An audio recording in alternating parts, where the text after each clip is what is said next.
gaming.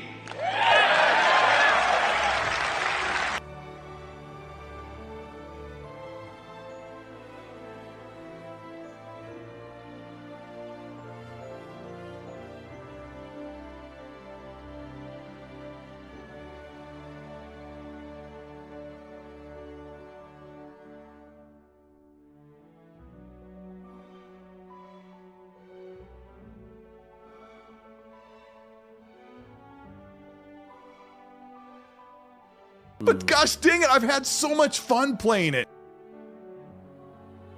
You shut the fuck! Don't you fucking tell me to my face to shut the fuck up!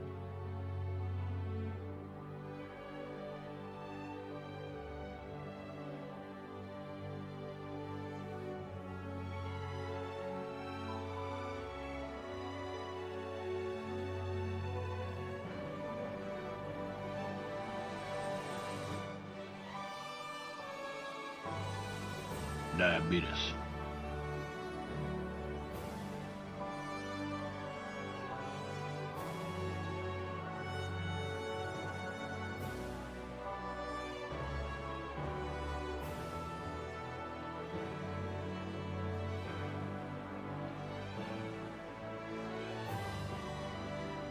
Some asshole named Griffin. He's a government agent of some kind.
What's up, guys? How's everybody doing?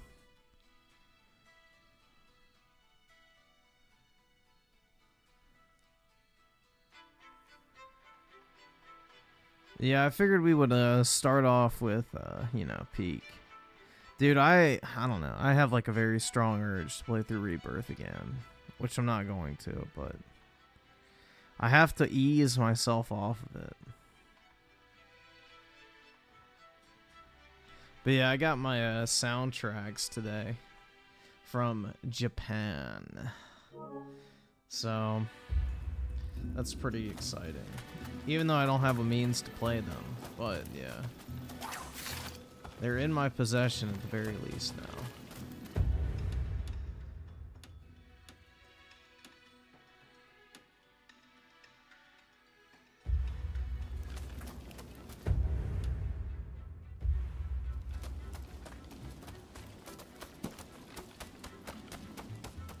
No, they're not in they're in both English and Japanese.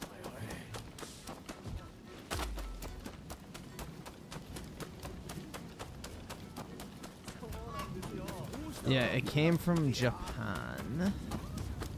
I ordered it from CD Japan. Cause like the thing is the Rebirth soundtrack on the Square Enix store is like 80 bucks. If you order it from Japan, it's like $53 because of the exchange rate.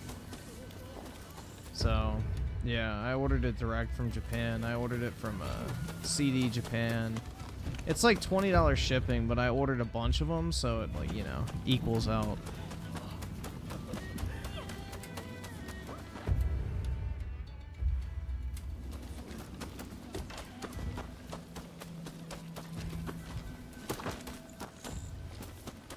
But yeah, I got my limited edition soundtracks, my normal soundtracks, and then I got the Aerith CD as well too. So I got all of it.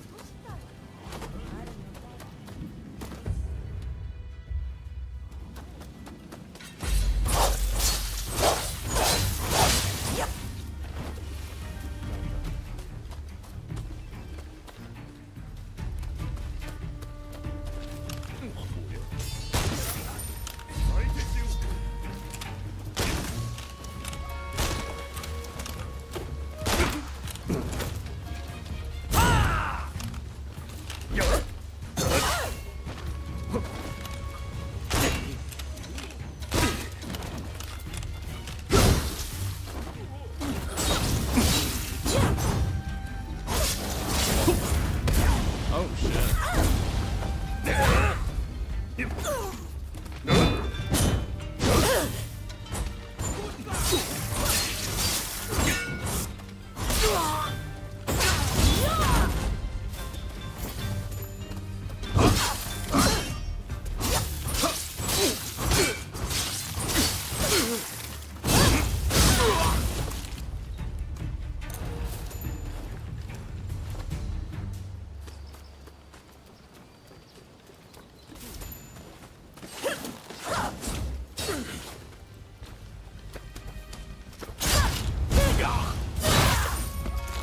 You hurl a fucking sword at him and it doesn't kill him. That's interesting. Interesting design decision there.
Well, considering the Mass Effect trilogy is about 100 hours, probably a lot to play through the entire thing.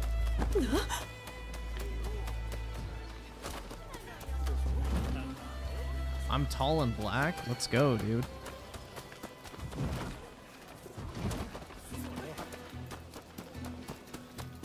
I'm gonna leave an entire array of single mothers in my wake. Juan with the 5. Sup, my... Nigga, you... It's your boy Juanel back at it again with the fire content. Wait, RTU. Is Rich getting into beef with people again? I saw he uploaded a video on Xbox today. I didn't watch it, but...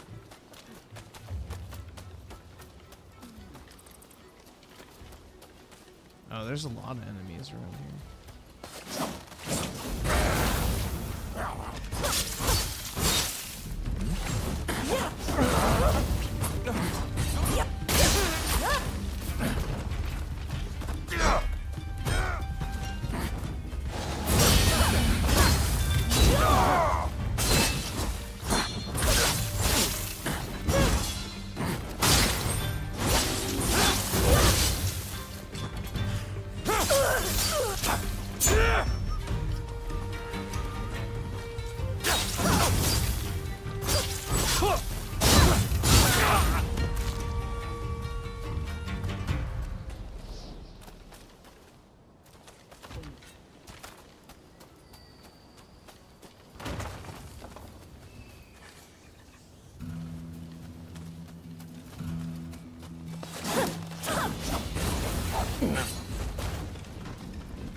When Rich says he's quitting social media, he's not quitting.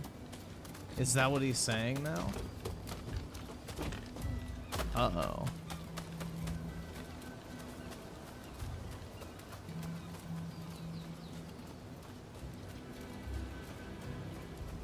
Rebirth is mid? Yeah, maybe if you have a Series S.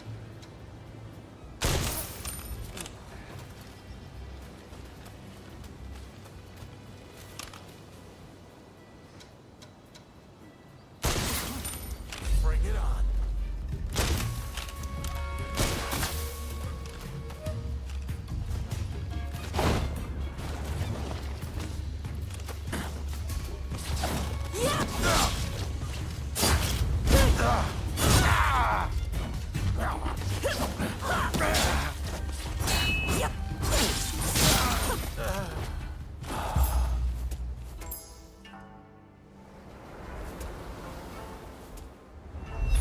Hellblade is gonna say, oh, I can't wait, man.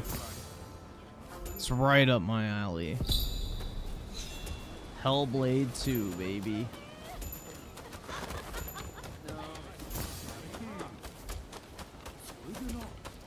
So I got a key. I don't know, maybe that. That looks like a storeroom. Yep.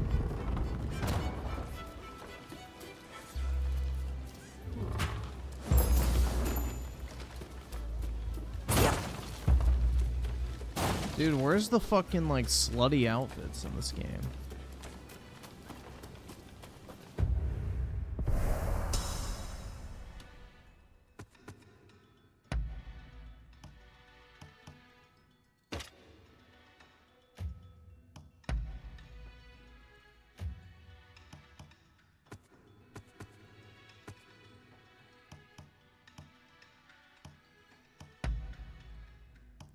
Yeah, I forgot. I probably have better fucking guns. Shit. That's way better.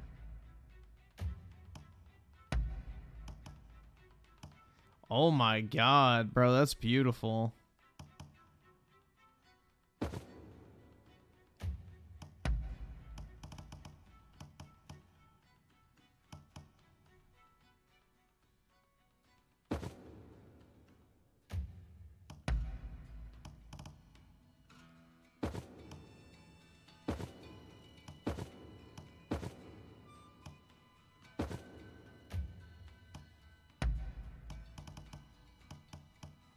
Ooh, dude, look at the feet.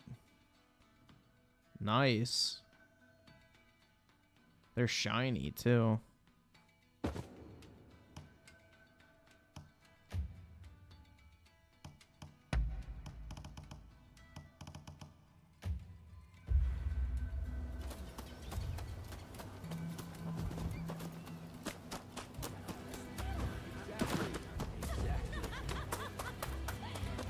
$10 from now, I don't mind paying 140 bucks for a good... Bro, like, games are gonna get more expensive, especially in the AAA market. There's no way they're not. With the amount of time and the amount of people they have to spend making games, there's no fucking way.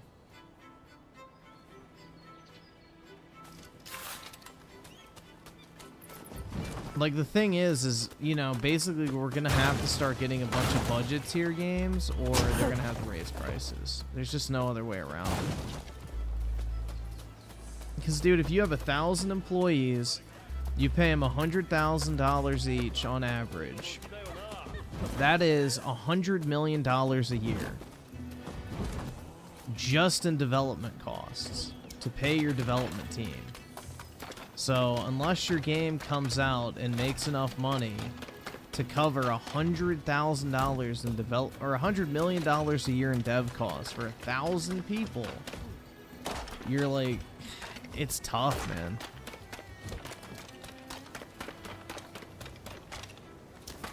So, if people like these big AAA, big budget games, they're gonna have to start paying up for them.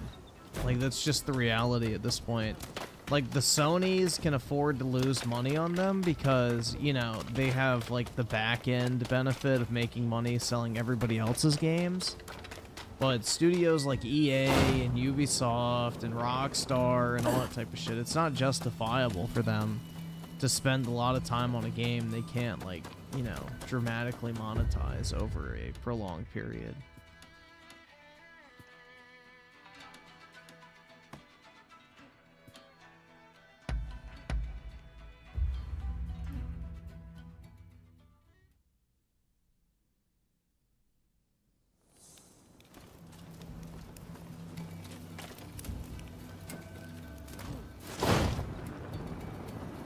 Yeah, I mean, that's not even considering the marketing costs, you know, engine licensing, fucking the actual, you know, office space, all that type of shit. And then if they're licensing an IP, there's all sorts of costs that go into it, like insurance.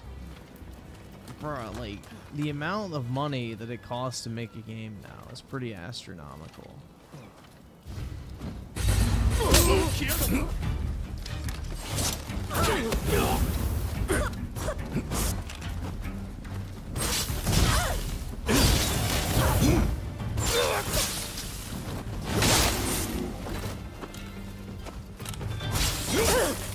I'm out of fucking charge. Shit.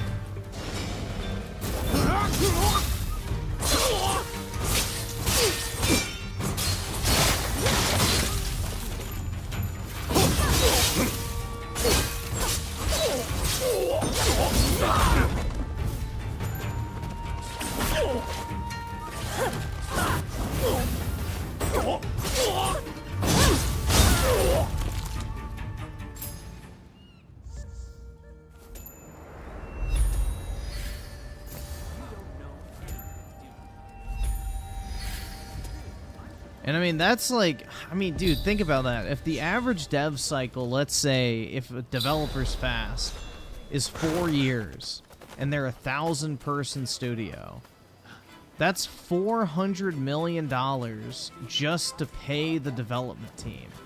And that's not accounting for insurance, raises, the cost of living increases that they have to account for in paychecks, you know, bonuses, all that shit. So let's just say conservatively it's $400 million to develop a AAA game with 1,000 devs. That means that, you know, the game has to come out at $70 minus the 30% platform fees. That's what, $50 a copy the developer gets to take home? Best case scenario. That's if they sell in an actual first world market. But let's just assume all the sales are in the US for simplicity's sake. So they get $50 per copy. They have a $400 million development cost. Then they have to pay like their engine licensing fee and all that type of shit. So let's say it drops it to like, you know, 45, let's say. You know, what is that? They have to sell... Shit. It's easier to fucking... what is that, like... So, 45 to 400. Damn, I cannot fucking do math, bro. It's bad. It's like, what? 8 million copies? Like, it's an astronomical amount of money, bro. It really is.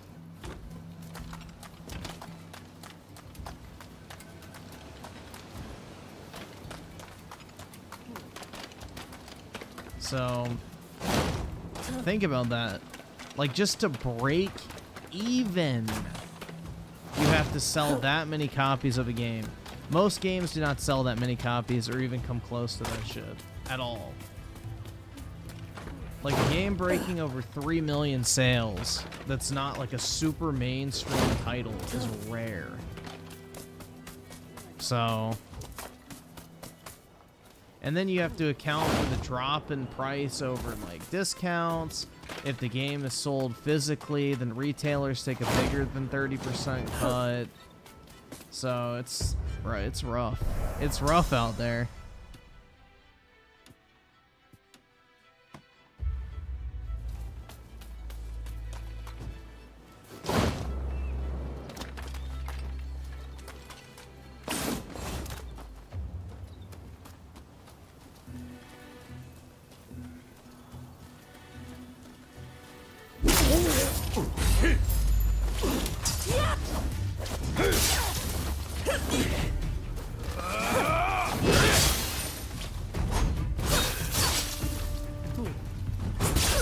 Holy frame rate.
They need to get rid of their HR departments. I agree, but unfortunately that's probably not going to happen, man.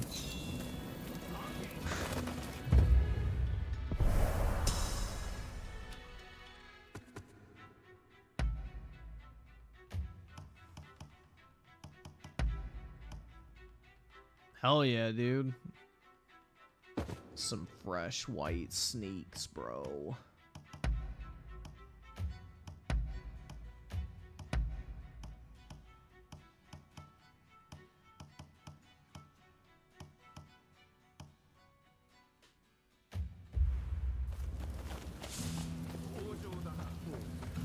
Yeah, it's depending on your state, you have to have an HR department. You know, they like to require that people with worthless degrees can get hired so that, you know, people continue to go into debt and get worthless degrees.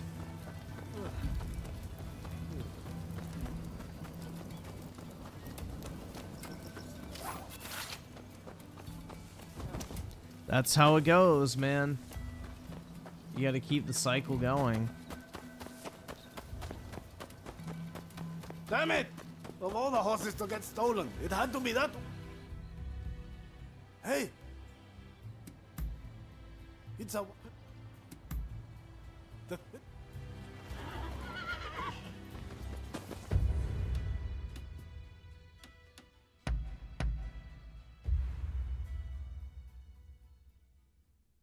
Is this game any? It's all right. It's not anything amazing. Welcome. What in the fuck is he wearing? Or I guess the better question is, what isn't he wearing, bro? What the fuck? Is his ass just hanging out? Yup. Oh my. Yeah, no thanks, bud.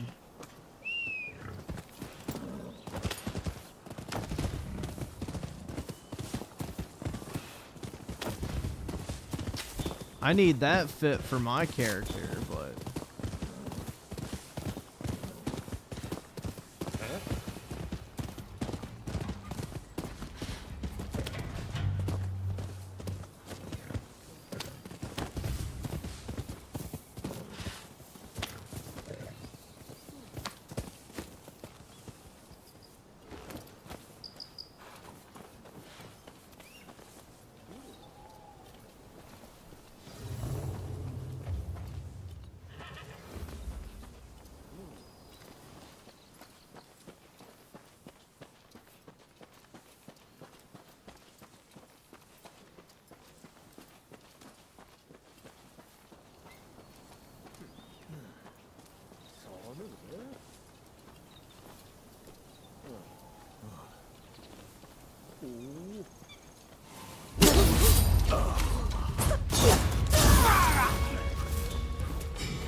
can't I jump on that ledge?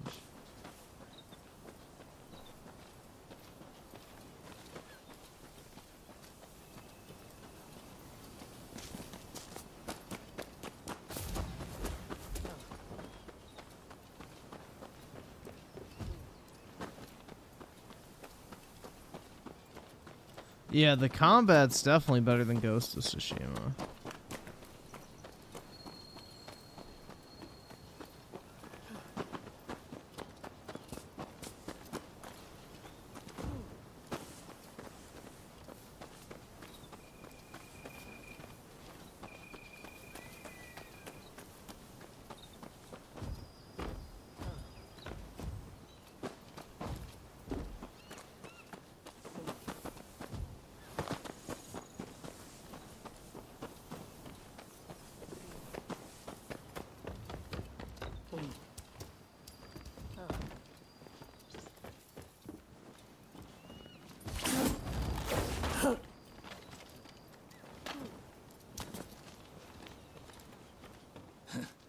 Didn't even suspect the horse was stolen.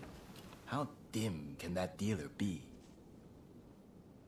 I'll bet he's still in the same spot with that stupid grin on his face. After a drink, maybe I'll go back and take him for everything.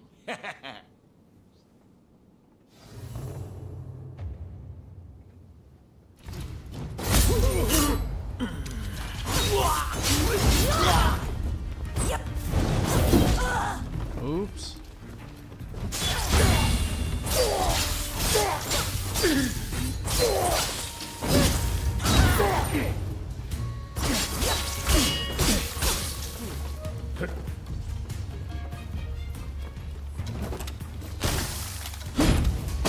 Oh shit. I was not expecting that.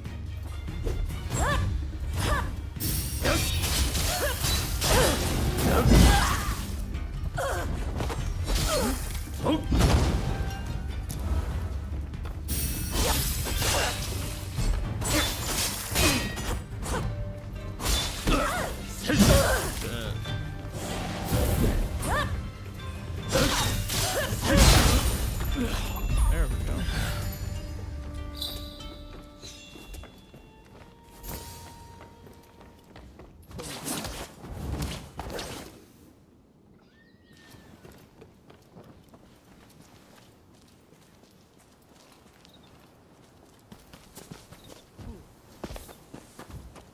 If Bethesda fucks up Elder Scrolls 6, in my opinion, will probably piss Microsoft so badly to lose their IPs.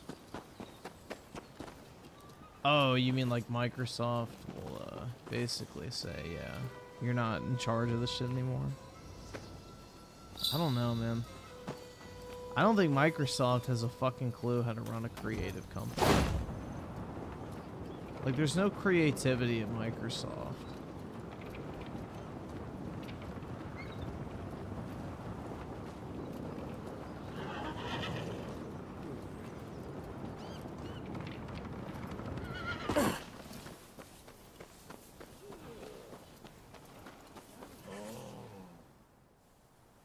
Welcome, welcome. I'm about... Ah, the white? How about...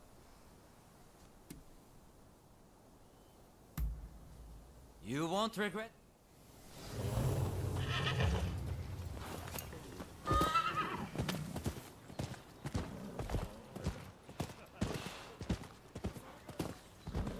They lack creativity, but they do have basic expectations now that they bought a fuck ton of companies. They need their ROI. Yeah, I agree with that statement, but I don't think anyone at Microsoft knows how to get to that point.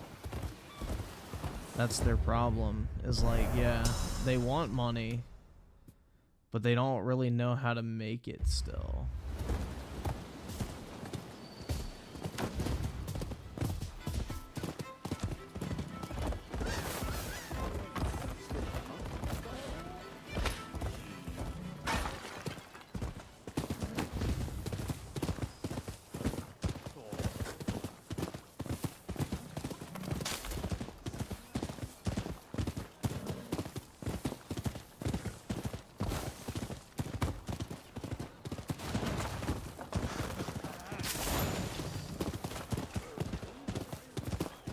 The reason they canceled Scalebound is because Platinum Games was prioritizing Nier Automata over Scalebound and was basically using Microsoft's money that they were giving Platinum Games for Scalebound to develop Nier Automata instead. That is apparently the problem. It got it canceled. Here, I want you to have this special tack. It'll look good on your horse. I guarantee it.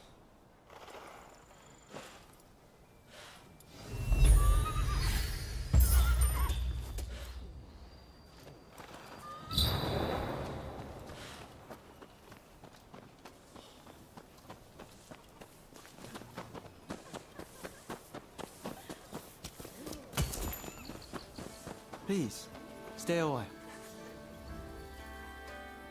That is a very fine... My name is I believe that...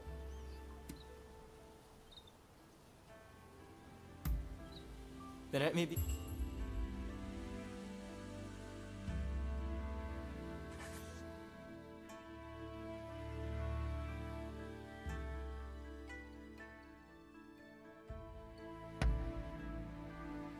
Let's see.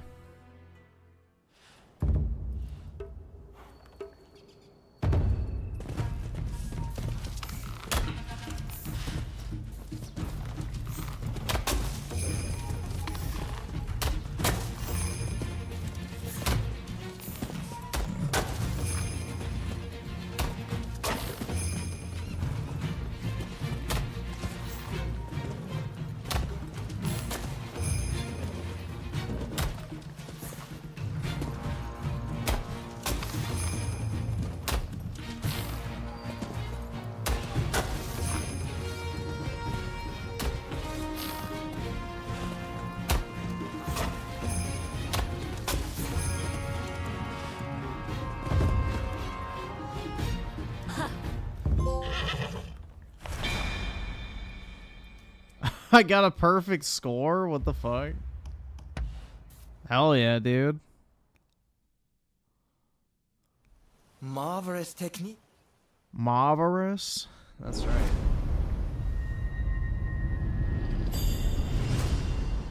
They should have given Scalebound to Ninja Theory instead of making dog shit fucking Hellblade 2. They could have continued working on whatever it's called, Scalebound, and just like done it in the combat style of DMC, Devil May Cry. And that shit would have actually been pretty fire.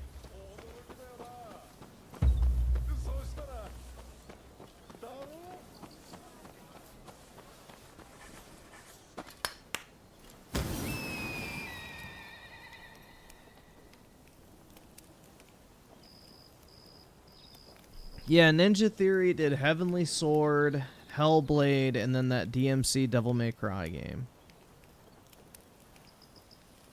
Like, they would have been the perfect people to pick up the fucking hack and slash combat style of Scalebound. But nope, let's make a fucking sequel to a game that nobody really even fucking liked in the first place. Or even bothered to purchase until it was like literally $2 on fucking sale. It's the only time people actually bought Hellslop is when it was like dropping to $3 and shit like that on like Steam sales and things. That game is routinely like under $3 on sales consistently.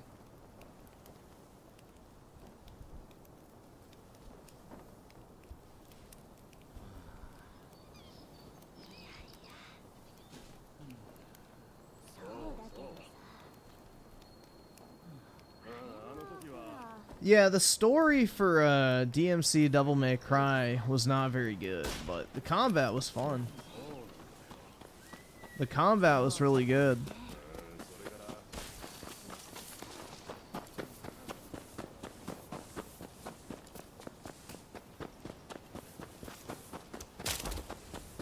Yeah, like Compulsion Games, bro. The fucking anti-white, fucking woke as shit, fucking slop studio that's working with Sweet Baby Inc. And the community manager actively hates white people, so, you know, that's lovely. Microsoft really makes it easy to not want to support them, man. Like, literally, they have their fucking community manager for one of their upcoming games actively saying that she fucking hates white people and shit like that. It's like, okay, well, why am I gonna support that game?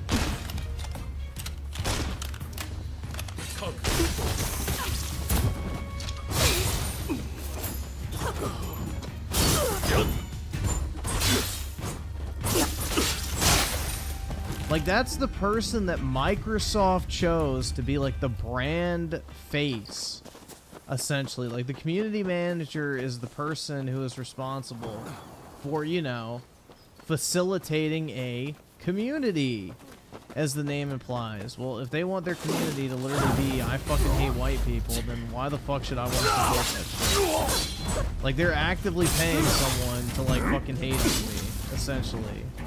You know, I'm not like fucking crap gamer where I'm gonna cuck myself after, you know, an Xbox executive publicly chastises me on social media for the entire fucking world to see. Like, you know. I don't know, man. That shit's wild.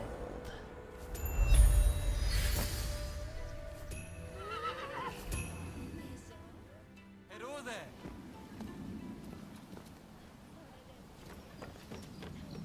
And she also hates Asian people too, because they're too wealthy and smart to be considered minorities. So yeah, there's also that too. She also hated Asians because they're white adjacent, aka high IQ, high average income. Isn't that nice, dude? That I mean, that's a pretty nice racial stereotype. Because I'm white, I have to be smart and wealthy. You know? Gaming. What type of Asian? Well, I think we all know, bro.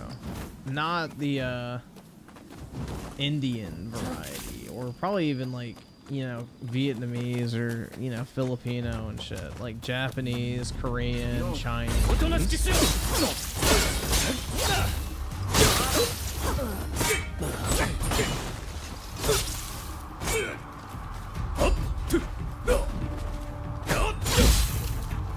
I can't think of a general category to describe them without being fucking racist, so I'm trying not to say it, because somebody like, oh my god, bro, you hate Asian people. It's like, not really. We're in this shit together now. I gotta stand with my Asian brothers, apparently, because we're all just a bunch of whiteys. We're a bunch of fucking disgusting white people that don't deserve anything in life.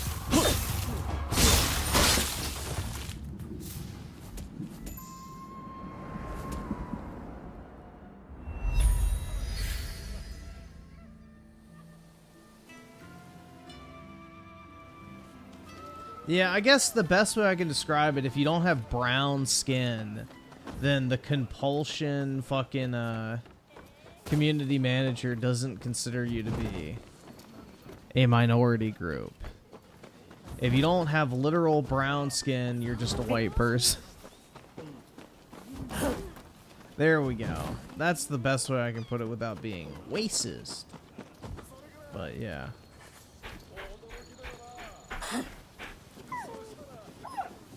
The heckin' pupperino, dude.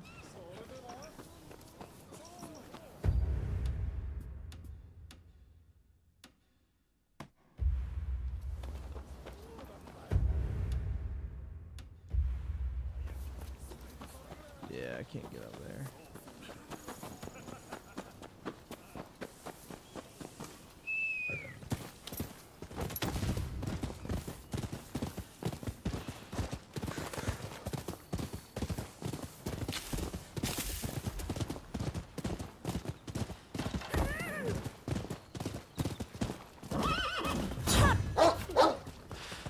A white dog.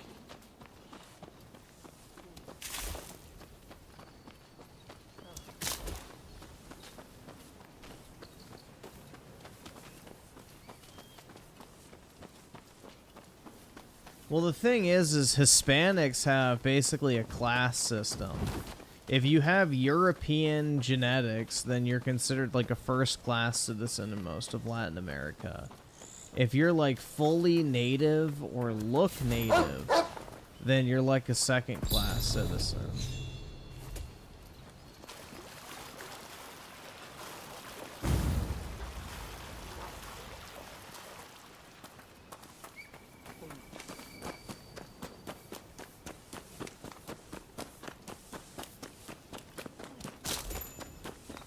So, like, if your ancestors, I guess, were mixed between, you know, a white European and a native, then you're, like, a true Hispanic. If you're, like, fully native, then you're basically considered garbage by a lot of Latin American countries and communities. It's kind of interesting. You hear my plea? Thank you, friend. It'd be like if black people said if you're a dark skin, you're like less than someone who's a light skin, basically. It's the best way I could put it. It'd be like if black people who were light skinned had a superiority complex over people that are dark skinned. Yeah, the ruling class of Mexico is just a bunch of Europeans. They just like never crossbred, I guess you could say. I'm in your debt. Most leaders of Latin America Now, are to just tell you white about guys. The thief. I suspect that it's Shakira genetics for the exactly. Yeah, well, I think that's most Colombians, right? Most Colombian women, Argentina women, like a lot of them are just they're just white. Do be careful. They're just straight up white, bro.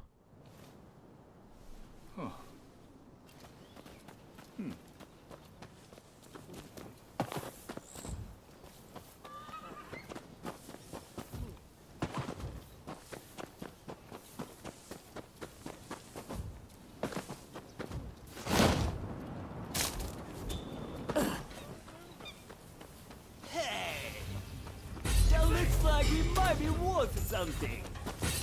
Hand it over. You want to live? Money I can give, but this statue is irreplaceable.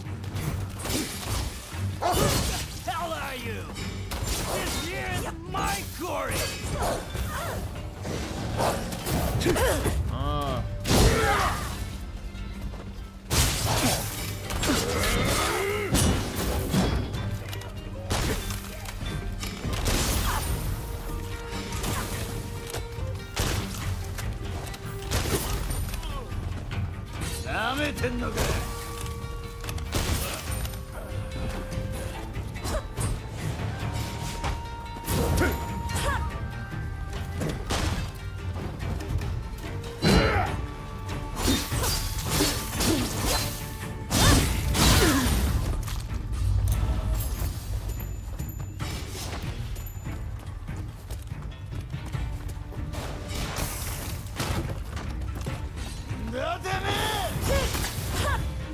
See if I can deflect that. Nope. Yeah,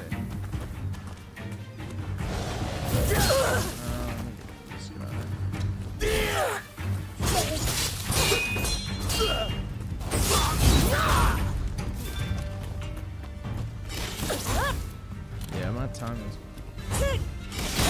There we go. Oh, that does no damage. That's so lame. So you go through the trouble of deflecting a fucking bullet and it doesn't even do anything.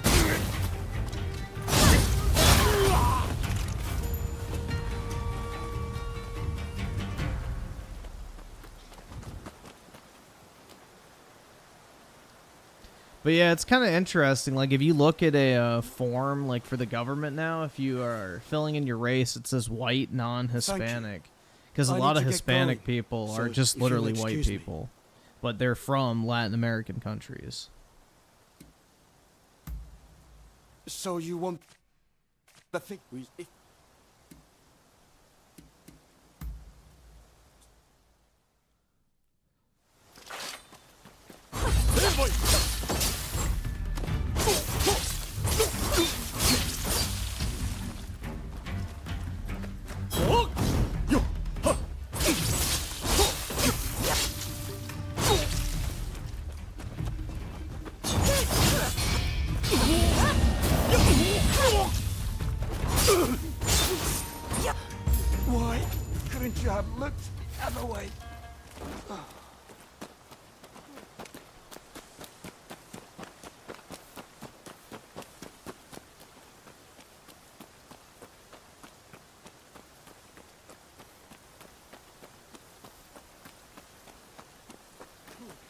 Yeah, I don't know. Dude, the whole concept of racism, I think, is kind of stupid. Because, like, there's literally nothing you can do to help that.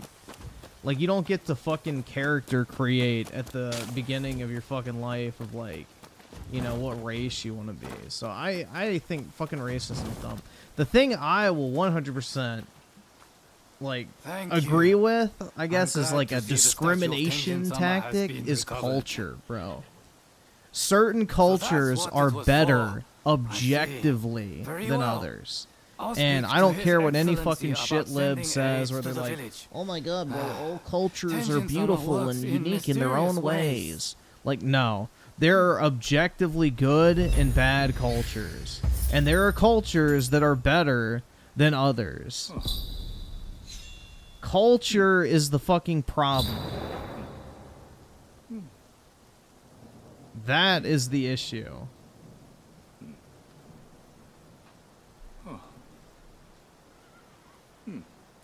Because, dude, you can take a white guy and, you know, drop him in two very different cultures, and you're going to have a very different person in either scenario. It has nothing to do with your fucking skin color Either when it comes subscribe, to that donate, type of or shit. get the fuck out.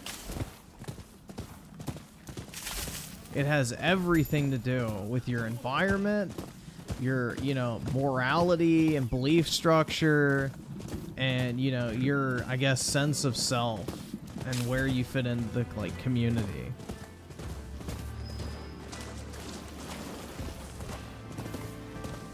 So...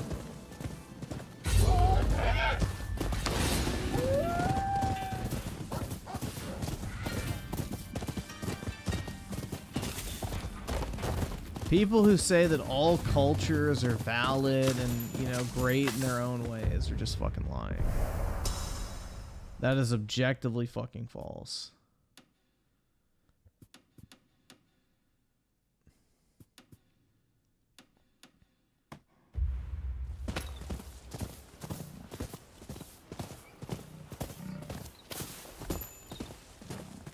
Is there anyone with competence in their martial skills?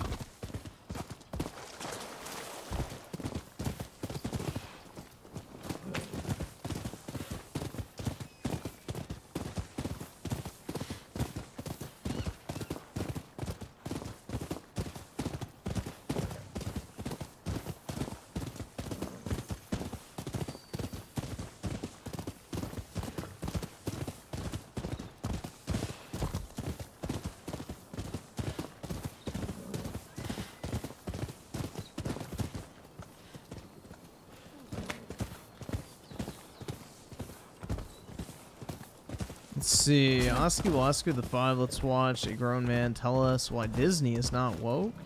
Yep, we can check it out, man. That's right! And Timothy Marco the 2, what are your thoughts on this game? It's okay. I mean, the open world's not great, obviously, but the combat's somewhat entertaining. I mean, I'm just playing it on easy, so I'm not like actually trying. Like, I'm not playing this as like a fucking sweat fest. Like, I'm just kind of having fun with it, but I would say it's pretty entertaining. It's a lot better than I thought it was gonna be.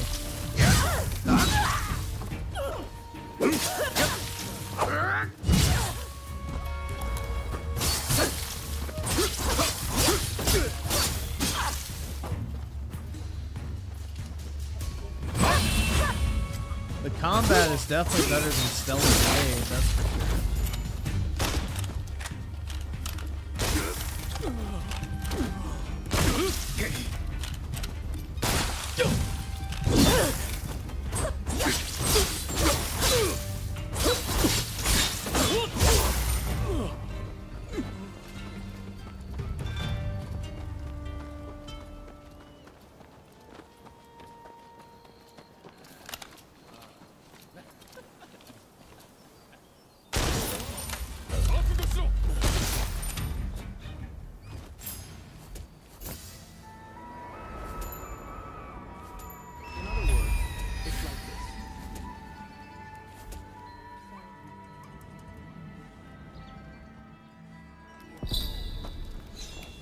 I'm not a white woman, I'm just an anime babe.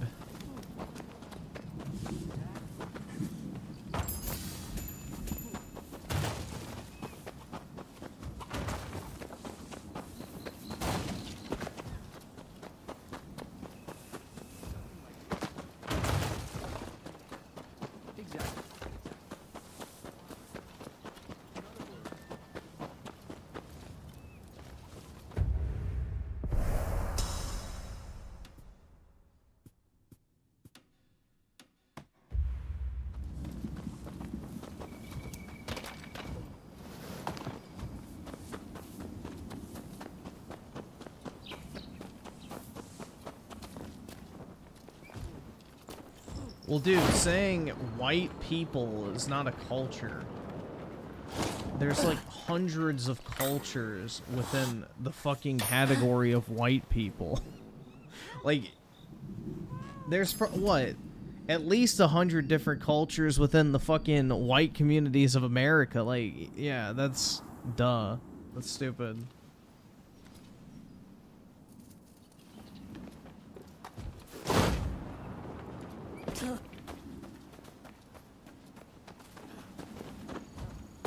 You have to be specific. I mean, if you want to talk country by country, that's easier, but...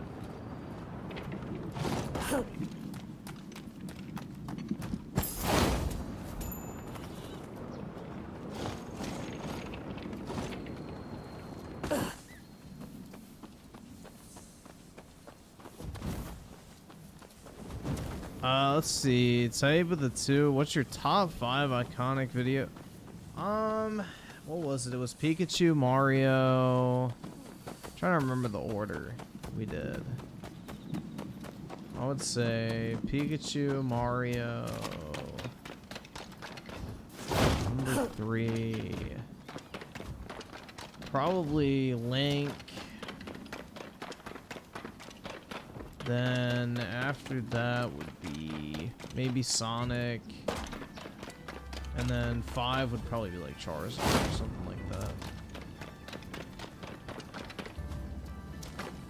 If we're going off of pure popularity. I mean, my top 5, I don't know off the top of my head, but just in terms of like iconic characters, I feel like 5 most iconic. I mean, pretty much anybody could pick those out and be like, oh yeah, I know what that is. That's the thing. When I think iconic, I think of like, yeah, that's easily identifiable by the average, like, person.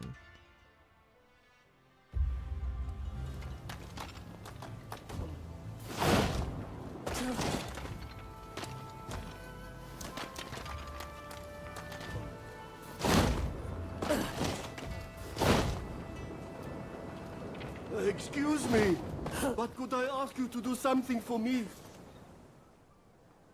Pray, will you listen to this poor beggar? I'm looking DBM for Gaming my with the daughter. 15. What's up, man? How's it going? Gaming. React to this Xbot. Alright, we can take a look. In Midnight Mobile with the 27 months, is Rise of Rōnin actually good? Also... Gaming. Oh, that's alright. I wouldn't pay full price for it. I'd say, like, this is a good $40 game. For 30, 40 bucks, I think go for it, but I wouldn't spend 70 on it. Groovy with the 2. True, my Indian friend left India because of culture. Yeah. I mean, bro, you know, match point here. If, you know, all cultures are valid and equally amazing, why is it that certain cultures are fleeing to other cultures en masse and not the other way around? So, yeah, exactly. Jesus with the 5. New Destiny free update content. It's fire? Nice, bro.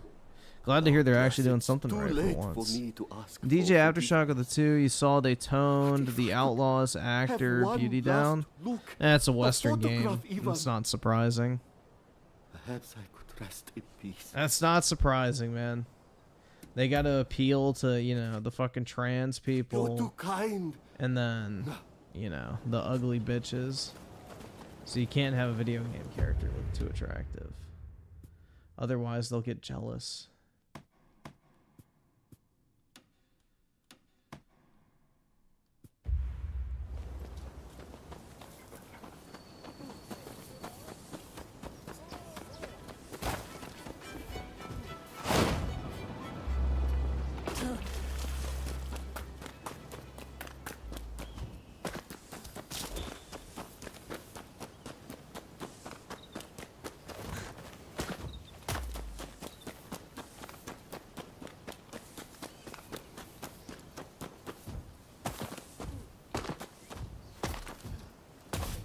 Oh shit, dude, hold on. This reminds me of something. I saw this today. And bro, this explains so much. Hold on, where is it? Here it is.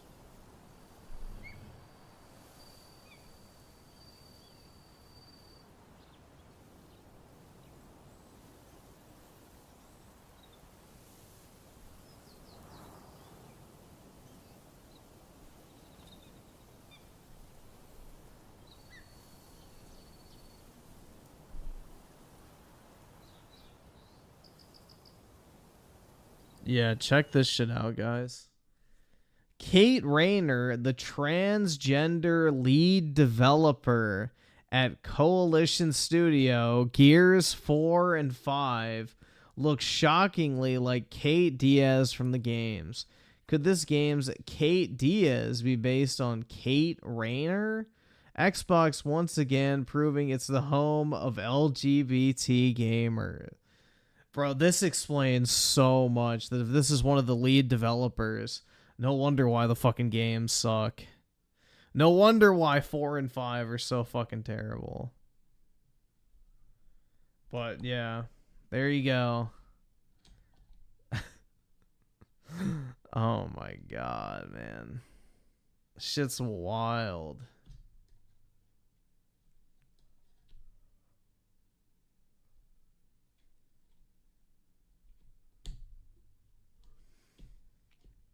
Yeah, believe it or not, the trans actually looks more feminine this time than the woman. Kind of wild.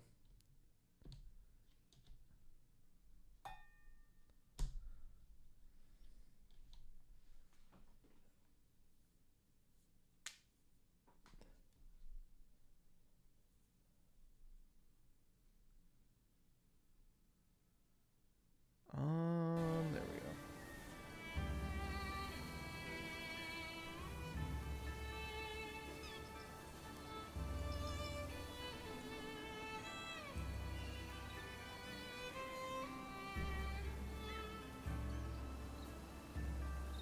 Why? Okay, there we go. But yeah, I thought that was interesting, man.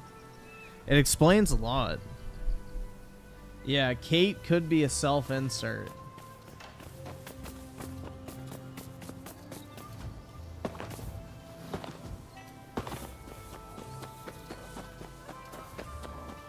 Joe Biden is the worst president of the modern age. He is not the worst president. That title belongs to Woodrow Wilson.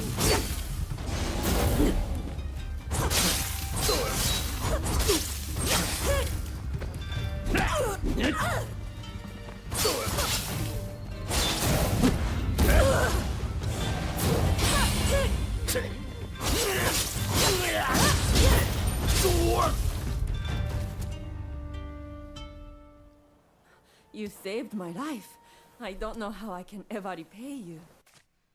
I know. Lisa?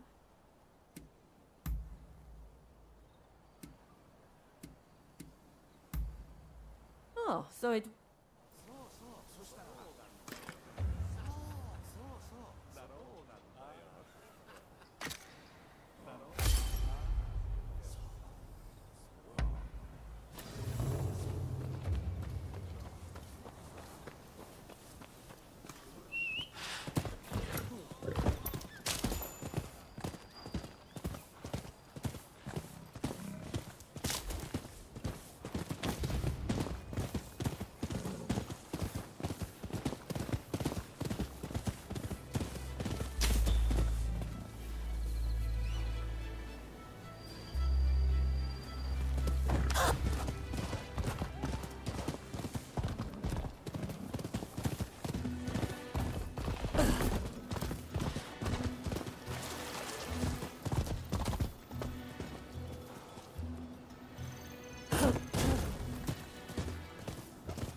took the photograph?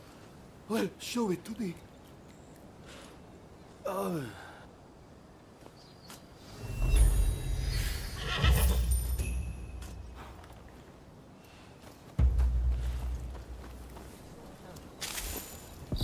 Griffin for president or Synthetic Man for he can be president, dude.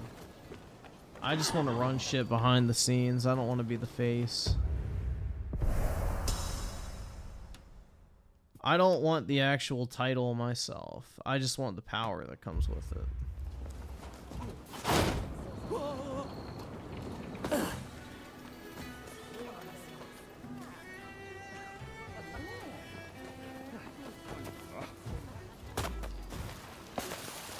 The elusive man? Yeah, something like that.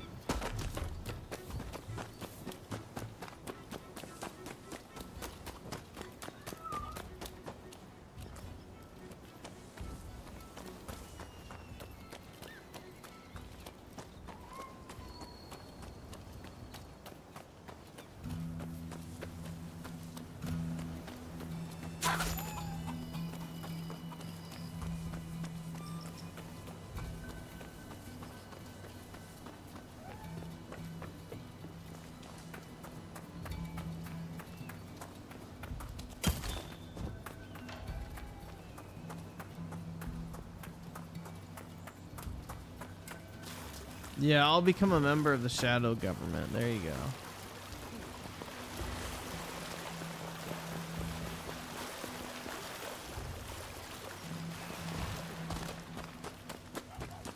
Bro, I'm like falling asleep. Jesus, man. Dude, I've been so fucking tired. I only slept for like 5 hours last night, so that probably didn't help me. Especially trying to catch up on sleep. You coffee aura.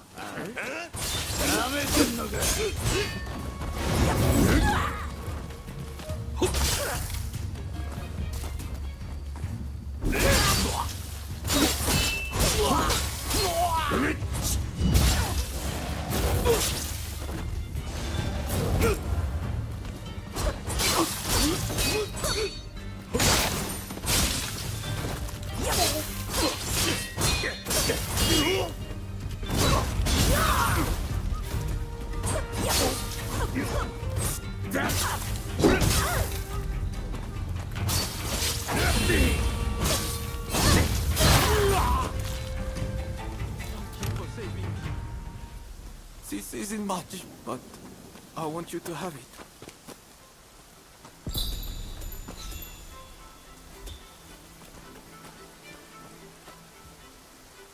Don't play the new Star Wars game. Yeah, I'm not planning on it. Dude, Star Wars for me is dead. The only shit I want to interact with Star Wars wise is like the old stuff. That's about it. Unless EA released a new Battlefront, which it seems like it's not the case. Because they said they're moving away from licensed games in general, and I'm assuming that also means Star Wars.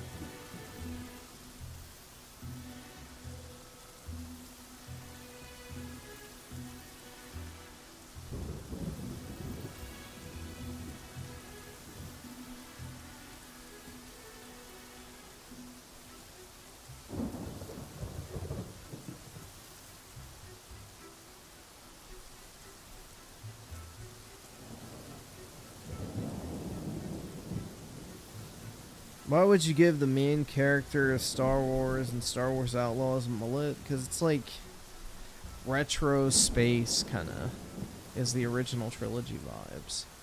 So, that's probably why.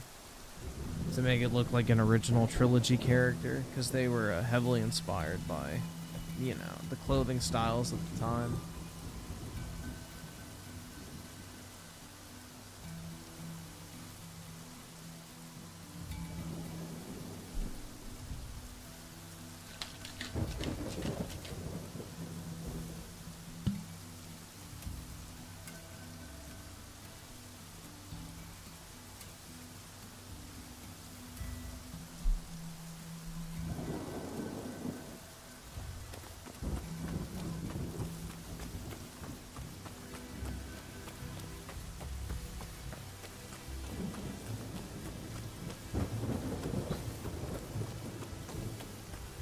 Vendetta with the 2. Funny Kate was not that bad in 4, but 5 was a...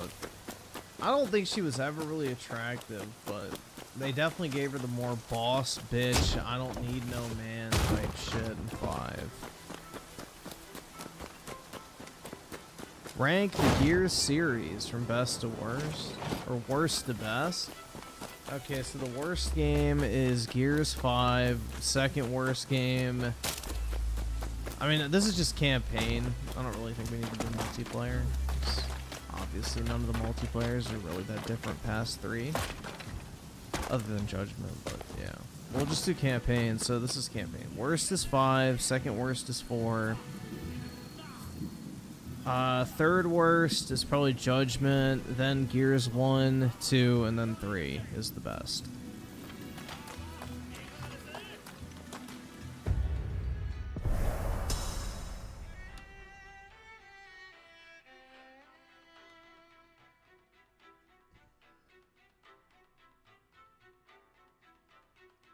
Let's see. Jesus with the 5. Just rewatched all the extended versions of Lord of the Rings trilogy. And they're some of the best movies I've ever watched. Yeah. Nothing's topping those for a very long time. They're just super fucking well done. Like, they had a great budget, great cast, great director. They were faithful to the actual material. And it did really, a really effective job at, you know, telling that story. Those are definitely movies that you're glad are that long, and you almost wish they were a little bit longer at times. Haha, that's what she said, right? And Luke A with the 5, disappointed. Stellar Blade is a soul style, wanted to hack and slash with a hot chick. Same here, man. On chapter 6 in the second run of Rebirth, any game recommends after. Gaming. After Rebirth, it's kind of hard, because...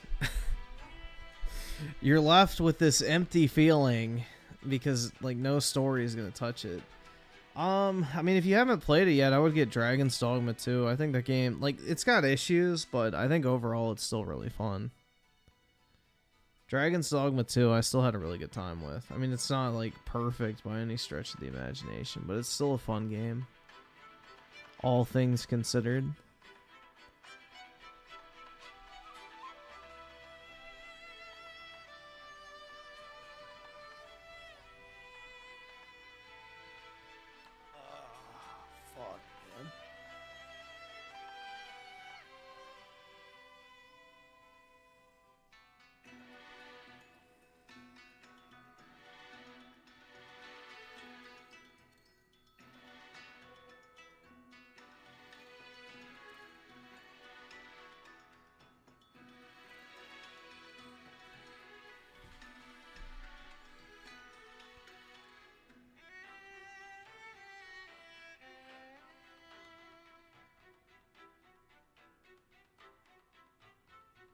Kind of amazes me how such big companies fail or fall. Either way, it doesn't really amaze me, to be honest, because like big companies are fucking bloated, they're bureaucratic, and they're very slow to adapt. Versus small companies can, you know, pivot, adapt, and change course much easier.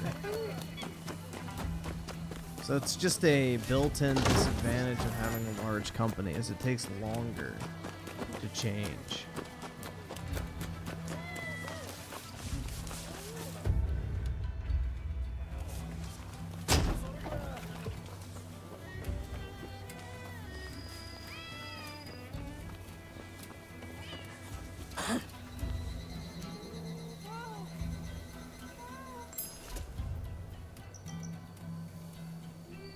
They already remastered Prototype? Yup. They need to fix the PC versions though, because they don't work properly.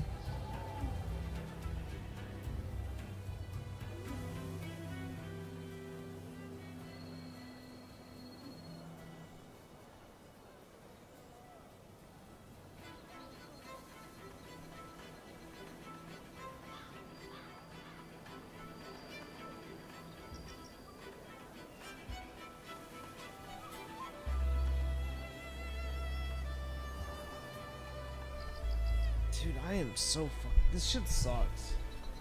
I'm sick and tired. Ha ha ha, being tired. I don't understand why I'm so tired. Shit's gay. The comments in the Star Wars Outlaws trailer are good. Glad that Ubisoft is getting hate. Yeah. I got a bunch of hate for shitting on Avatar Frontiers of Colonialism, but you know. I'm glad people are finally coming around on fucking Ubisoft.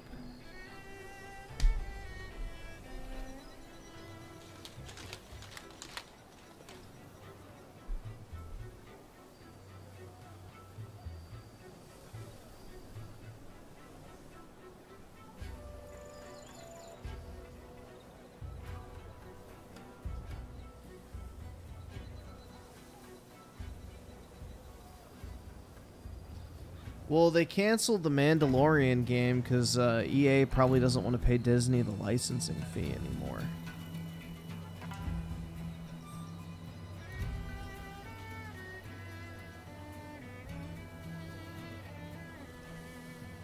They said they're pivoting away from pretty much any licensed IP at this point, so they're only mainly going to be working on in-house stuff, apparently.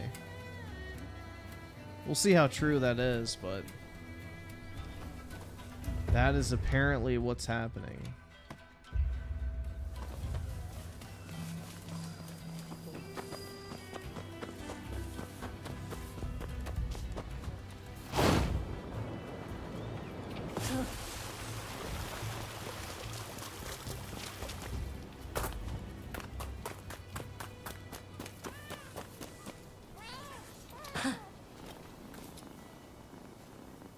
May 1st verse of the 2, the studio that made Prototype has 6 devs now. Yeah.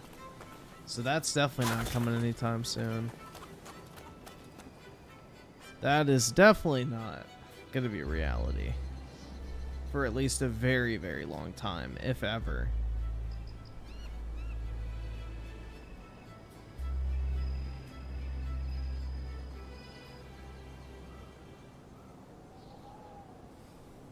I almost feel like I need to stand up. I'm like fucking waking. I'm almost like about to fucking nod off right now. This is bad. Maybe because it's like actually getting hot outside again. You know, I walk my dog. I don't fucking know, bro. But I'm like cooked. Absolutely cooked. More so than last night, which is bad.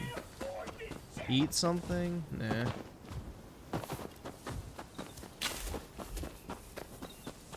It was like 80 today. So, walking, you know, 6 miles in 80-degree weather on like fucking asphalt and shit can kind of, you know, I guess tire you out. I don't fucking know.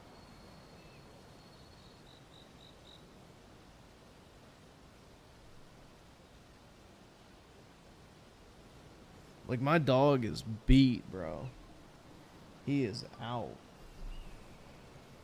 Like, he's fucking tired, man. He doesn't want to do anything right now.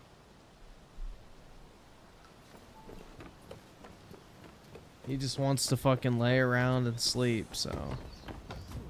Literally me, bro.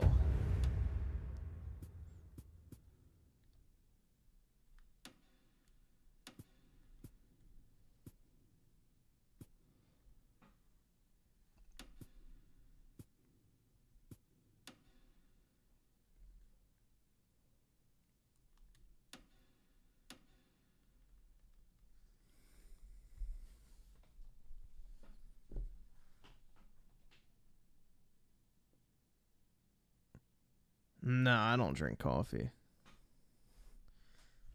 I don't like the smell or taste of coffee.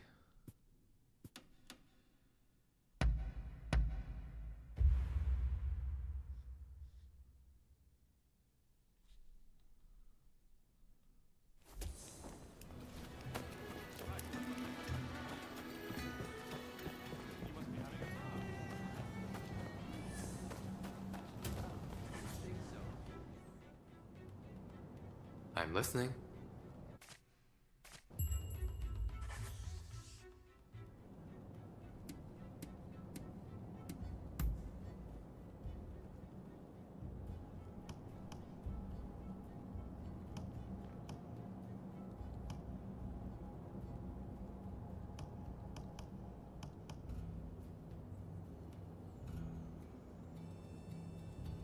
the fuck?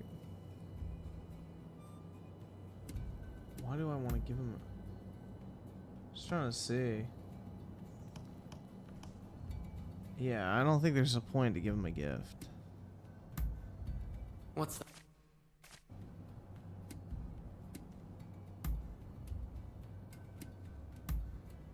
Very well. It said I had a That is mission all. over here. Till I don't next fucking time. know where it is. Or maybe it's just, yeah, maybe it's just the outpost icon. That fucking sucks.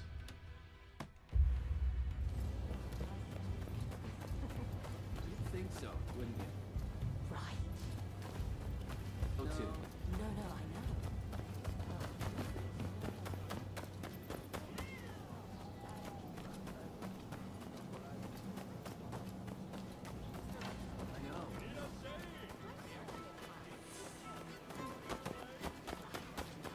At least that's what I've been told. What he said. I know. Right.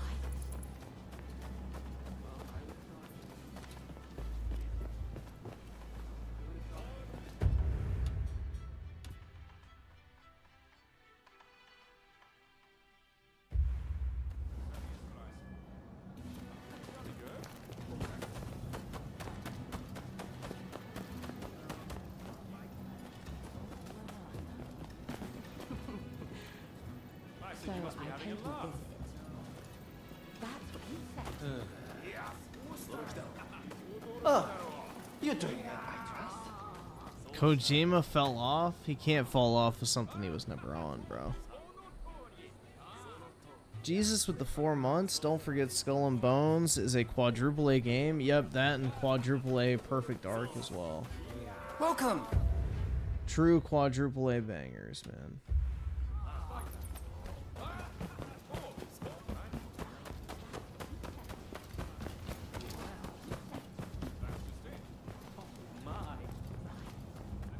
What else we can do about it?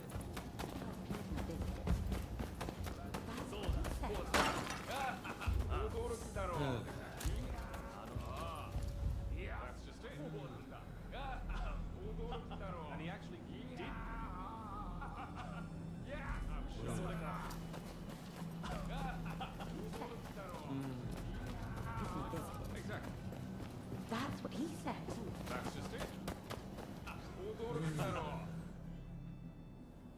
Recently, there are more. You need. You rounded up any fugitives?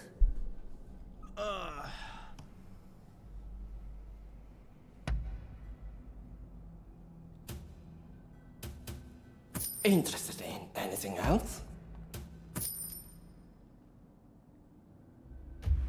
Best of luck out there. No, I know.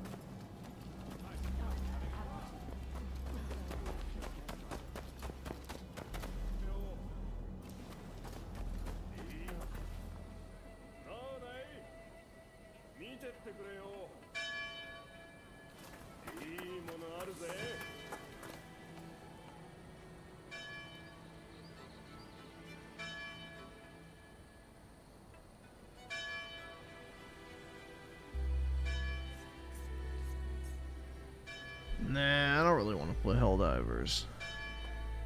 I don't like games I have to collaborate. If I actually have to work together with people, I don't want to play it.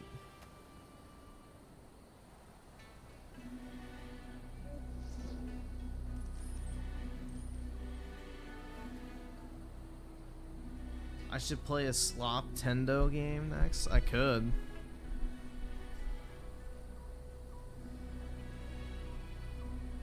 I wanted to get Metroid Prime remastered, but they didn't have it when I went to GameStop, which is unfortunate.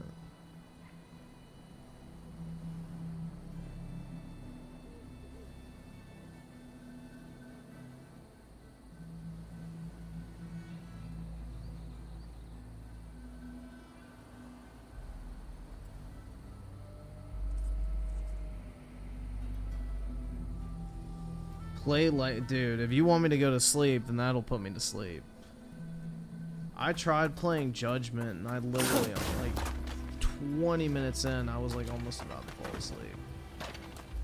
Those games are so fucking slow. And you have to read subtitles too, so... which makes it even worse.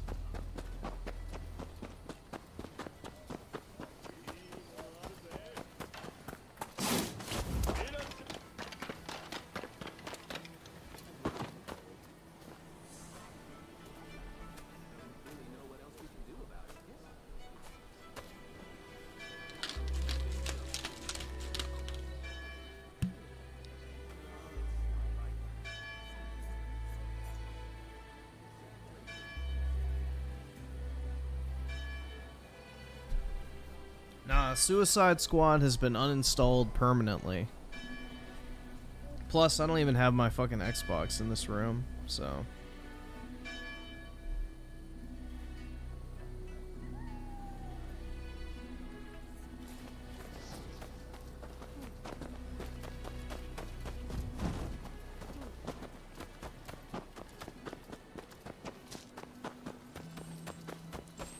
Dude, I feel like I'm almost about to fall asleep in this game because of all the fucking open world shit I have to do.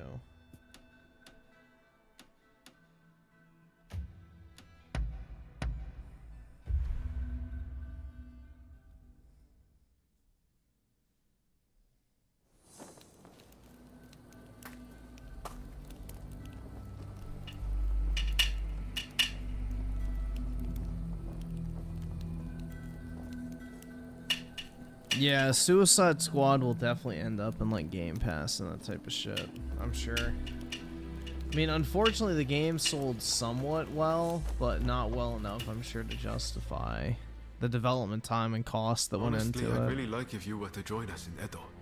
What do you think?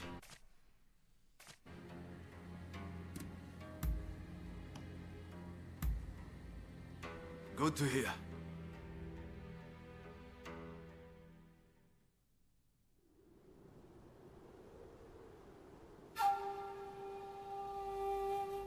On your feet!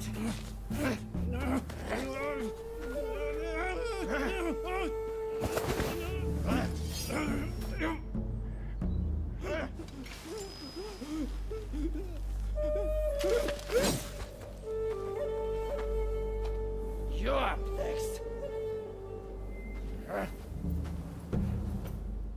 Thank you.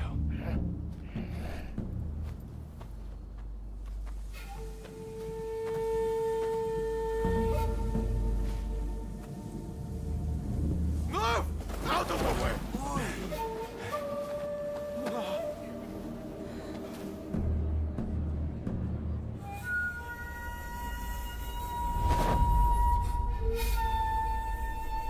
Your time has come. Rise as one.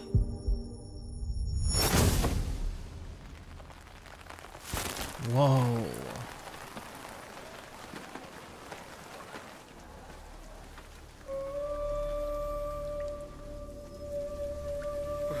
I like Shadow Warrior 1 more than the other ones, personally, because it's more simplistic. Shadow Warrior 2, I don't know, they just changed a lot of shit that didn't need changing.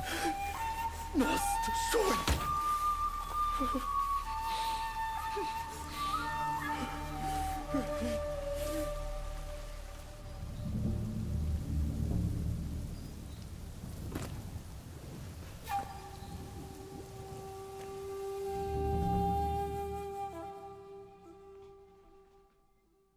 Hey!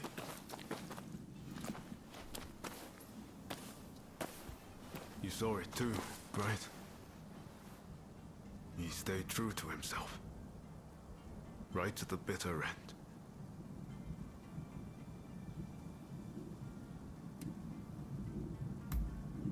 He was ready for his fate, faced it. Katsura, Shinsaku, by dying, all I know is now.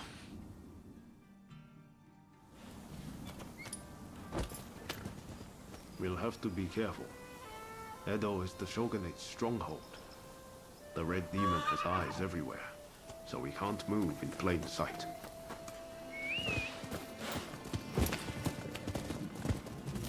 Bro, I'm like zoning out playing this shit. 7-minute man with the 2. How's the Ghost of Tsushima? This part's pretty boring. There's little enough to go by without the added hindrance. The combat's fine, but the open world With is Master unnecessary. Shoin gone, this might spell the end for them.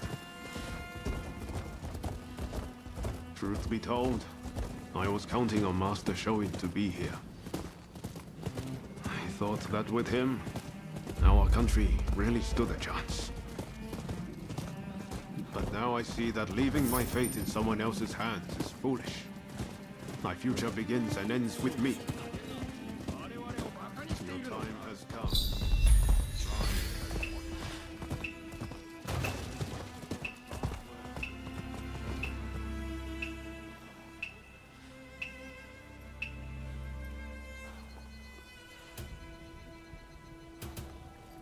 Yeah, I'm like zoning out right now, guys. Jesus Christ, man. We'll have to be careful. Edo is the Shogunate's stronghold. The Red Demon has eyes everywhere. Bro, so I don't know can't why move the in fuck plain I'm like sight. so cooked today, like mentally. I'm just fucking tired, bro. Shit's gay. Katsura and the others will have a hard Like time a dragon, searching the for man who erased his name There's little has enough to go meanings. by without the Guess added good for that.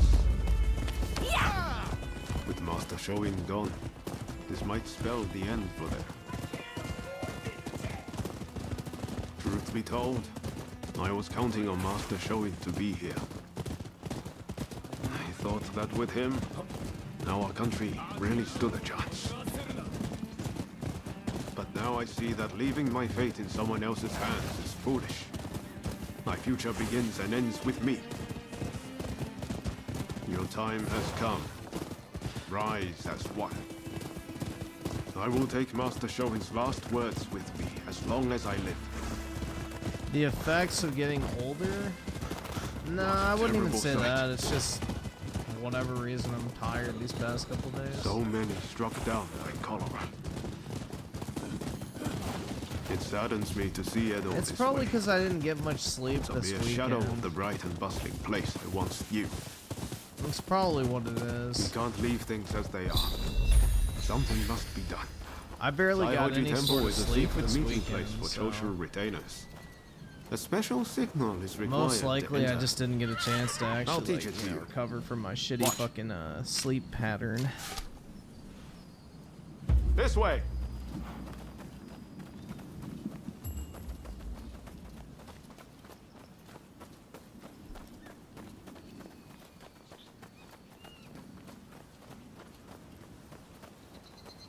Hold.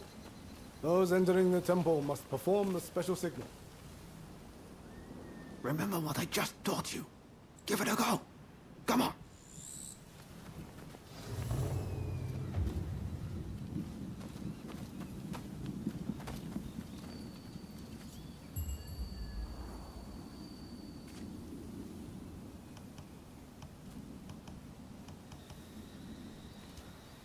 What was that? I can't let you pass. That wasn't it. Weren't you paying attention? I don't fucking know which one it is. Oh. There we go. Very well. You may pass.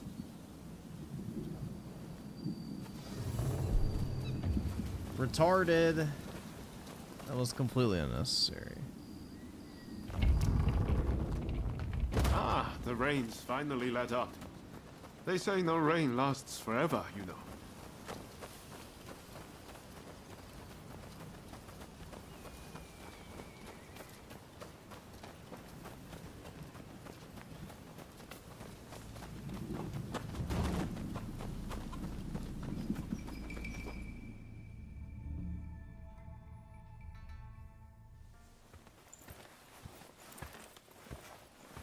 I'm guessing by that look on your face that you haven't found Fumi yet.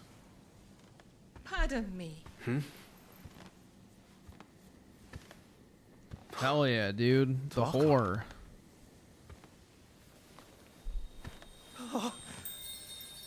Fumi! You're alive! Yes. Taka helped me escape. Now there's nothing to hold us back. But I'm not sure I understand. I'm sure there is much you wish to know. But please, save your questions. There is news of great import I must convey to you at once. An uprising by the Satsuma clan is imminent. Should you join forces with them and succeed, you will surely be able to clip the shogunate's wings. Perhaps ending this purge once and for all.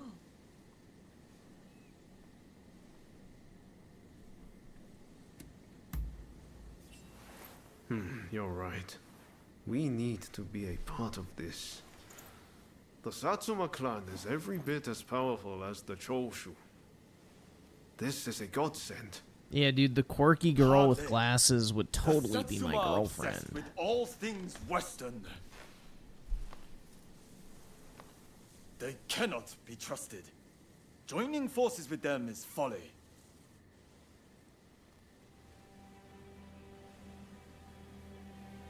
Listen to me, Genzui.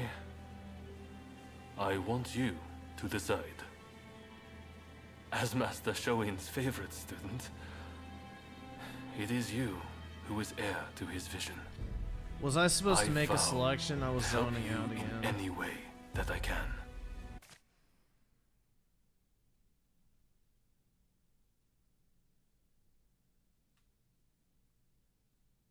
I don't know what decision it made. I may have to go back.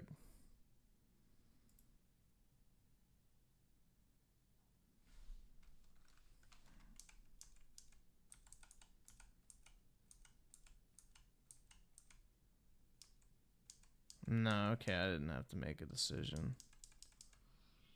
Jesus, bro. I can't fucking sit here and pay attention to this shit.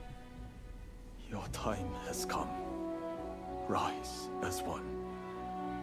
Master, I will listen to my heart and walk the path we believed in. Let us join the Satsuma.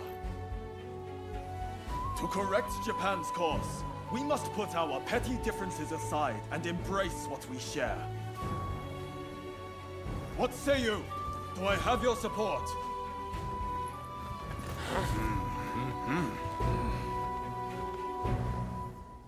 Please come and see me later in Yoshiwara. I wish to speak to you alone.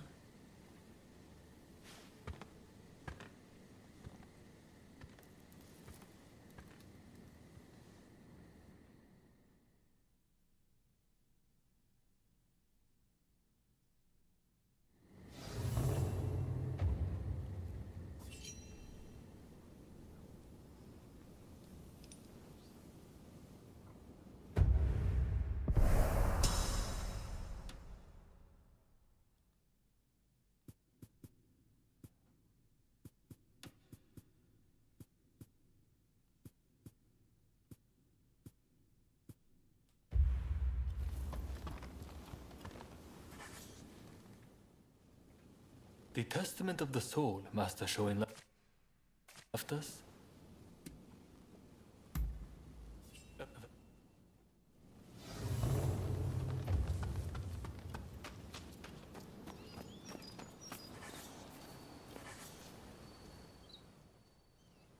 What can I do for you?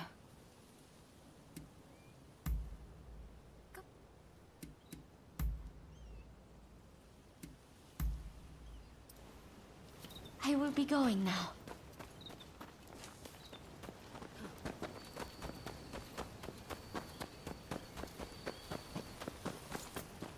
Ah, it's you.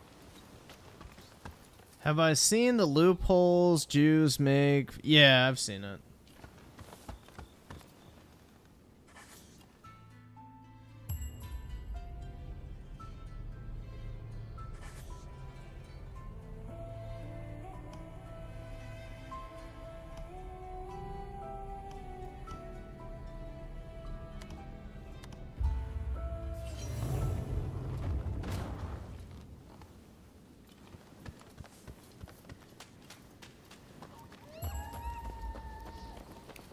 Yeah, it's not surprising, bro. why they became a the stereotype for being I guess you know, lawyers and shit. Oh wait, I think I went to the wrong fucking place. Shit. Fuck me.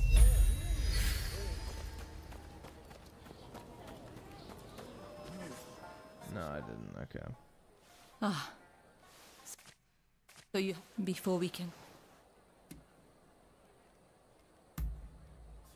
I'll read... I have noticed reason. I decided that's not please. I wish...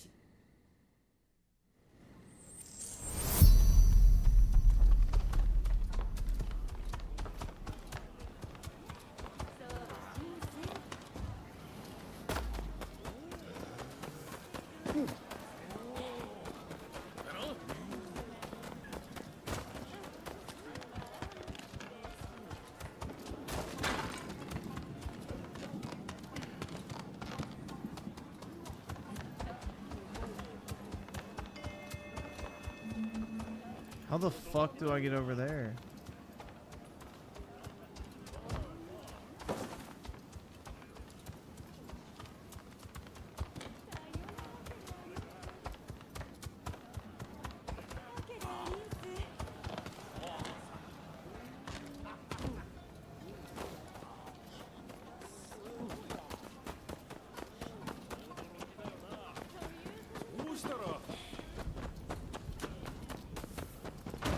There we go.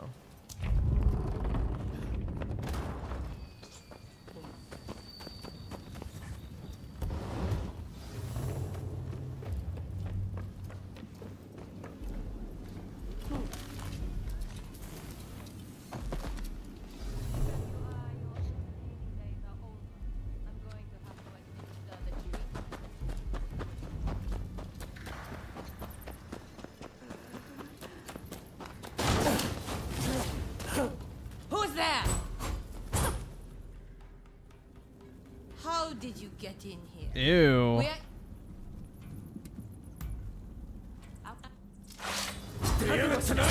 Don't think you can leave alive. Hurry up and help, you lot! 返り討ちだ。おい。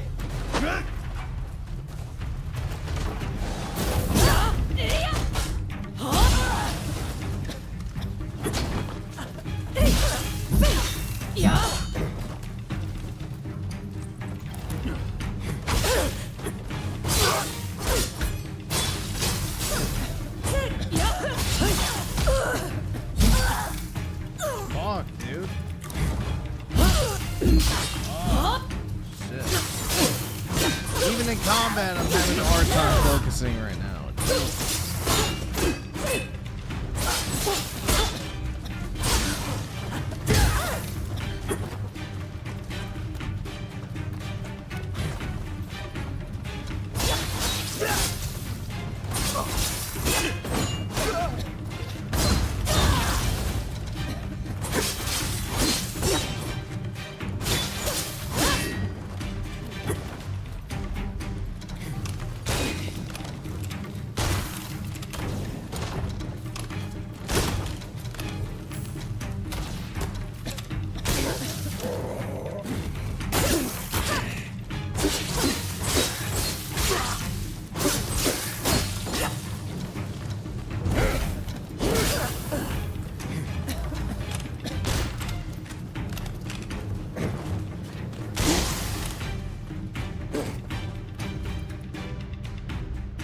Why did you help me? I'm too sick to walk. If I can't, what else? A doctor.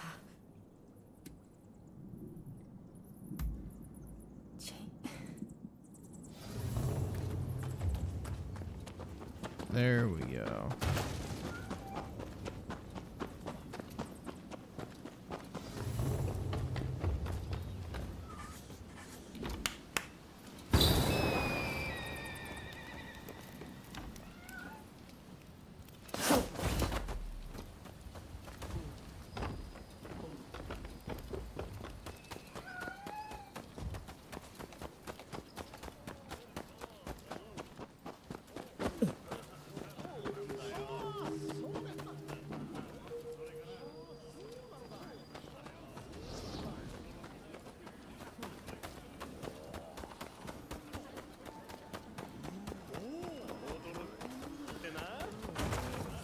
let's do this fucking bitch once now. You saw the girl, I take it. Was she all right?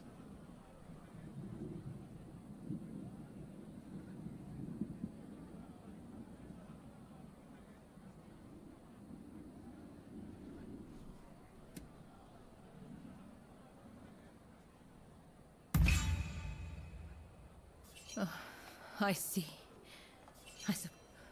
The girl we... Hell yeah, dude. I'm good at lying. I can only hope there's the room.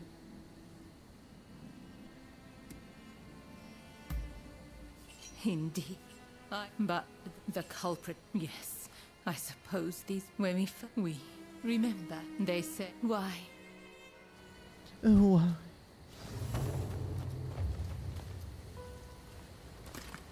I hope you do this moment justice. A happy memory. I hope you will hold on to that photograph. That way, I can always be with you. Dude, she wants to munch my carpet. Hell yeah, dude.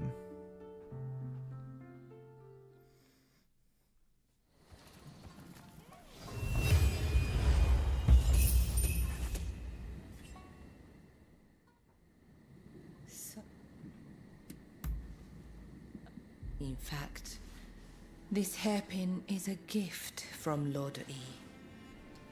But things are very different now. So much has changed, including my lord and me. The man I once knew is now the Red Demon. And the truth is that the role he has taken on torments him. Witnessing the recent purge opened my eyes. Good for you.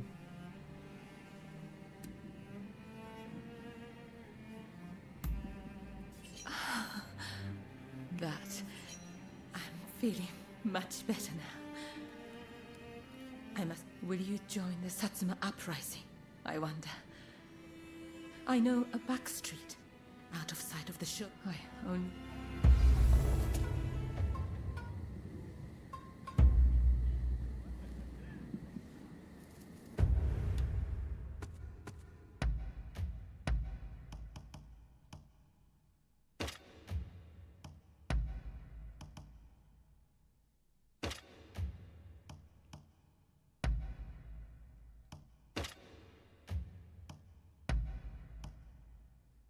Oh, hell yeah, dude.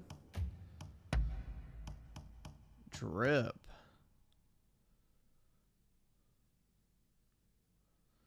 That looks so much better than what I have on now. I don't even care about the stat decrease.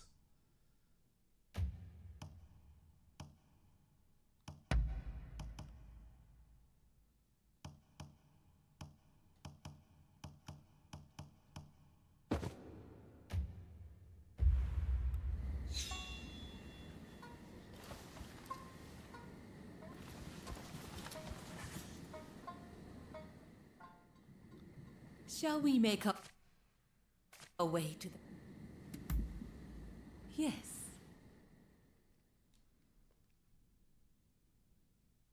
Griffin needs 100 girlfriends by the time he's 30. No thanks. So you just the blue if they take your leave this to us. That would mean I would get basically somewhere have to date somebody.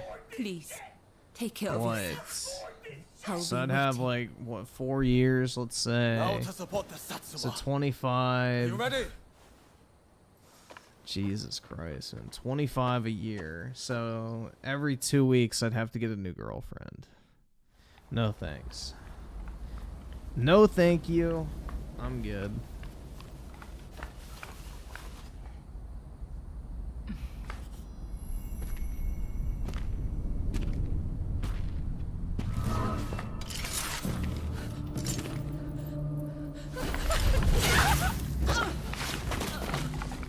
No.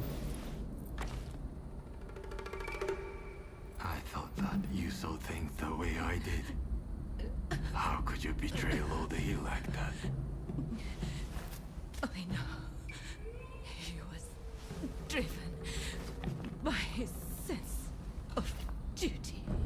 Not my hoe, dude. But he had to be stopped before he suffered even more. Come now. But in the end, it was you who were cut down. Fear not. I will serve him loyally, as you once did. Please, tell my lord. Ever since the day we met in Hikone, I have been... Oh.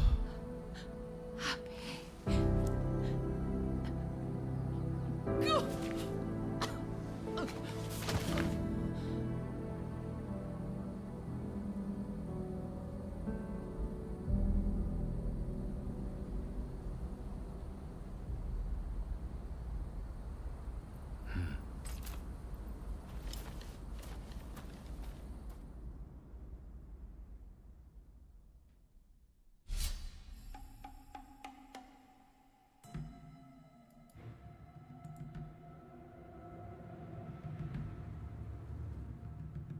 Unfortunate, man. Such a waste.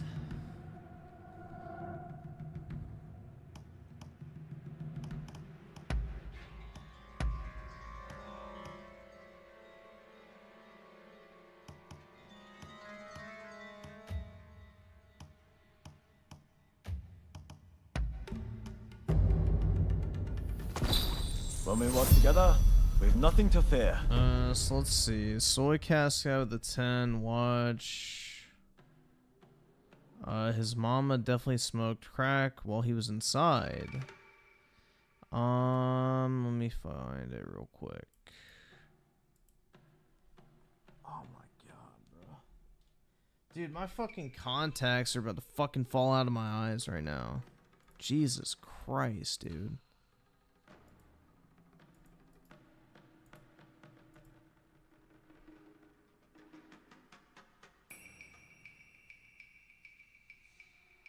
Let's see. Iceseller with the 5. This is for you.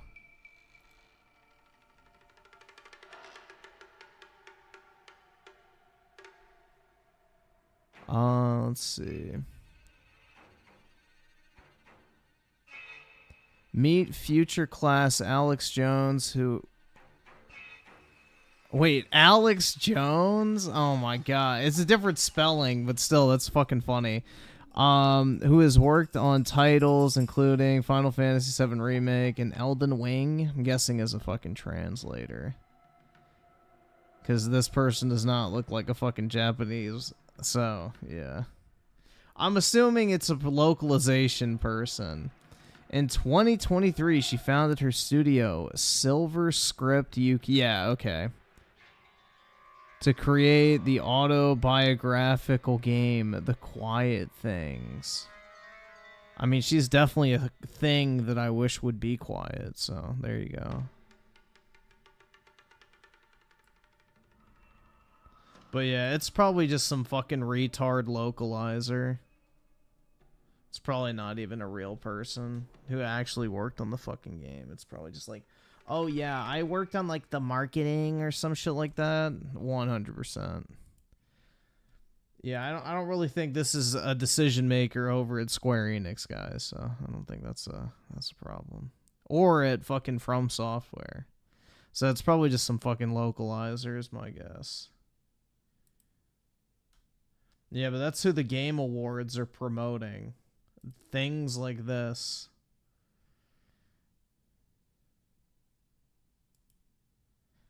But, yeah.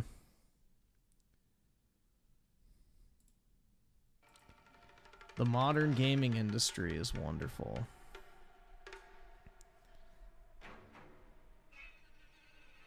But yeah, people wonder why video games are fucking woke, man. Those are the fucking people making them. Like, you know, that's what your average game developer looks like coming out of fucking liberal arts college.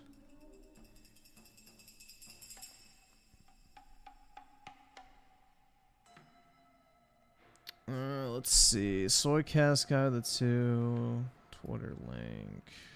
Alright. Got it. And then, let's see. Claus Mystery with the 20. Message deleted. And Claus Mystery with the 20. Pyrocynical voice. A woman games over. Unlucky. I don't know what his voice sounds like, to be honest, bro. I just know he's a furry, and I don't watch furries. Buff Garfield with the 2. DoorDash sent a cold burger, so I refunded it. Yeah, when they try to, like, you know, put too many fucking orders in one person's route. Yeah, that happens. One time I had a fucking DoorDash order where the dude took the fucking bus. Like, when I was at college, like, I knew what the bus route looked like because I had to take it. And, like, every once in a while, he would just stop at one of the bus stops for, like, 5 minutes. And it took him 45 minutes to come, like, 10 miles, I think it was. Maybe 5 miles. It was something short. And, yeah, he had taken the bus that comes once every hour.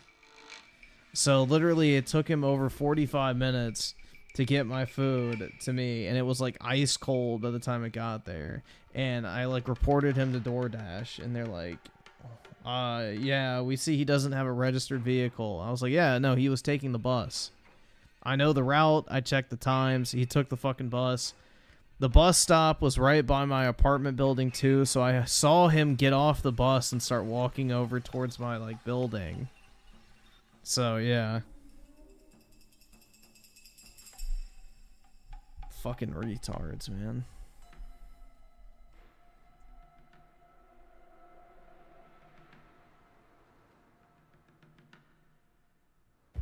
Fucking retards. I'm glad to be part of this band. Dude, I'm dripped out right now.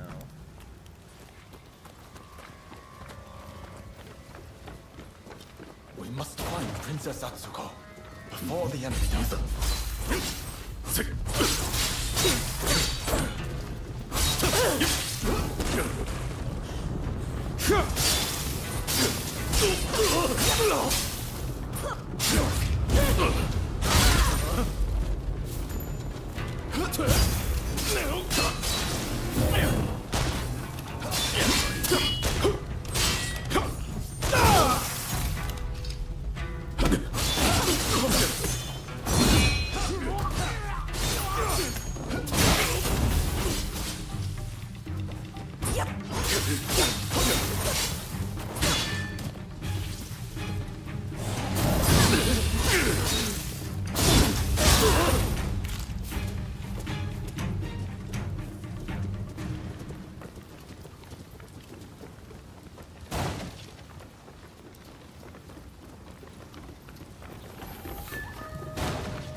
Bruh, my fucking contact is about to fall out of my eye.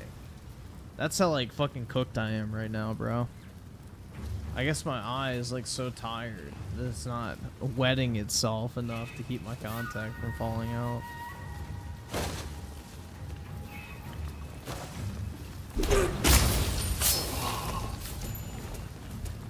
Griffin's baked? No. Absolutely not.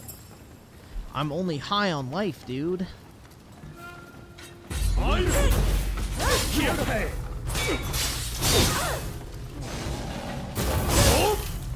Don't come reckless. Oh, come on.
Excellent work.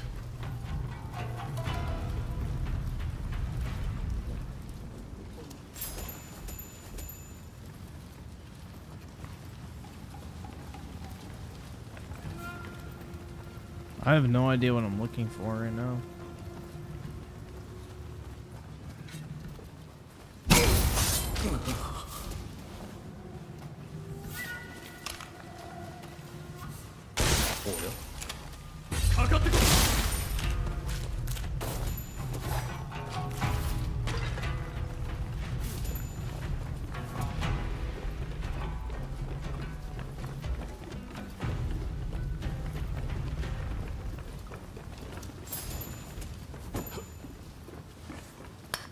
There we go. Alright, I guess this is boss time. Where is she?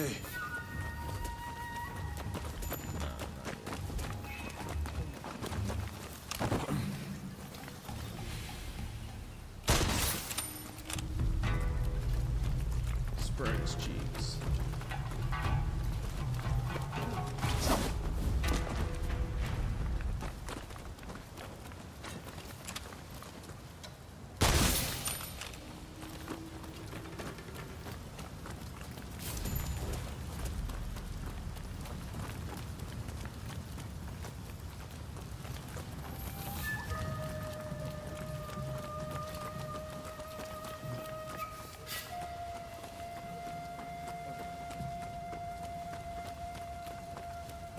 The Shogun's men are heading for that guest house.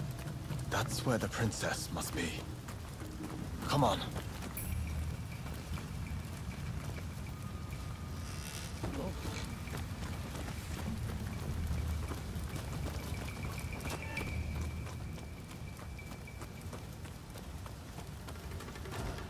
Wow, they have it blocked. That's so fucking.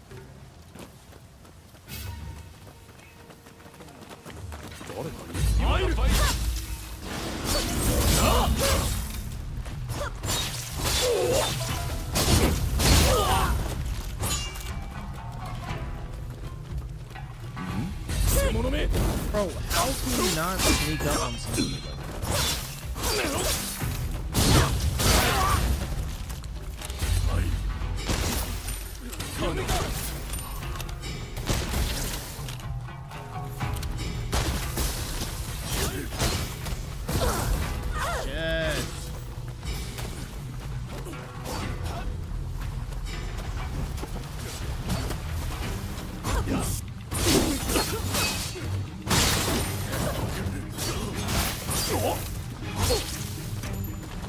Why am I toxic?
Okay, got them.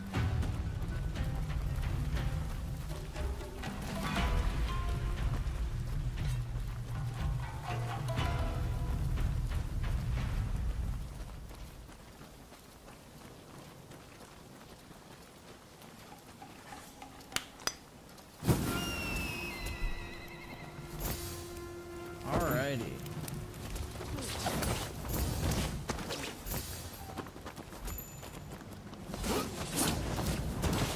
Alright, now I'm guessing it's a boss. A trick. Damn you, princess. Silly meter. But what can you do?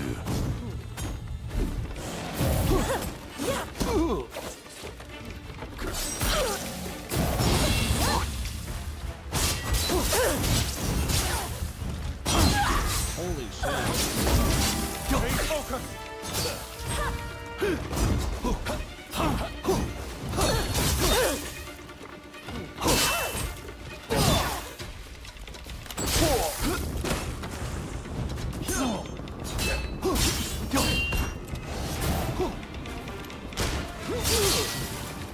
I begin to grow tired of you.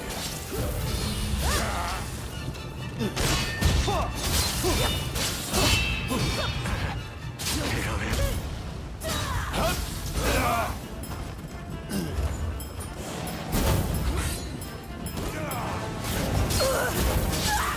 Holy shit.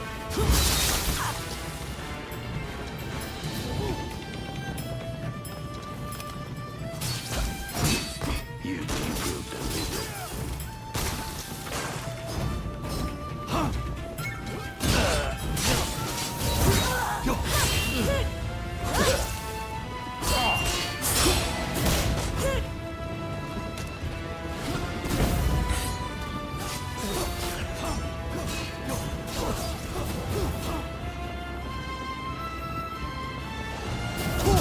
Oh, I fucking hit that button. Bro, I'm hitting it.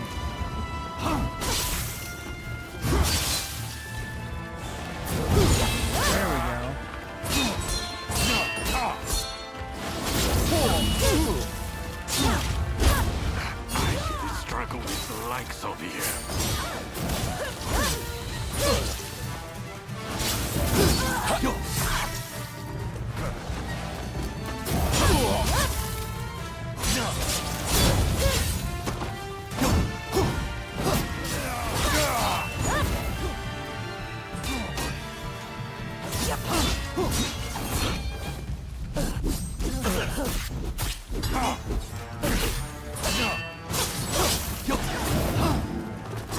There we go.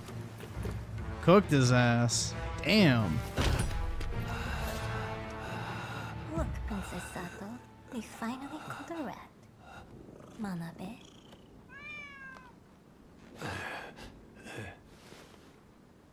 Who'd have thought a stray cat would wander in?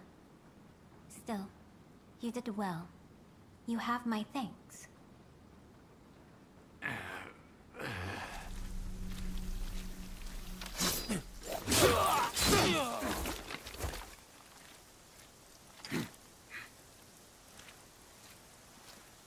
Out of the way. My lady, we will soon have dealt with the vermin in the grounds. I thank you. It seems all is going according to plan. Why would y'all expect Joker 2 to be good? Considering the original Joker is absolutely fucking horrible. The original Joker is literally fucking retarded as shit. It's literally like some fucking incel, mentally ill, retard fucking, oh, it's literally me, dude, type shit, bro. The Joker is one of the worst fucking movies I've ever sat through in my entire life. That shit was so fucking boring, man. Why do I want to watch some mentally ill dipshit for fucking 2 hours do nothing but become a fucking human doormat? I have news of my father. Yeah, let's take a fucking intricate character that was like built up during the Dark Knight trilogy, who is intelligent, organized, but also fucking batshit crazy at the same time, and let's make him some fucking loser with mommy issues and mental illnesses that make him a complete and literal We must lay cuck. down our arms, at least for today. But do not be disheartened. His dream will live on.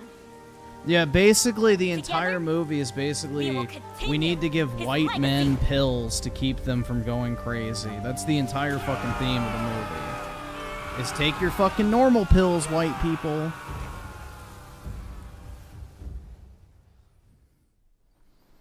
Thank you. Yeah, once it's like, it again. might as well be an ad for the pharmaceutical industry.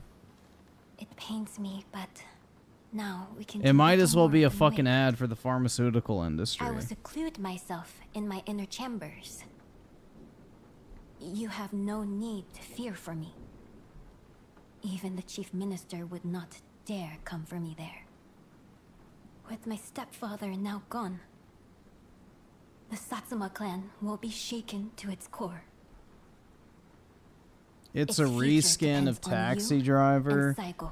I haven't fucking seen But Taxi we Driver, lack but dude, that experience, Joker movie was and our fucking master is gone. horrible. You know Like, Saigo I didn't better than really even anyone. want. I saw it on HBO know- because, like, I didn't really want to see it because I don't really like superhero Compensate shit. for each But other's people were weaknesses fucking raving about that and movie. secure Like, the oh my clan's god, bro, future. it's so good. It's one of the greatest movies Yes, my ever. lady. I watched that. It was I thank fucking you. horrible, man. Now, Why do you want to watch like some what did you say your fucking name was? loser? Like literal just fucking loser.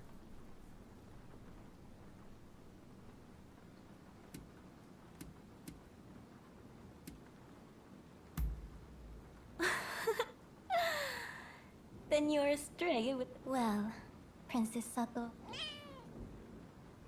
I look forward to speaking with you.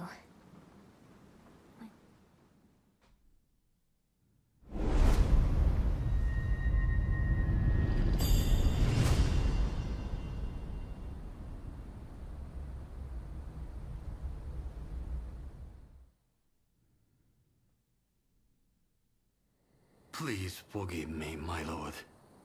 I did not foresee the stubbornness of the princess.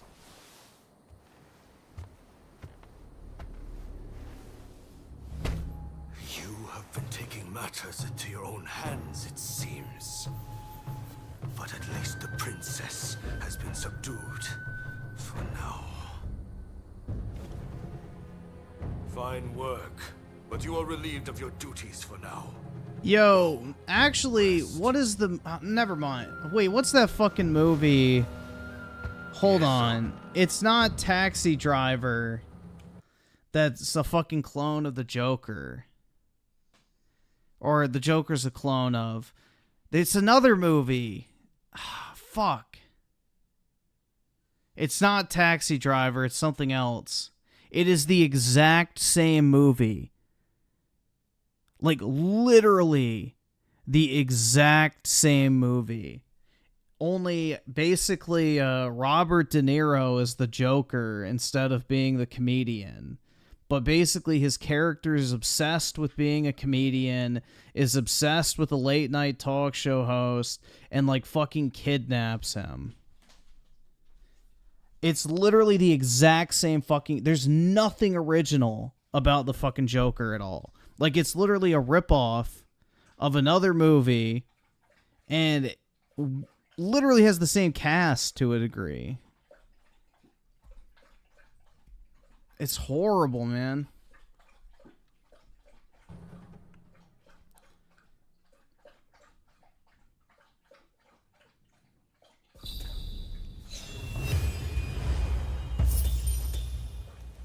Yeah, King of Comedy sounds right. I'm not 100% sure on the name, but that sounds right. Hey.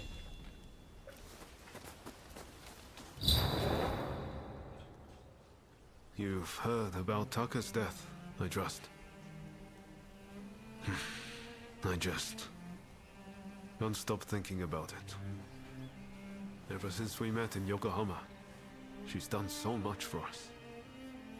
And we had some fun in the pleasure district, didn't we? But she wasn't. She knew if I'm going. Kenzui, why don't you pick?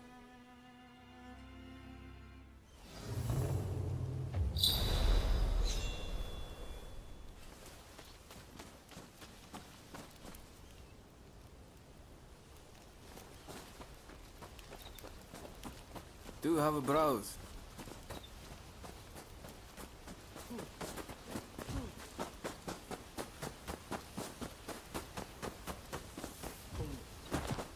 Holy shit, 50-50 on $100 game poll? It's actually better than I was expecting.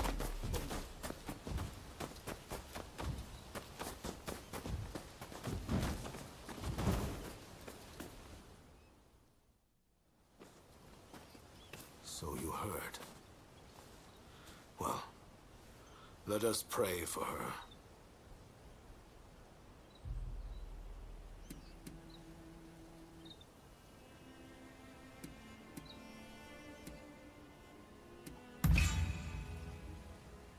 You may cast blamely. Taka, I am afraid I cannot stay long.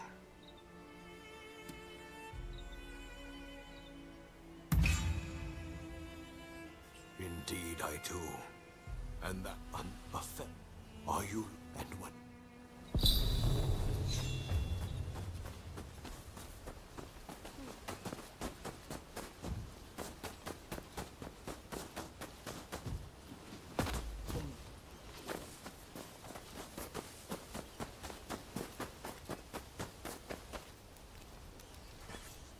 Imagine paying $100 for Rise of Rōnin.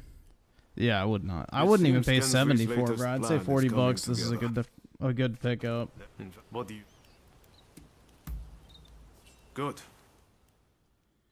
This is like a good $40, $50 game. I feel like.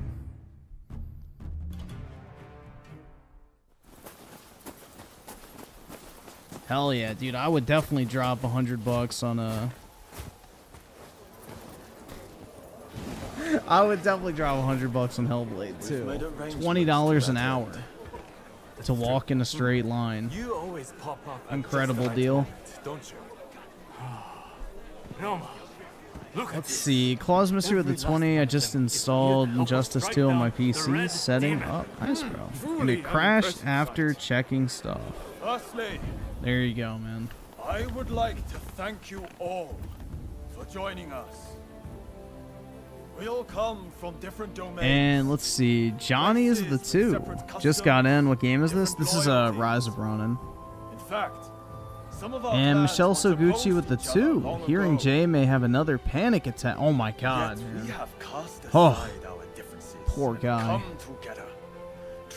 I hope he can make it through. We must strike in the name of all who have been oppressed. Let us not forget the pain of Master Shoin and the countless others who have suffered.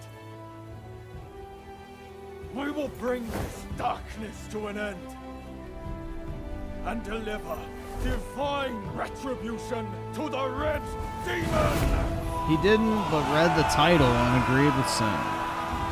What, that it's wasted potential? Yeah, I agree. That was my whole thing, is like the foundation for something great is there, but they just didn't execute it. Story sucked. The open world had the same fucking issues as the first game, if not worse. There are rumors of the combat I felt like was worse than the first game. You might deploy more guards? And, you know, they got rid of the in-game content from Bitter Black Isles. Do you expect the chief minister to flout the rules? I don't know, man. It's just... It didn't even feel like a sequel. It felt like almost like just they remastered it and changed the map. And made the story worse.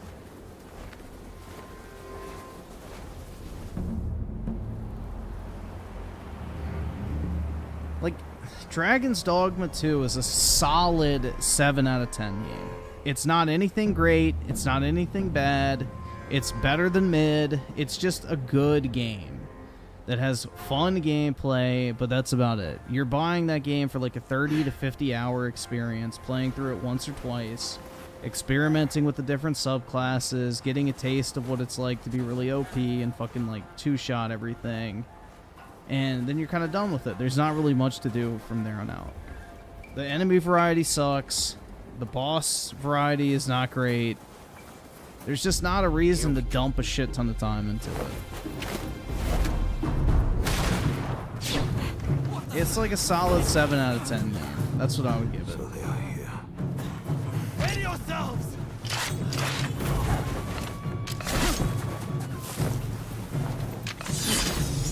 Here they come! Oh, shit.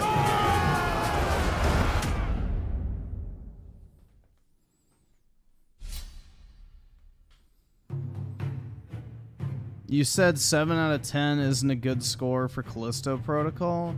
Yeah, because my grading scale is not a fucking journalist grading scale. I consider a 5 to be average. A 7 for games journos is average. So they have massively skewed their fucking grading scale upwards. So that's the difference. Is an IGN 7 is like a 5 to me.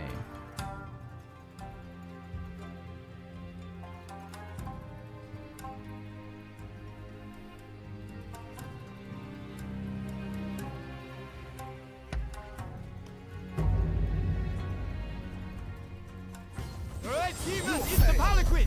Quickly! Yeah, Callisto fucking sucks, bro. That game was fucking miserable to play.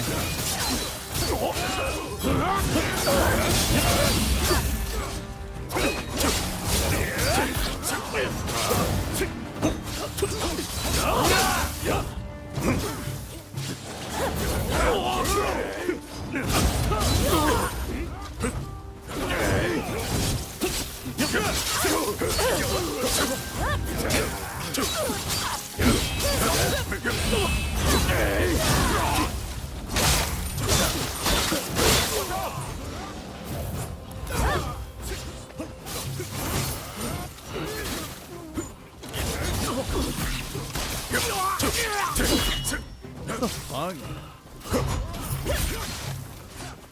Why does it keep changing?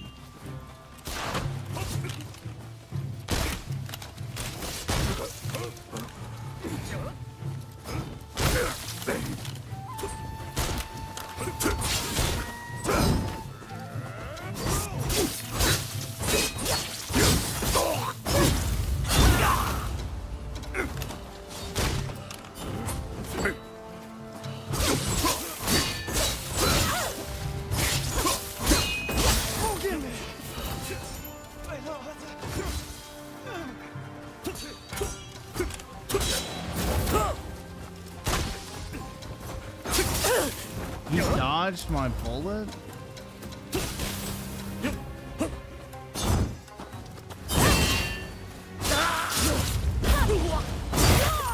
Chop.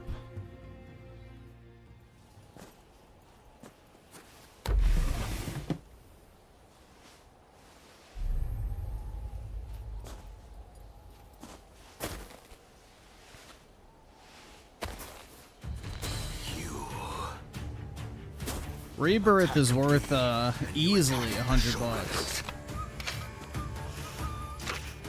I won't make this easy.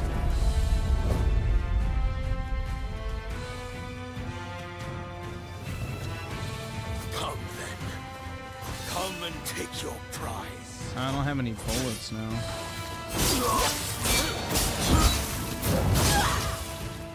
Yeah, what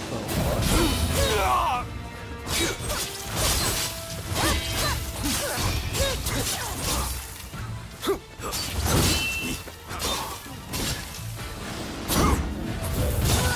Bro, how is he using magic? Hey, you all right?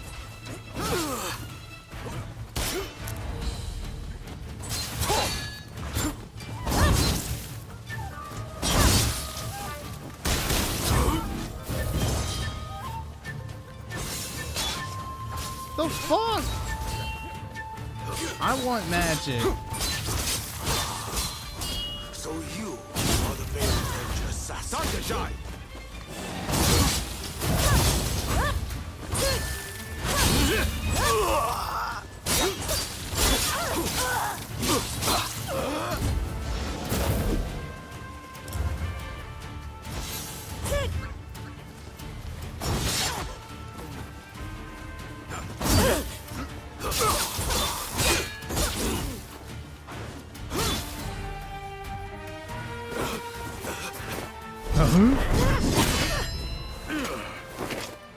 Why are you here?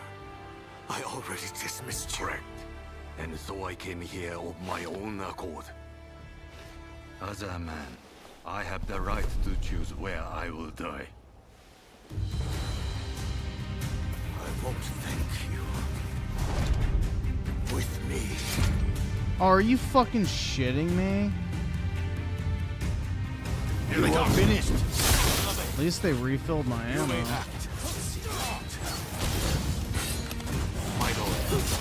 Dude, this is gonna be ass.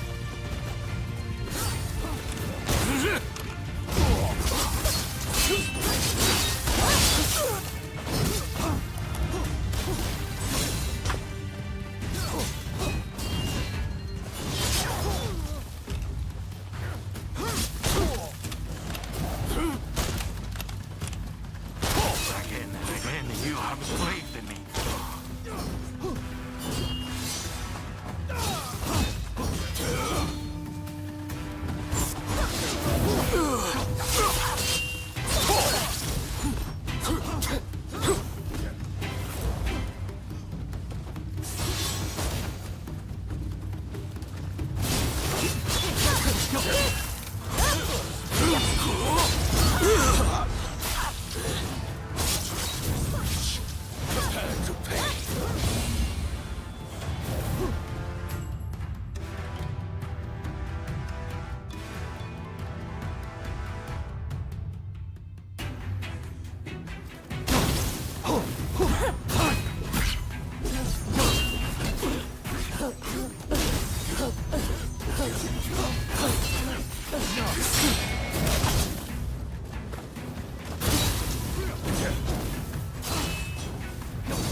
Hey, you're not looking so good.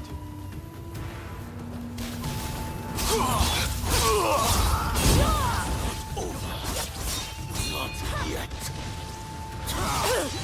Bro, that's so gay. I want a projectile like that. It ends here.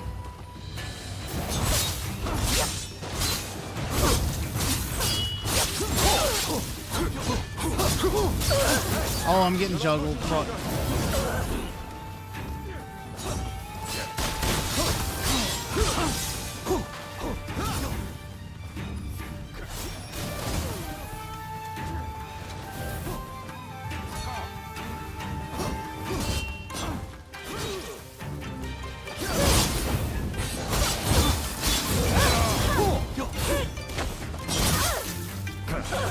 Oh shit. Get up.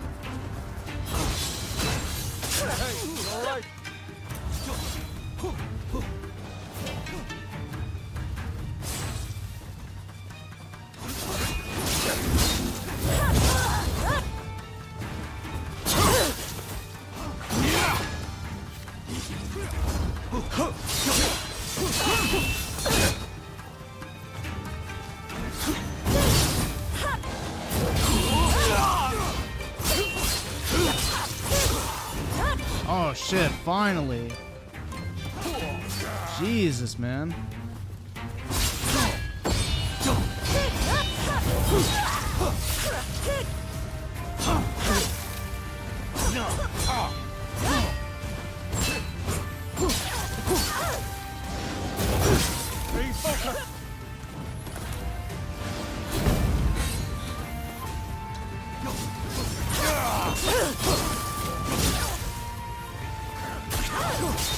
Holy shit, dude.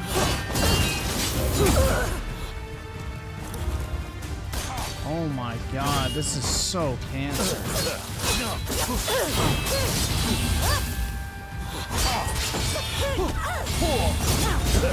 Fucking finally, dude. Jesus Christ.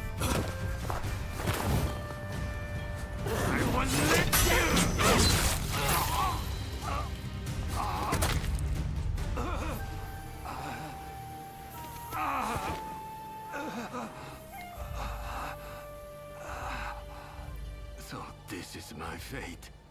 I'm probably under-leveled, I feel like. Edge. I could not help who I pledged to protect.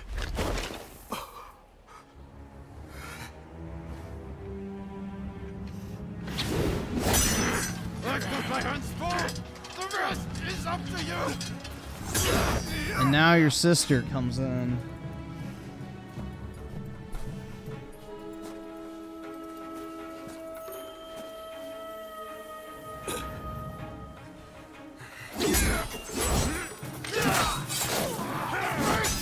This nation is in your hands!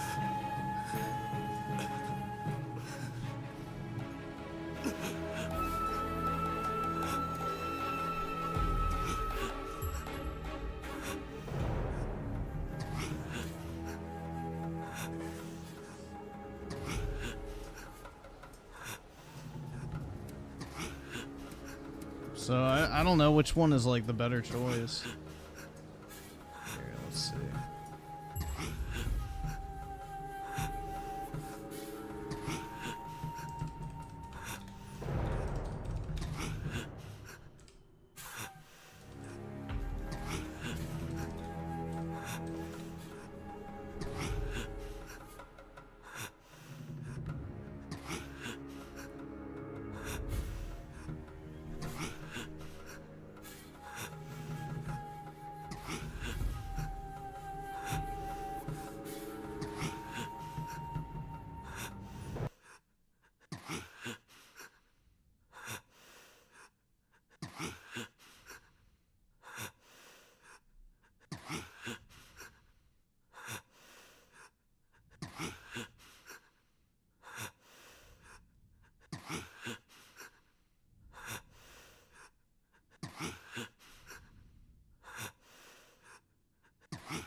Alright, so you want to spare him because you get the blue guy as an ally if you do.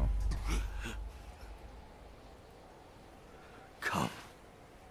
Do your worst.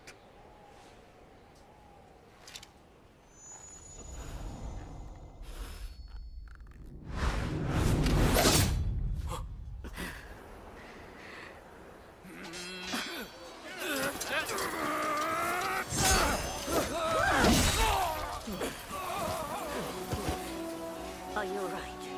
Yes.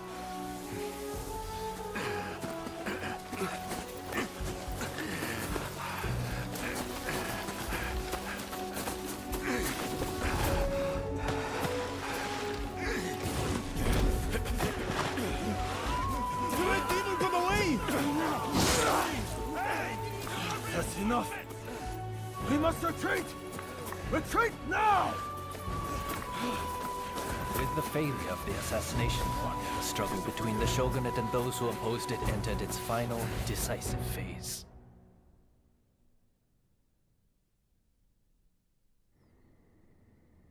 Though he survived, Naosuke-I was relieved of his duties, blamed for inciting the rebellion, and forced to leave public life.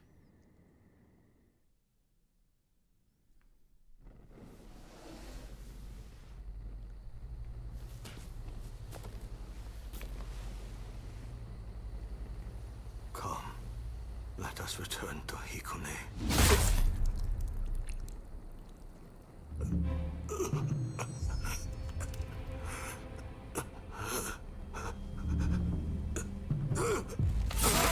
Ooh, my scissor sister.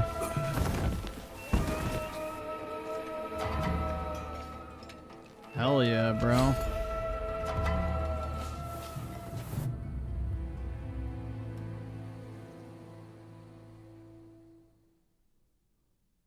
They were saying the trade talks are being suspended.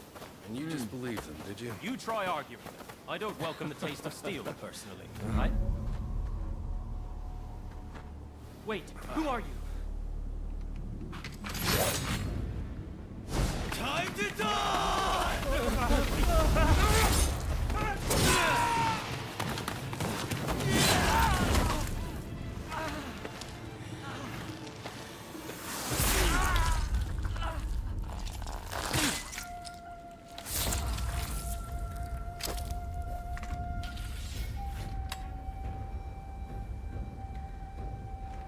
In the wake of this incident, shogunate authority plummeted as the rebellious samurai grew emboldened. The influence of the United States, which E had done so much to promote, waned. No! Leaving the door open for the British to take their place. No! No! Not the British!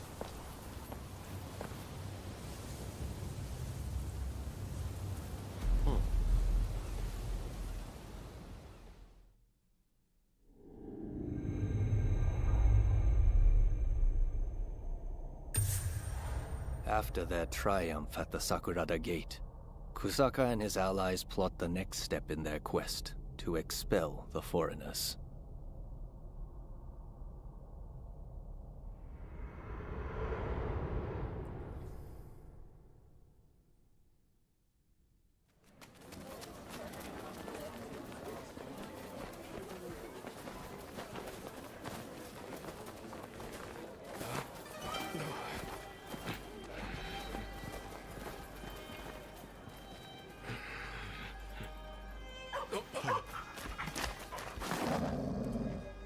A pity. Calm down. Calm down. Good boy. He's just trying to sniff you. Oi, what's the matter? What is it with you today? Fucking Brits. Hi. Sorry. Good boy. Good boy. All right. Let's go. Curse you. You're lucky I didn't cut you down too. Hey, this is no time for your killer instincts. Let those beasts be.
Could be a lot worse, right?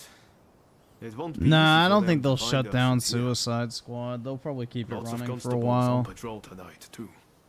It'd be too risky to camp outdoors. Did you hear what happened? Seems the public believe.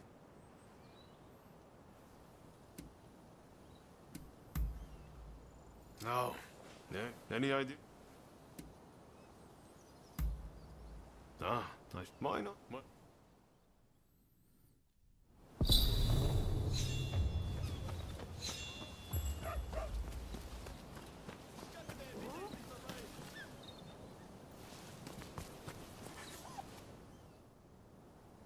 Welcome back. Did you have it there? You see, don't me. But I have besides.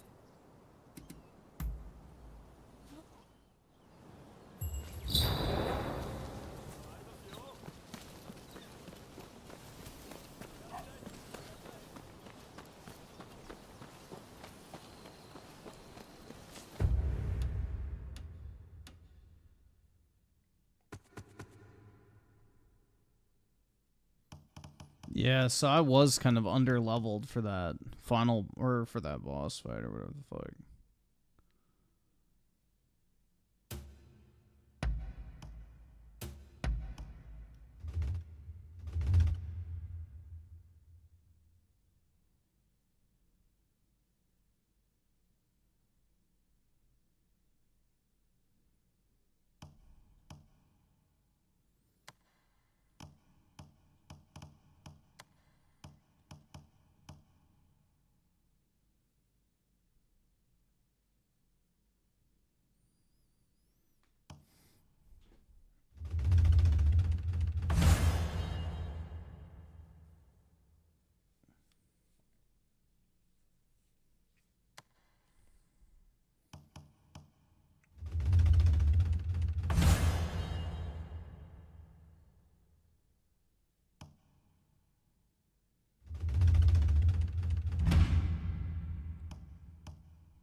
All right.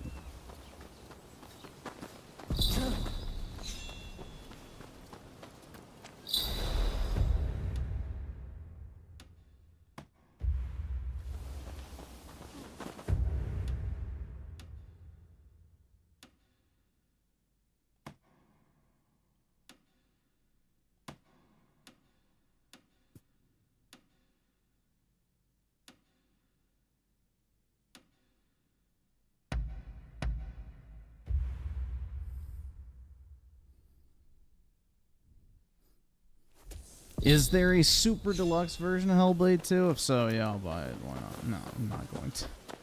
Bro, I ain't buying that shit.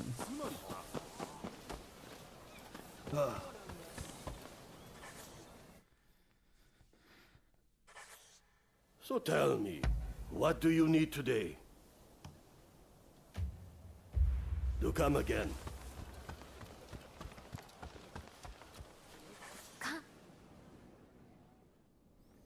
If you have business.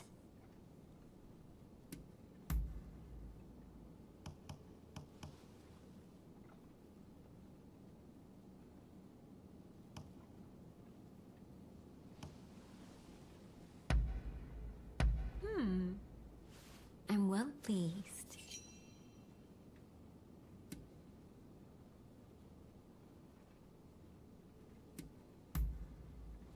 Well now. It seems we have like minds. I was just thinking of asking you the very... Since saying that I wanted to speak with you, we haven't had the... It wasn't my intention to pry into your past then. But at the very least, I thought I could get a name. You're not given...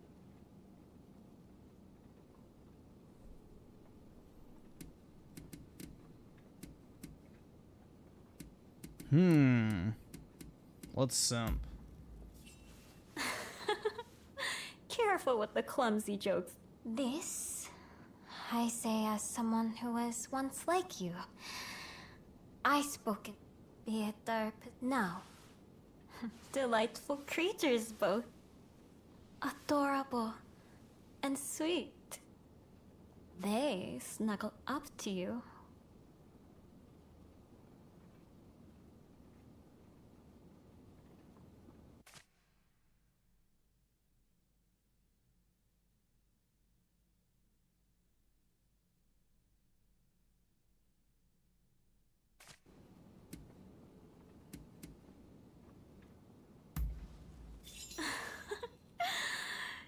Seems we're quite alike, you and I.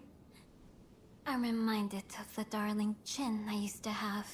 But that's enough about... Oh. If you have... Let's hear it.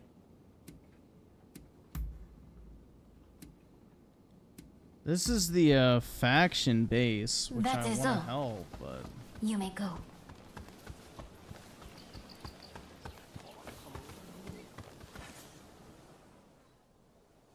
What is it this time? That concludes business.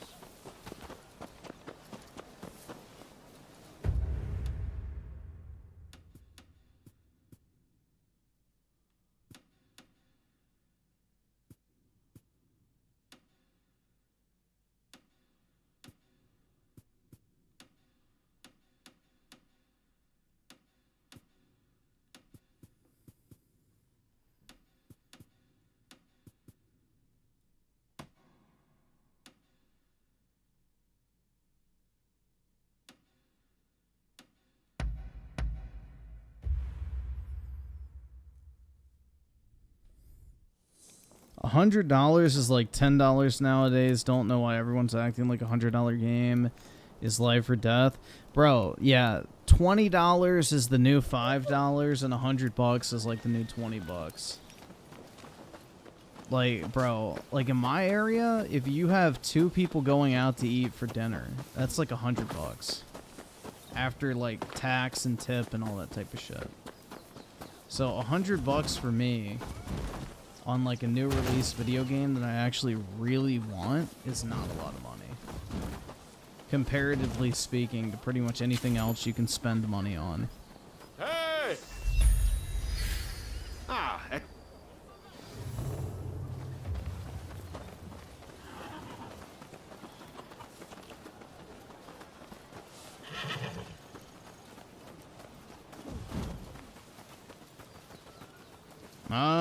Lots of people go out to eat still, man. I mean, shit, fast food, you're not even walking out of there for like less than 15 to 20 bucks anymore. It's good to see you both. Listen, the British are Normal people aren't going out to Tokuyama, eat anymore? and our plan I would is to strongly burn it disagree with down. that, man. Naturally, Everybody in my it's not area going goes to be out to easy. eat. Most people don't So cook. I've asked a few of our younger comrades to lend us their assistance. Our people have also been watching the comings and goings at the legation. Their reports include mention of a samurai. Well, if Final Fantasy VII Part 3 is $200, I will be Must be the buying it. 'Cause samurai it'll you're probably be looking the for, price of the deluxe edition or whatever. Well, what do you say to helping us out?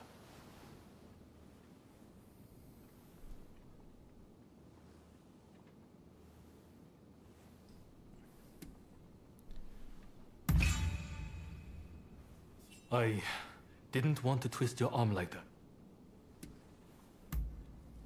Marvelous. Ryoma. My thing. I'm in Genzui and...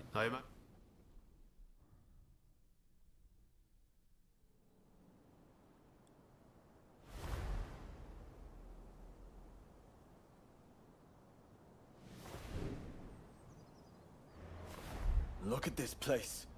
It's more like a fortress. I can't afford the date. Too many With the games. Americans fading Uh-oh. from the scene, the British are making a show of their power. When they finish that damn thing, we're in trouble. We'll never get them out. Kusaka! Yamagata, what took you so long? Anito, glad you could make Yeah, it. going out to eat is like literally the fucking lifestyle in this area. Everybody works so that they can go out to eat. Like, that's pretty much it. Going out to eat and going out for drinks and shit is like everybody's preferred activity. I've got a job for you. That's the reason I want everybody you to put on a works, fire and it's watch. basically, you know, what And everyone by that expects you you to mean- do.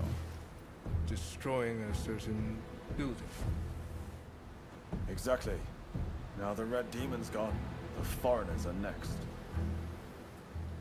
Let's torch them in the cholera they brought. The smoke will rise as a beacon for our cause.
Last good Democrat president?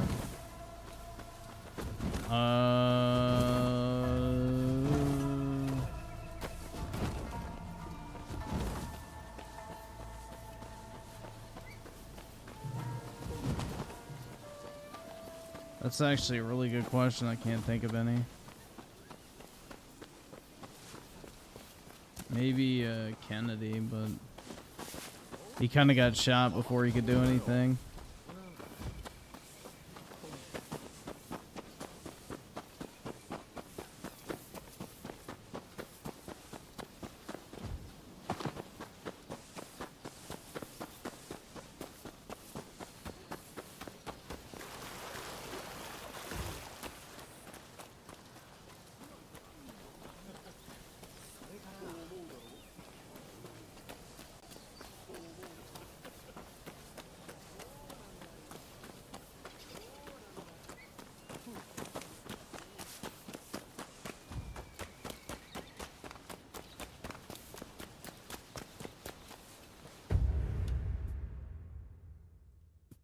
Am I just like stuck over here? You can't get past.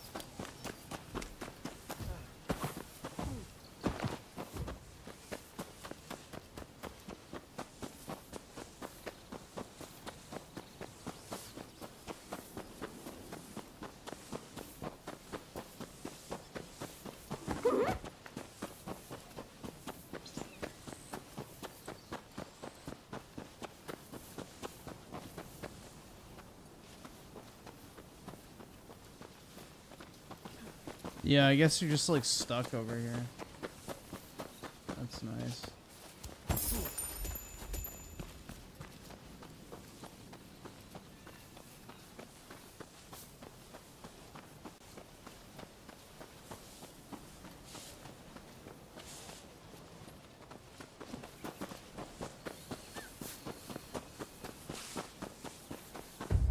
Yeah, you're just like stuck in here. That is so fucking dumb. Maybe you can get out this way.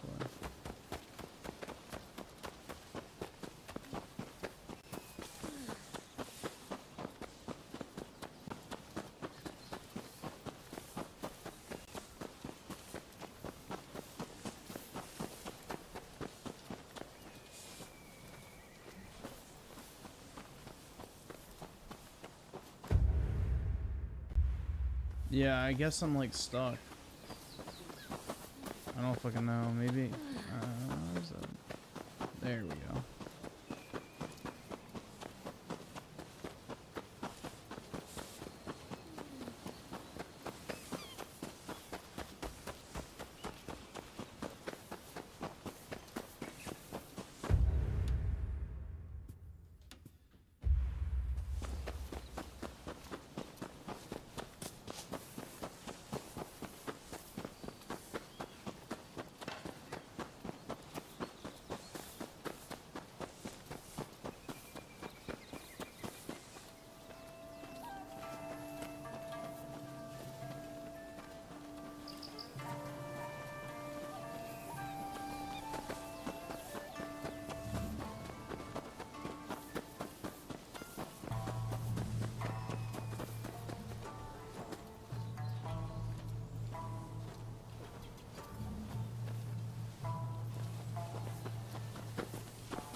Trump is basically an old school Democrat.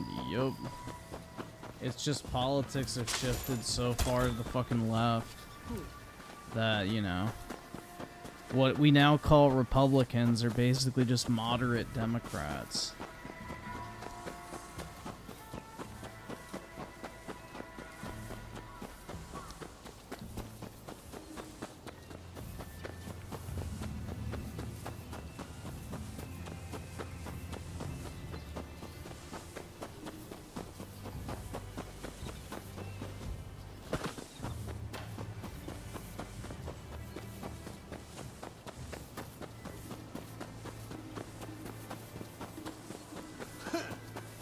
look like you've got deep pockets.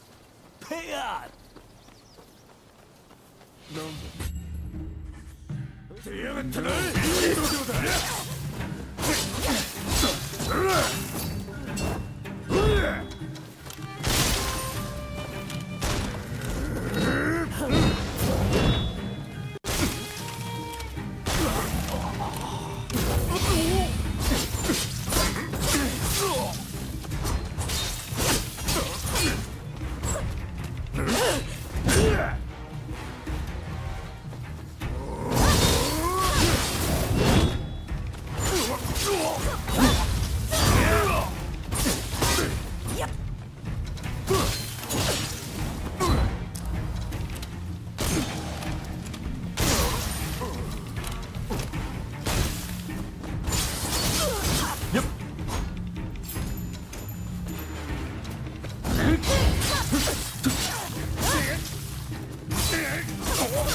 You saved my skin.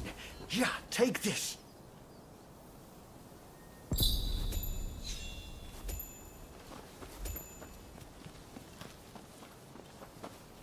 I probably dude, I'm like barely fucking staying awake playing this shit. Jesus.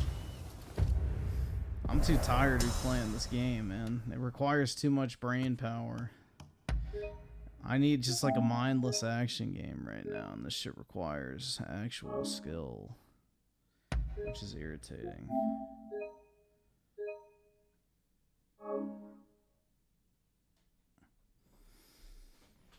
Oh, man.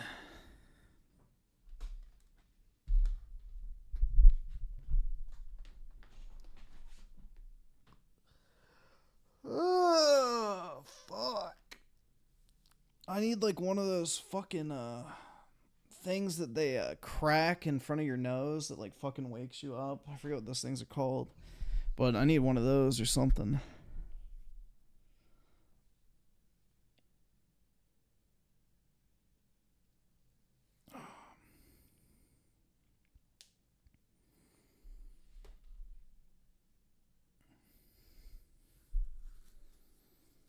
What is that shit called?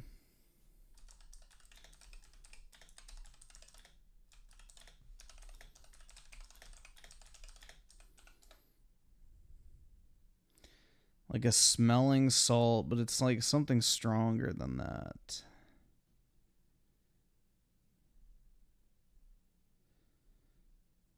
It's like fucking medical grade.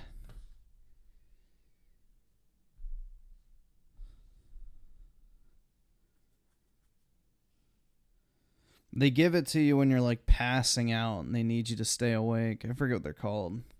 But yeah, I need one of those.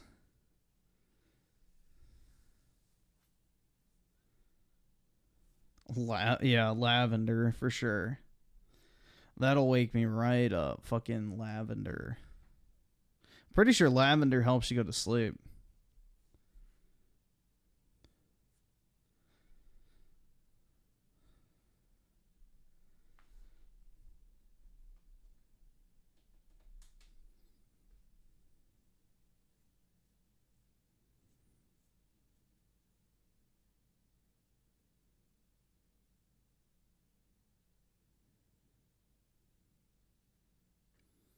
A man who has sex too many times, women call them monsters and rapists. I would have to agree.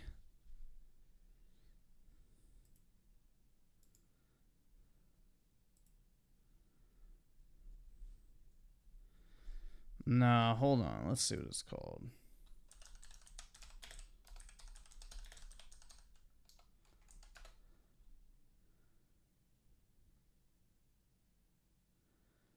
It's called Dynarex.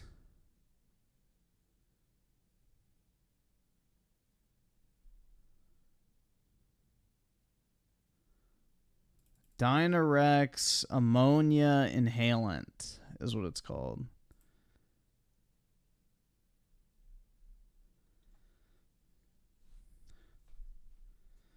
But yeah, it's like a little white capsule thing. You snap it, and it like fucking, you know, jolts you awake because of like the fumes. And they use it to prevent people from passing out when they're like losing a lot of blood or had a concussion or something like that.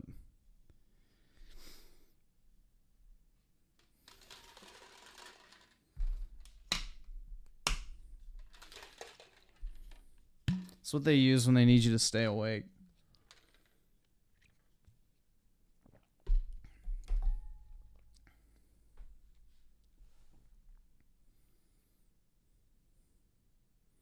Nah, I don't need to sleep.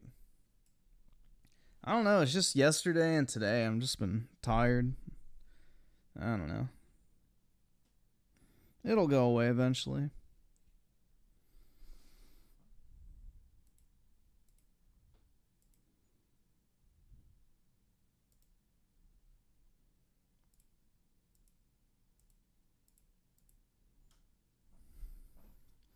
Do I get annual blood work done? No. Bro, I haven't been to a doctor since I was like fucking... Yeah, since I was like 17. I have not stepped foot inside of a doctor's office since I've been like 17. So, no, I don't.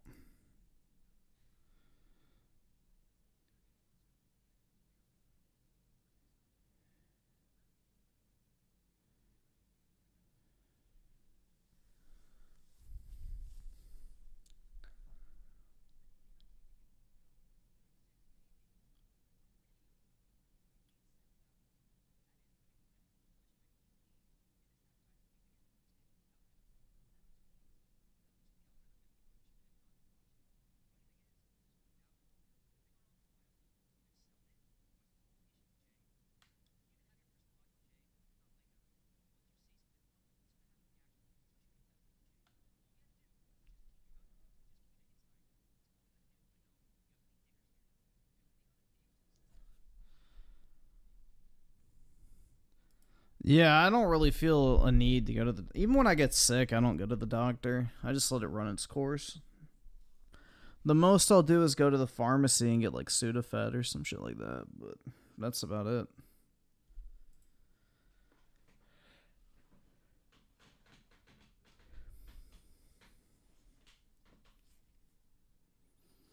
What was his big project? Oh yeah, the fucking Atari whatever.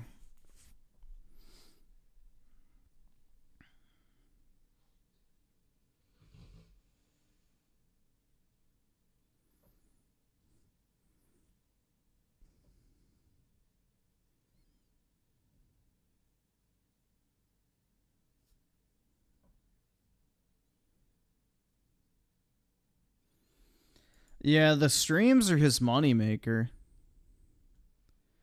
Audio's not working. Fuck.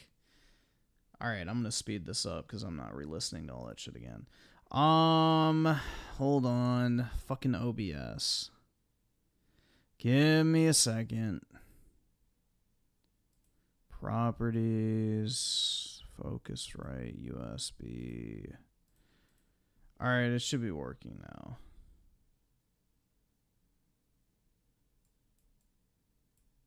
Is getting worse and worse. We are getting closer to the end of his career online. So first, let's start off with an update. So last video, I showed off how his first big project since Fire and J went. He had 29,000 views on the video. That was Is 4 it days working ago. now So or not?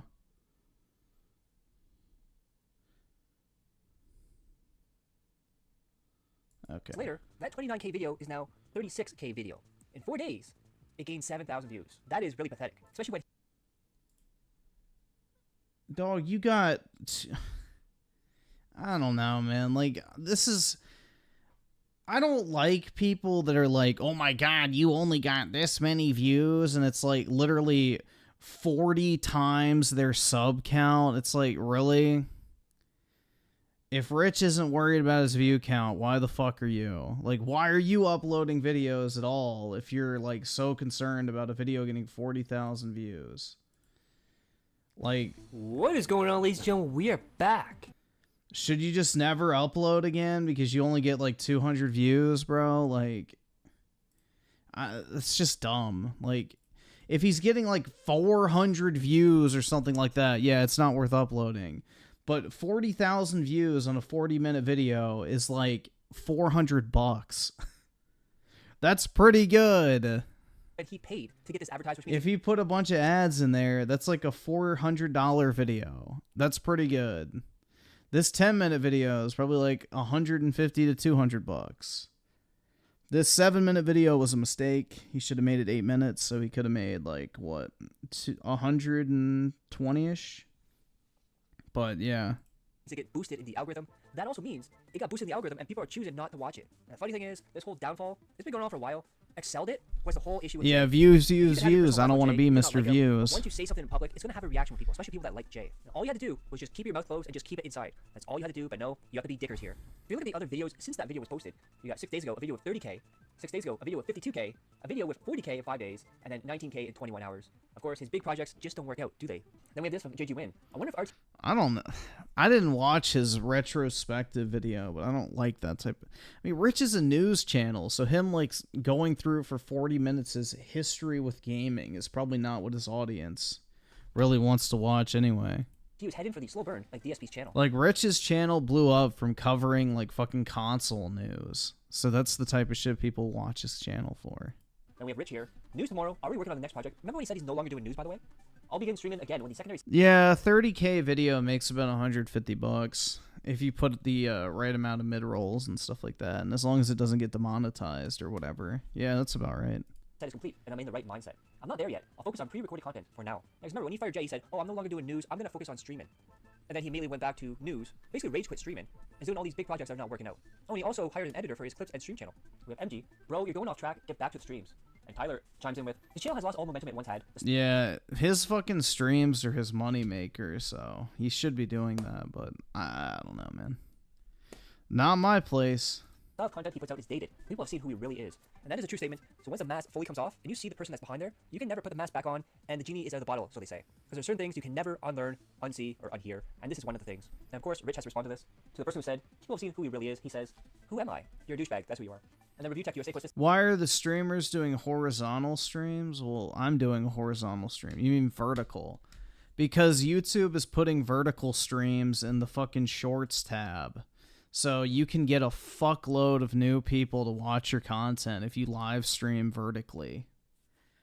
Because it, like, you know, puts it into the shorts feed, which is recommended to the wider YouTube audience. This out. Be right back. Working on an Elden Ring short. But I thought you had an editor that does your shorts. We have Renton Line who quote tweets that only lazy fucks feel the need to notify the world every time they actually work, constantly trying to change their lazy reputation with words of actually putting in the work. All this work. Talk to just drop another boring, forgettable video. And Rich puts out this weird tweet. When I can play it at 60 frames per second, or at least a solid 30 for what in the fuck? fuck's sakes, I dived right into it like it was intro guy's ass. Of course, more of the gay humor. Jumpstart Fiend, who quote tweets it, grown loser Review Tech USA in his 40s, living with his elderly parents, would rather be online posting things like this instead of being a real father and taking care of his blind daughter for bed. Reap what you're so rich. Should have just paid Jay. So this is where things get juicy. Decided to pick a fight with Kino Casino. So Rich decided to bring up Andy's past with drugs, called him a cokehead, and then Andy responded with, no, Rich, of Review Tech, I used to do coke back in the day. I'm also 141 days sober off weed, booze, and nicotine. Maybe you should figure out how to sober up instead of flushing your career down the toilet. Of course, the only thing Rich has left is a fight with people. Bruh. Oh my god. Yeah, Andy Worski being 140 days sober is not a huge accomplishment. Drama, because his usual stuff is not working anymore. I'm pretty sure he's done that before, right? Claus Mystery with the 20, Lavender, these nuts. Ha ha ha ha ha ha. I don't have a 90s laugh track. And Ferrix with the 5, his videos talking about people getting arrested for dumb shit were funny as hell. He should do those again. Yeah, like story time videos. I mean, the thing is, he just needs to go back to doing raw commentary without the fucking annoying, like, edits and stupid fucking bird jokes and all that type of crap. Or, like, farting in the mic or burping or zooming in on his fucking Nicolas Cage cutouts. Like, I don't know, man. He just... Less is more when it comes to the humor. We have Camelcast official. It's always wild for me to see people heavily involved in alcohol or drugs criticizing people who sobered up. Yeah, of course, Rich with the edibles and the weed. And then Andy responds to that. I know, it doesn't make sense to me. I've never been happier since I sobered up. I was going down a brutal path and my life has completely changed. Then Andy brings up the clip of Rich on stream yelling at his mom because she wants him to take care of his child. And he yells at her and says, I can't do it, I'm streaming. And he puts this title, Rich Review Tech is acting like he's normal. Does a normal man have a domestic on stream because he would rather do drugs and stream to 200 people when his kid is crying and needs him? I wonder why your show is tagged Rich. And then someone started using the Michelle Soguchi to troll Rich. And then Andy laughed at that and Rich said, it's a troll, you fuck. And Andy responds with, no shit, you used that name to donate to Jay. And then we have Meth Jesus, what a name, says, does he not realize that he's providing you with content for upcoming shows? He's saying that to Andy for Kino Casino, which Andy responds with, Rich Review Tech blocked me. I can no longer read tweets of him reviewing tech. That is right. As soon as he sees the backlash, as soon as someone's winning an argument, block, block, block. It's almost like someone else. Who could I think of it? You know, someone that says, ban, ban, ban, ban, ban, gone, forever. And then the biggest moment of the night, Review Tech USA, rage quit Twitter/X. We have Richard Brunel's a two-faced backstabber. Richard Brunel nukes his Twitter account, and we see a picture of Review Tech USA and his account which says, this account doesn't exist, try searching for another. And we have Meerkat. Reposts of DSP's incident photo have dropped by 300% since. And then he decided to make a community post. I'm just making it silently known that I have decided to shut down my Twitter account. I'm looking at this time period as a point to rebuild, both personally and professionally. Twitter was doing nothing more than hurting my career and damaging me psychologically. Rich, it's not Twitter that's damaging your career and you personally, it's you. You're the problem, it's you. And my god, you're becoming more and more like DSP every single day. The lack of self-awareness is absolutely mind-blowing. Really funny part of this one is DSP has said in the past that he has an uncle. How is Rich becoming like DSP though? I have yet to hear Rich beg for money. I don't know, like, despite, you can say whatever you want about him, like, raging and shit like that, but I've never heard Rich beg for money. Named Rich. It was a choice that needed to be made, and one that I have carefully thought about for a while now. It's time to focus on what's best for me and my future. Wherever the road leads me, only time will tell. I appreciate you all. Now, the problem with this, Rich... Yeah, he begs for Melanie Mac's attention, but I have never heard him beg for money. ...is there's no rebuilding. This is not something you can overcome. Once something's like this is out there in the open, it's there forever. People are always going to recognize it. People are always going to remember. And we live in the era where once something's on the internet, it's on there forever. And people will keep bringing it up no matter how much you ban people, no matter how many accounts you delete, you will always have people bringing it up. But of course, you think you're above all that. You're entitled. You can overcome this, like Howard Stern or DSP. Then we have the former Sexy Coco, the Snaky Coco. Bet you regret the victory lap you took for JKB, you moron. He went on the Lolcow podcast, and Keemstar told him, be an asshole to your employees, do this, do that. And he said, yeah, I'm gonna be ruthless, I'm gonna do this, I'm gonna do that. It happens all the time in business. And then right after that, he went on his own live stream with a thumbnail of Jay's tombstone, and it says Jay's career, and it said something like, victory, sweet damn victory, something like that. And here we are now. And we have Renton Liar. This fat fucking dirty laundry bag of a human was up at 1:40 a.m. high as fuck, doom scrolling hate tweets and decided to just deactivate. Now Dickers, a break won't rebuild anything, you are hurting your own career, and went to silence the criticism, laugh my ass off. And also around this time, before he deleted his Twitter account, Kino Casino, they made a show out about watching clips about Rich and exposing all the stupid stuff he did and said. And we have Darcy the Flow. Rich is just making it silently known that he's decided to shut down his Twitter account. In addition to being a moron, Rich is also an oxymoron too. Of course, what he's referring to is Rich said he's silently closing this down on the internet as a public figure, which is the opposite of being silent. And we're renting again. Hey Richard, did you see this before you deactivated? We have JKB, Jhoof. I'm on track to double my views in April over March. Absolutely insane numbers. Thank you for the support, everyone. And Billy responds, good, you deserve it. Can't wait to see where your channel is a year from now. Also the Discord. I didn't think I'd like it as much as I do. And JKB, glad you're enjoying it. Well, we will see. Funny thing about Billy when he says, I can't wait to see your channel in a year. So I think that's a dig at Review Tech USA, because when he's saying that Jay's career's gonna be over, he's no talent, he's boring, he doesn't know how to entertain people. He said, in a year, come back and let's see your numbers and see how well you're doing compared to me. We're not even a year in, and this is how it's looking. And we have Amos, who got bullied by Rich in the Twitter space. Little baby back bitch. Boohoo, the mean internets. Don't like how evil and vindictive I am. I got increasingly jealous of my best friend's success eclipsing my own. I got paranoid and thought he was trying to take my channel away from me. He's the boogeyman, though. And Darcy the Flow. When Rich reactivates his Twitter and comes back, we don't need to make fun of him extra hard. Sound good? And that's one of the things I was talking about, where the internet is forever. You can't rebuild when something like this comes out, because people always bring it up. And of course, I had to do this. Nerd Brew here. DSP outlives RTU's Twitter account. So if you guys like that, click that like, share the video, leave a comment below, hit subscribe my other channels on the details of the end cards. Yeah, I don't know. This was a big fat nothing. Yeah, boring drama. I agree. That was pretty lame. The proxy battle of ownership of Disney against Ike Perlmutter and his camp, Disney CEO Bob Iger was asked about how wokeness is hurting Marvel, Star Wars, and every property within Disney's hands, and how they might be going off of that, because that's one of the major pieces of contention on why a hostile takeover of Disney was attempted. Because Disney has lost value in the past decade, where everything else has gone up exponentially. Like, just keep this in mind, guys. Disney is the same size that it was before buying 21st Century Fox for, how much was it? Fucking 72 billion? So Disney basically doubled the size of its company and then halved the valuation of it over the next 10 years. Or however fucking long it was. So basically, if you invested money in Disney 10 years ago, you have the exact same amount of money that you invested. Even though they spent $70 billion to double the company, essentially. So this comes at us from Disney talking with CNBC. So this is a real outlet, a real news outlet that has impact on stocks, shares, whatever you want to call them, and it's an industry-led report that we got here. So CNBC sat down with Iger to talk to him about ousting former Marvel Entertainment CEO Isaac Perlmutter, or Ike Perlmutter as everybody calls him, how he was being backed by Pelt and everything that happened, and how specifically they were talking about wokeness. We need to take Disney down and take it over because they are too woke. And we know that that's not the way going forward. Well, Bob Iger has a pretty lengthy response here in terms of what he's talking about, but the point of it is, he says, there's no truth to that. He says, we're making worldwide content that needs to reach a diverse worldwide audience. And you need to provide products that Yeah, you're not hitting any sort of audience, though. for everybody if you want to succeed on a global scale. You're not succeeding on the global scale. Are products that are made for specific markets, for specific people, for specific beliefs, for specific ways of life. And that is there to ensure that everybody is getting something from Disney. And then he goes on and says that he believes that people don't even really understand what wokeness is anymore, and that these people are just tossing that word around to rally people up.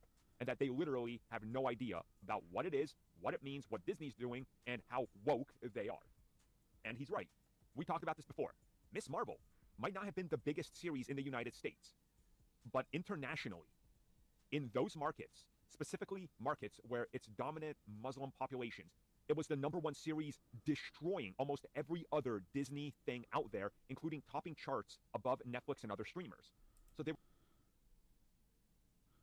Oh my god. The cope is insane, bro. Holy shit. were right to make that call.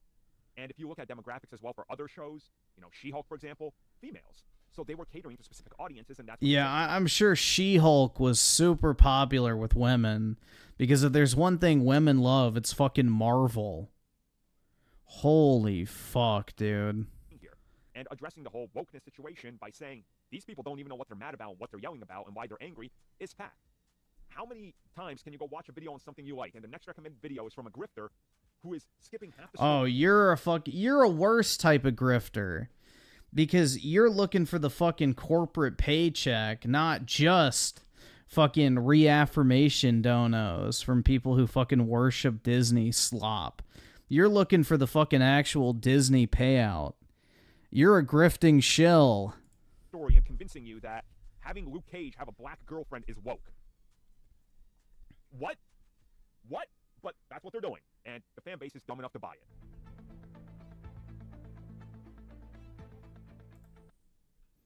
Jesus Christ.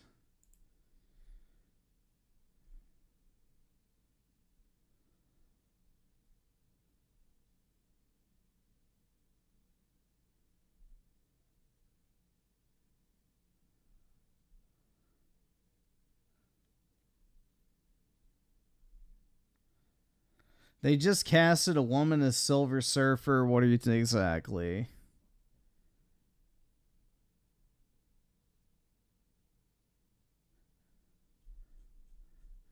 Dude, it's just like state of denial type shit. Fucking stupid.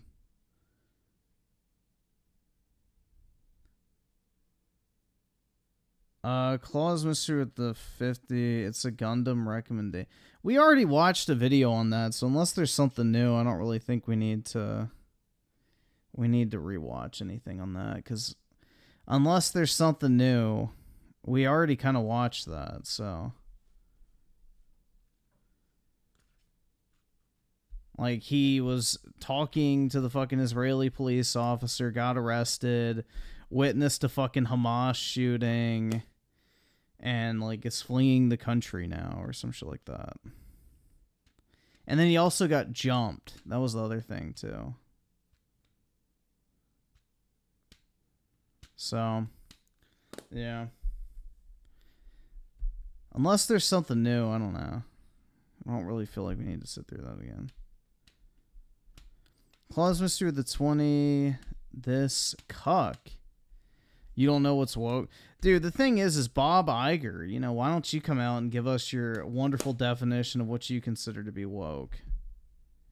The thing is all you have to do is if, you know, he challenges you like, oh, these people don't know what woke is. It's like, well, Disney gave us the perfect blueprint for the definition. That would be my response to Bob on that one. It's like, well, Bob, luckily your company has laid out the exact fucking blueprint for exactly what wokeness in media is, so I can look at your shining example. Done.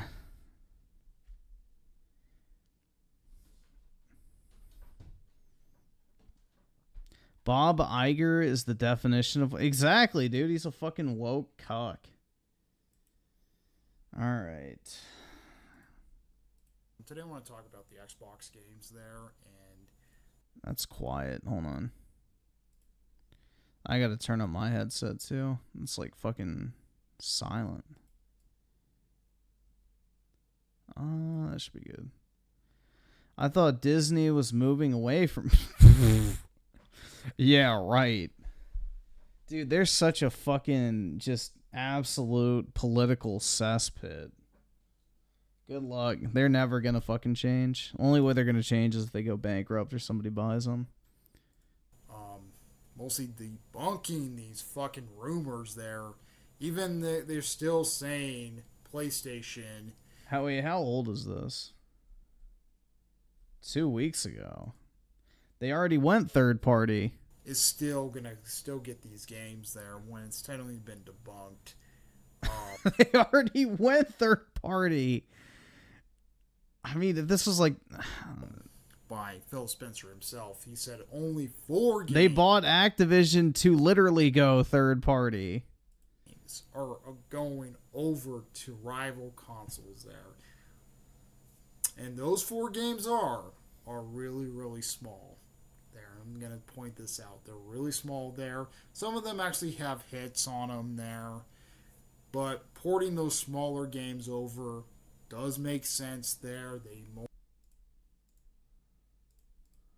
get the revenue in the end of the day, and they're getting the money for these smaller game titles there. So why I'm saying this there, why PlayStation or why Xbox games are going over to rival platforms there, like PlayStation and Nintendo Switch there, because Microsoft is not really looking at the big picture there. Their really competition is Google and Amazon. That's what their really competition is there. They want to compete with them. They're not really focusing on competing with PlayStation and Nintendo there, and that's what Microsoft is competing with. Well, they should be competing with Nintendo and PlayStation because a Google or Amazon could buy Nintendo or PlayStation, and then they automatically, yeah. That's kind of a...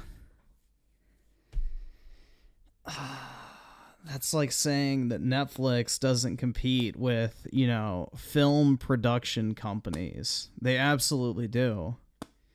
Because they need to have better, unique content than, you know, movie studios or fucking TV studios and things like that.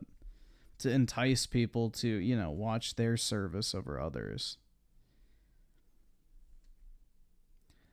Do you think Apple could ever buy... I mean, anything's possible, man. Anything's possible. There and stuff. So putting on these games to other platforms... I think Apple would be a good match for PlayStation because they both have, like, that brand equity that goes a really long way. They're in smaller titles. They're not going to put the biggest games there. And Phil Spencer actually said something in the interview there, in the conference interview, and they were actually saying something about, like, these games are going to come over to Nintendo, to PlayStation, or he's saying something about Starfield and Indiana Jones there, saying going over to PlayStation. He actually said something, he said, they're not going over to PlayStation. So, and he's saying, we're taking some games there, we're technically from the older catalog there, so mostly the way he kind of mentioned this there, and the way he kind of broken this down, was saying about these games there, and he was talking about little title games. He's not talking about the Halos, he's not talking about the Gears, he's not talking about the Forzas there, going over to different platforms and different... Yeah, well, the way these bots hype up fucking Sea of Cheeks and Wi-Fi Slush, you would think it's like the greatest video games of all time.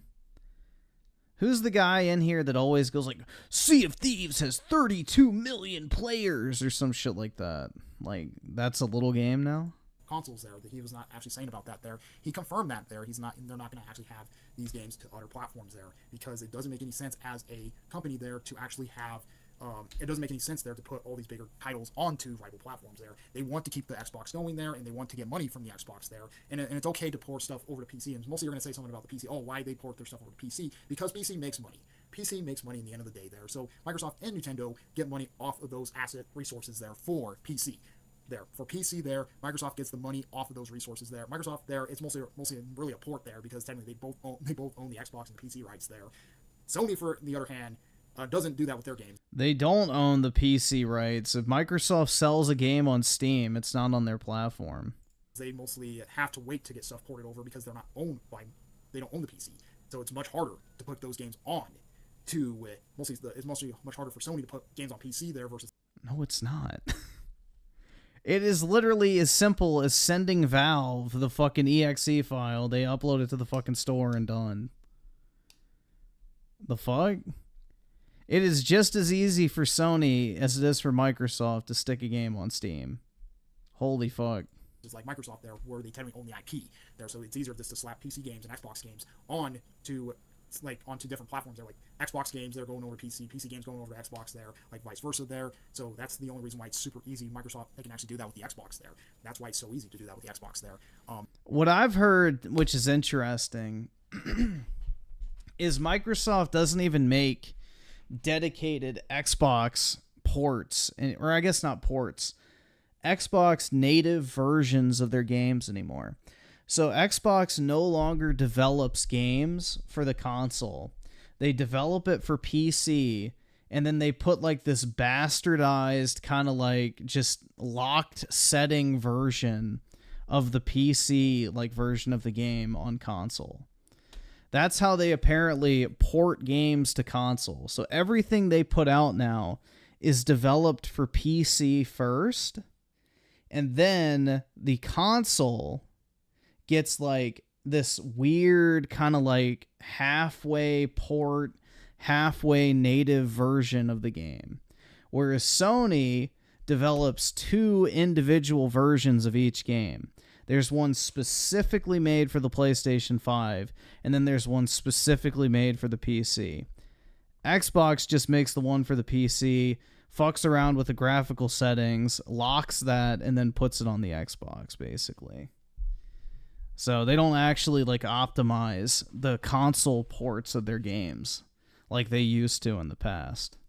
That's what I heard about whatever their like first party studios do. Everything is developed with PC in mind first. Even there were some PC exclusives there, like Diablo going over to console there. It made it a little bit easier. Yeah, that's part of the reason for why it's 30 FPS is because, you know, it's literally developed for, you know, PC hardware, and then they're trying to get it to run efficiently on console hardware with minimal input. So, yeah. Onto Xbox there, and mostly actually having the Xbox rights for the Diablo game. So, that's the only reason why they actually had all these games there to actually do it. Smaller titles, they can get away with small. There's not like that base level optimization from the development, like, foundation in place. Whereas, like, you know, PlayStation games are literally programmed down to the line of code with the console in mind. That is not occurring with Xbox anymore. Smaller titles. Like, games are really, really small there, like Hi-Fi Rush, Sea of Thieves, and Pentiment. Those games there, those 4 games, went on to competing platforms. They're doing well. Yep, they're just lazy with it. It's a, like, fucking time-saving kind of thing. But it doesn't work out well for games that, you know, are not suited for the specific Xbox hardware. On competing platforms there. So how Microsoft's going to do this? They're possibly going to put some more smaller games there. They're going to put some of their games there has been out since like 5 years, 10 years ago on the Xbox One, and you're going to possibly get those type of games there, or technically going to be the small title games there to mostly go into multi-platforms. That's where I was hearing from what Microsoft. Like, it's the reason why Sony can get a performance mode on pretty much every single game they put out, regardless of how large it is, how good it looks, whatever. Like, Spider-Man 2, for example. The game looks really fucking good graphically, and it's got a 60 FPS mode, and it's open world. How the fuck does Hellblade, a linear walking simulator, not have a fucking 30 and 60 FPS mode? Well, it's probably because The PC version can run the game at high frame rates, and they just locked the console version at 30 to get it to run effectively.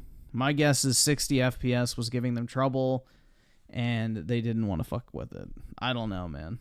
That's why I was hearing what Phil Spencer was actually saying. He's saying, I guess they figure, you know, nobody's going to buy it on console anyway. They're just going to download it in Game Pass, so who fucking cares? Beggars can't be choosers.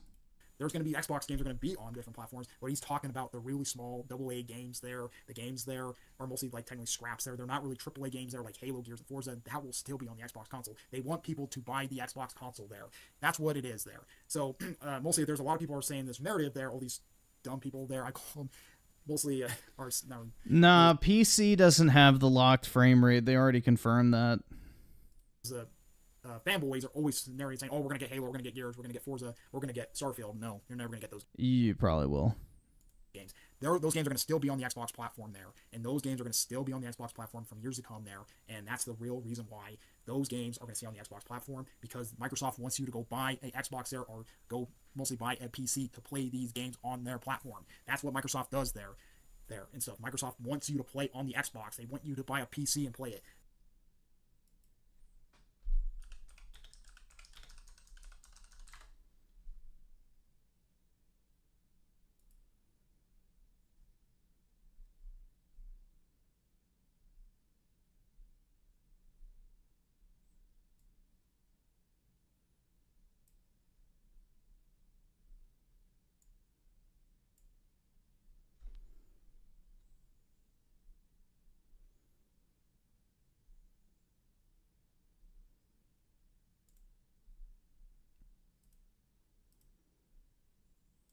Because they own the IP in the end of the day. Or they want you to subscribe to Xbox Game Pass, or they want to subscribe you to Steam there to play these games there, on their service. They don't want you to play the things there. Smaller games, I might see them going to different platforms. Smaller games there, I might see them going to different platforms. I don't see the big AAA games going to... I don't see their big AAA games to do that. What is the point buying an Xbox then if they put their AAA games on different platforms? Because that mostly might not make the customer buy the system there, not make the customer... Well, people already aren't buying the console, but yeah. Or buy the system there, buy the Xbox system at all. So that's the real reason why they're not going to fucking do this shit. So, yeah. So I just have to break it down. And all those people, honestly, are going to get Halo, Gears, Forza, Starfield, Indiana Jones. Just keep dreaming. Just keep dreaming. Those games are not going to other platforms. They're not going to other platforms. They will eventually. They 100% will. All these guys saying that it's only 4 games are coping. That is an absolute fucking cope. Phil Spencer has lied through his fucking teeth. I mean, dude, he lied about games coming to PC day and date. He literally said that not every game will be coming to PC day one. There will be some Xbox exclusive games out there that will not go to PC. That was a complete and total lie. From that point forward, every single first-party Xbox game that came out also released on PC. So, dude, I don't know why people believe Phil Spencer at all at this point. Platforms, keep dreaming on that, because the way I was hearing it, the way Phil Spencer was mostly saying it about it, it sounds like little games are going to different platforms from the Xbox ecosystem. Mostly really old Xbox games, might add. Old. Really old. Wi-Fi Slush is like literally a year old. That's it. Xbox games, like Xbox One games, like 10 years or 5 years prior. So yeah, so that's pretty much it. I broke it down what Phil Spencer really fucking said about this stupid interview. Ori is already on the Switch. And you guys said something about the these games, these bigger titles are going on PlayStation. Okay, if it sells pretty well, I'm going to say this. If it sells pretty well, they're just going to keep sending smaller and smaller titles to those systems there. No, they're not going to send smaller and smaller titles. They're going to send bigger and bigger titles. There. Because they're going to want that money. They already have it on PC. PC is going to get the big money. There. They see PC as the big money. They don't see PlayStation as the big money, and they don't see Nintendo as the big money for games. They don't see Nintendo and PlayStation as big money for... Oh my god. Yeah, a 200+ million person install base is not big money for video games. Nintendo doesn't really care because they have their own IPs. But PlayStation, the way they're going, it kind of looks like they're hurting. Yeah, this whole thing is out of Phil's hand. Microsoft wants their ROI, and they are not gonna like fucking give a shit like about anything other than, oh well, we can move this many more million units per game times $50 is our take home from a digital sale. So, you know, we can make an extra 1.3 billion a year releasing all these games on multiple platforms, and that's all that's going to matter. In Microsoft, this is why I actually said this there. Microsoft is top dog in the gaming industry.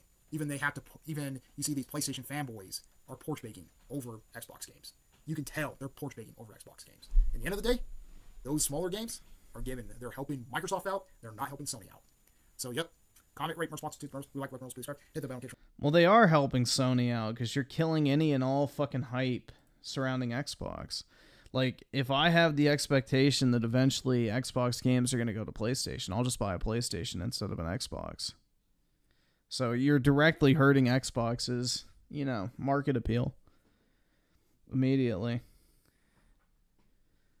Todd Howard has competition and telling sweet little lies with Phil. Exactly, bro. It's like the only reason Phil bought Bethesda is so Todd could teach him his ways. Alright, let's see. Ahead of Resident Evil 5's release in 2009, a dark cloud swirled above the game with Of course they're fucking British. Particular ferocity. It was a cloud made up of allegations that the game was, and by extension still is to this day, racist. There has been... Why is it that every single fucking British person nowadays is like this fucking white, guilt-ridden, self-loathing cuck? I mean, I understand it's like programmed into their fucking heads at a young age in their school system and shit, but like every single British male you ever hear is like the biggest fucking just self-hating, white, guilt-ridden, just absolute fucking bitch. Like they fucking loathe their own existence because colonization and shit. It's like so fucking pathetic, man. It's absolutely fucking pathetic. I don't fucking get it. Like, bro, y'all used to rule the fucking earth, and now you're getting cucked by a bunch of, like, fucking, you know, third world countries trying to guilt trip you. It just doesn't make sense. Been renewed interest and much discussion of that topic recently, in part because it's likely 5 will be the series' next title to receive a remake following the success of 4's, but also because of an article published by IGN a few weeks ago which briefly touched on it. Having coincidentally finished a playthrough of Resident Evil 5 myself around the same time, and as a series superfan, it's a subject I also find fascinating and have been thinking about a lot since, so I thought I'd share my opinion while everything remains fresh in my mind. Also, regardless of where you land on this issue, reasonable, level-headed critiques of topics like this are vital, and as adults we should— No, they are not vital. This is a fucking video game, you fucking nerd. Get a fucking life, you little pussy-ass bitch. This is not fucking vital. This is literally the most unvital fucking shit you could ever engage in. Oh, racism in my Resident Evil game. Like, yeah, get a oh my god, bruh. You have rape gangs roaming your fucking streets. You got bigger fish to fry, buddy. Or I'm sorry, fish and fucking chips. Whatever the fuck. Oh my god, dude. Jesus Christ. Should be able to debate them without malice, so please try and keep it civil in the comments. Right, now before going any further, I think it's important that I share my own view early on, especially when tackling a matter as divisive as this one. It's not divisive! Holy shit. The only people that care about this shit have blue hair or are just purposely fucking grifting. No one gives a fuck about this shit, bro. Holy fuck. Particularly blunt, yes, I think there are aspects of Resident Evil 5 which are problematic, if not racist. Now, what I'm not— You're fucking racist, because you make white people look like fucking idiots. Suggesting in any way is that there was any deliberate maliciousness on Capcom's part. The examples I'm about to share can mostly be chalked up to a lack of sensitivity. However, regardless of intent, the optics can undoubtedly at times be poor. For those of you unfamiliar with the premise, Chris Redfield and new partner Sheva Alomar, both part of the Bioterrorism Security Assessment Alliance, or BSAA for short, are sent to the fictional city of Kajuju in West Africa to investigate an outbreak.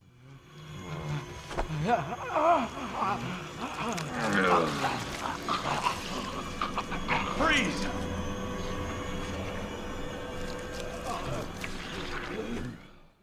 Not long after arriving, they are set upon by hordes of angry locals infected with the Plaga parasite, and so begins a struggle for survival in an unfamiliar setting. If that sounds a lot like Resident Evil 4's story, that's because it is, and it's that similarity which is often used as the primary argument against accusations levied at 5. Usually, it's something along the lines of, the first few Resident Evils were set in America, and Leon killed parasite-infected Spaniards by the truckload in 4, with neither causing any uproar, so why should a game which uses Africa as a setting and features parasite-infected Africans be any more or less controversial than those titles? Simplifying discourse— Because my white guilt prevents me from making any sort of fucking concession. I just can't do it. The colonizing gene in my DNA just pulses with guilt. These fuckers are sad, bro. Could you actually imagine living like this? I don't know, dude. These, like... Bro, I think we need to adopt the Chinese practice of re-education camps.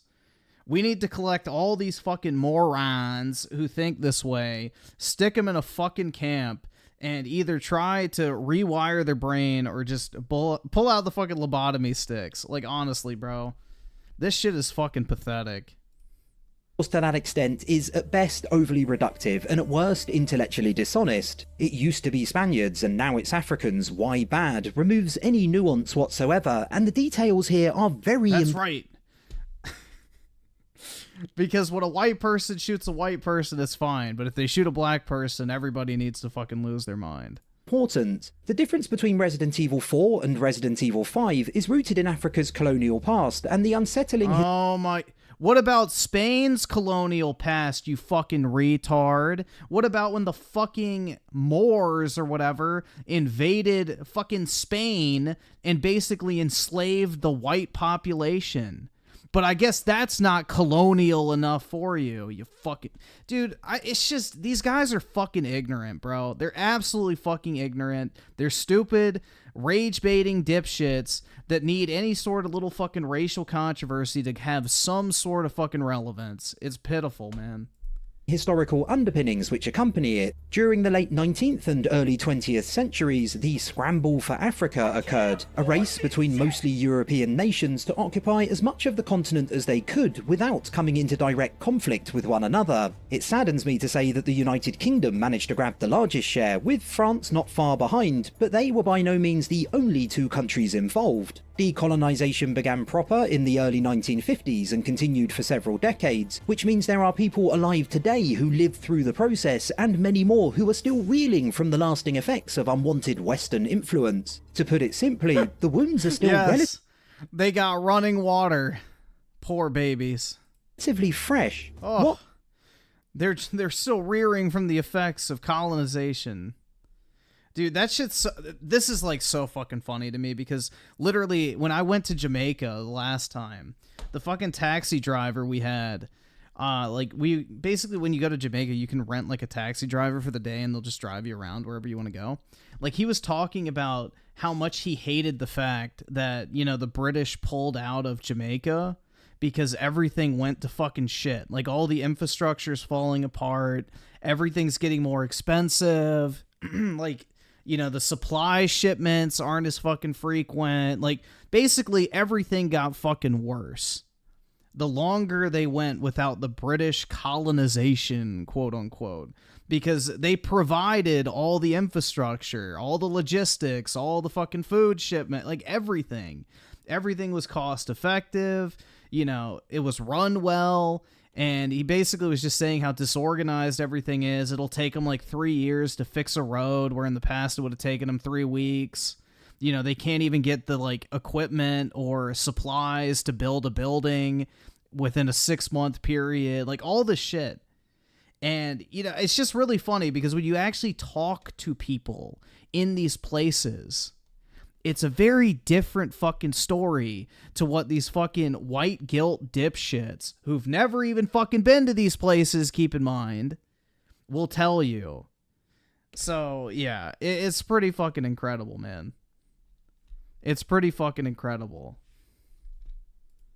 What has that got to do with Resident Evil 5, I hear you ask? Well, there's a phrase you might have heard used to refer to Africa, the Dark Continent. First popularised by explorer Henry M. Stanley in his book Through the Dark Continent, it was a phrase which conjured up the impression that Africa was an unexplored, mysterious locale. Language It pretty much is. Is a powerful thing, however, and what the Dark Continent also helped many propagate was the idea of Africa... Most of it's not developed. ...being a dangerous, untamed land filled with savages, a place which colonisation would only serve to benefit. This idea reared its ugly head in many forms, especially in literature, cartoons and similar. I'm not going to show you... Dude, to this day, the only reason certain places in Africa have clean drinking water is because of Western charities.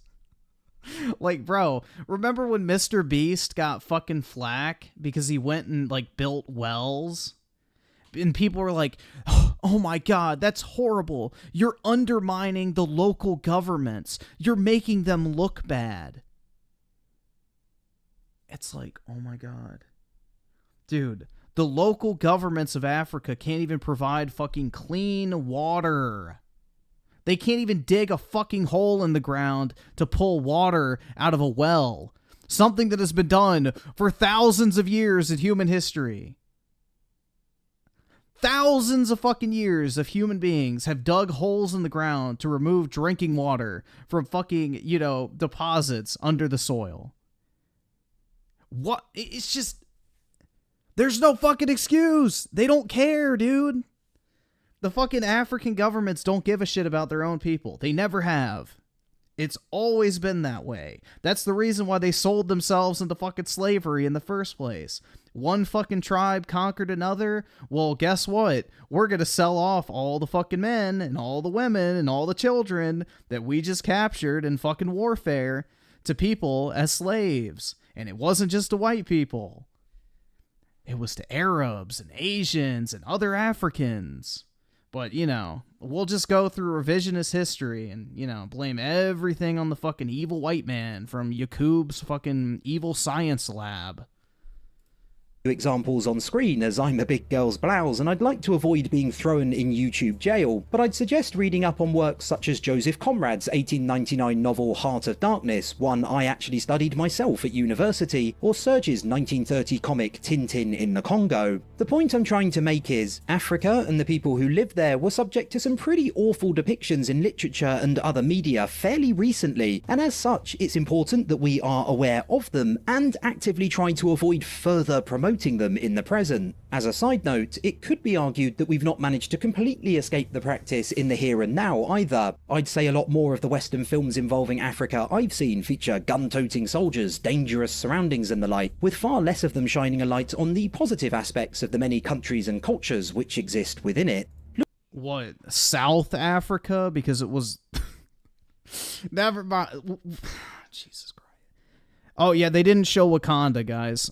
You know, we should be showing a Wakanda-esque setting because Wakanda is reflective of the entire continent. Looking at specific examples featured in 5, this is the typical fucking self-loathing Brit that has just white guilt dripping out of their fucking ears. I personally think Capcom is incredibly careless in the way it deploys its imagery. The group beating what can only be presumed to be another person in a sack to death, the megaphone-wielding leader riling up a baying mob, the execution which follows, its relentlessness feels like a modern twist on the Dark Continent idea. The single Western woman who appears outside the main cast, a blonde-haired, provocatively dressed American being dragged away by scary locals, isn't a great look either.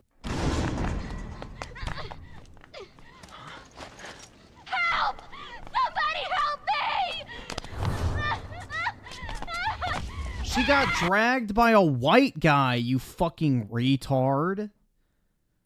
Oh no, a white woman got dragged by another white guy. Dude, fuck off. That dude's fucking white, you retard. It's obvious he's not a fucking local. I want to return quickly to what I said oh my god, dude. Earlier, that Capcom... This is just horrible. Wasn't being deliberately malicious, because I really don't... You are being deliberately malicious. You are purposely trying to make something out of nothing. think they were. If you were to ask me what mantra I think they adhered to when creating these early parts of 5, I'd say it was probably little more than do Resident Evil 4 again, but in Africa. Look at the early village set piece, for example. In 5, you hold off an onslaught of Mangini, the name for those infected, in a large area, and then do your best to avoid a stronger enemy wielding an axe. Compare that to Leon, who fights Ganado in a large area before he's rushed by a stronger foe, wielding a chainsaw. They are practically identical, and I'm not convinced there was much consideration of anything else beyond that. If there's one part of the game which I think proves that point, it's Chapter 3. The tribesmen are a ridiculous stereotype, to the point I can't see there being any other explanation than that Capcom did not understand why someone would find them offensive. Their outfits... You could actually find people like this in Africa, though. This is an actual accurate depiction of a lot of people in Africa. A lot of people in Africa just straight up don't even wear clothes. Like, there's entire fucking nudist tribes in Africa that literally just walk around butt-ass naked. They don't even wear fucking shoes. Like, I don't understand what people actually think Africa's like. Like, yes, there are some developed areas of it, but the vast majority of it is completely fucking undeveloped. Like 80 to 90% of the continent is completely undeveloped. That's the reason why the Chinese are there extracting all the resources. Them wielding spears, the whole shebang. I find it difficult to believe that even 15 years ago a Western developer would have...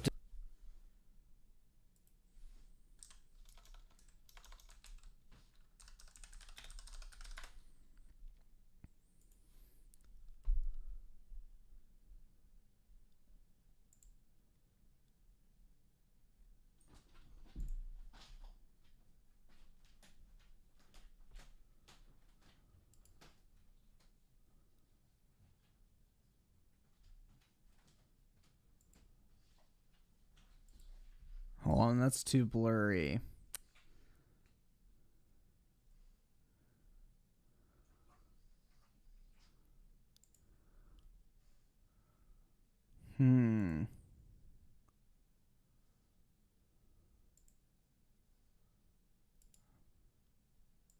Oh, perfect.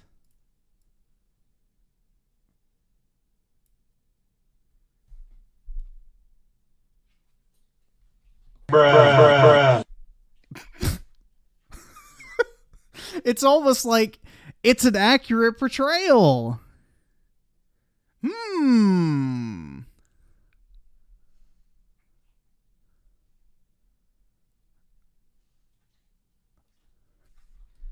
And this, bro. I mean, I can't show you all the ones with like the women. Like, I'm looking at them right now, and there's like a lot of them with like women with their like tits out and shit. Like, bro, this is normal over there. This is like not something that's like unheard of. I don't understand what fucking world he's living in. Or he doesn't think Africa has like primitive tribes still. They literally do in a massive amount of the actual continent. They got them titties. But yeah, like, I don't... What do you mean this isn't accurate?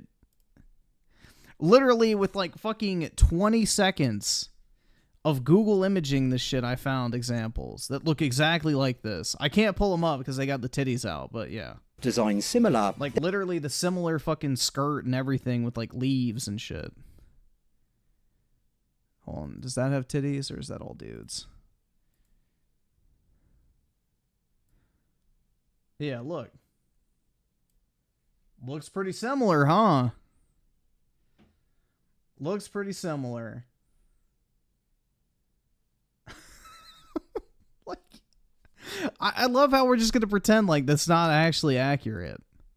There is in-world cause for what happened. The Type 3 Plagas field test and Village Youths file allude to the males of the Endapaya tribe behaving like their ancestors due to infection, but Capcom giving a reason for their existence does not absolve them of responsibility, especially when that reasoning is so flimsy to begin with. Simply justifying their presence is not good enough. You also have to be very careful about how you present them. It should... No, you don't.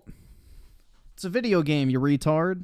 Go cry about it. Also be noted that Capcom actually put an embargo on this particular portion of the game for reviewers in 2009, with them not being allowed to talk about it until after Resident Evil 5 had launched. Also... Yeah, because they know a bunch of journalist retards love to fucking bitch about stupid shit. Based Capcom.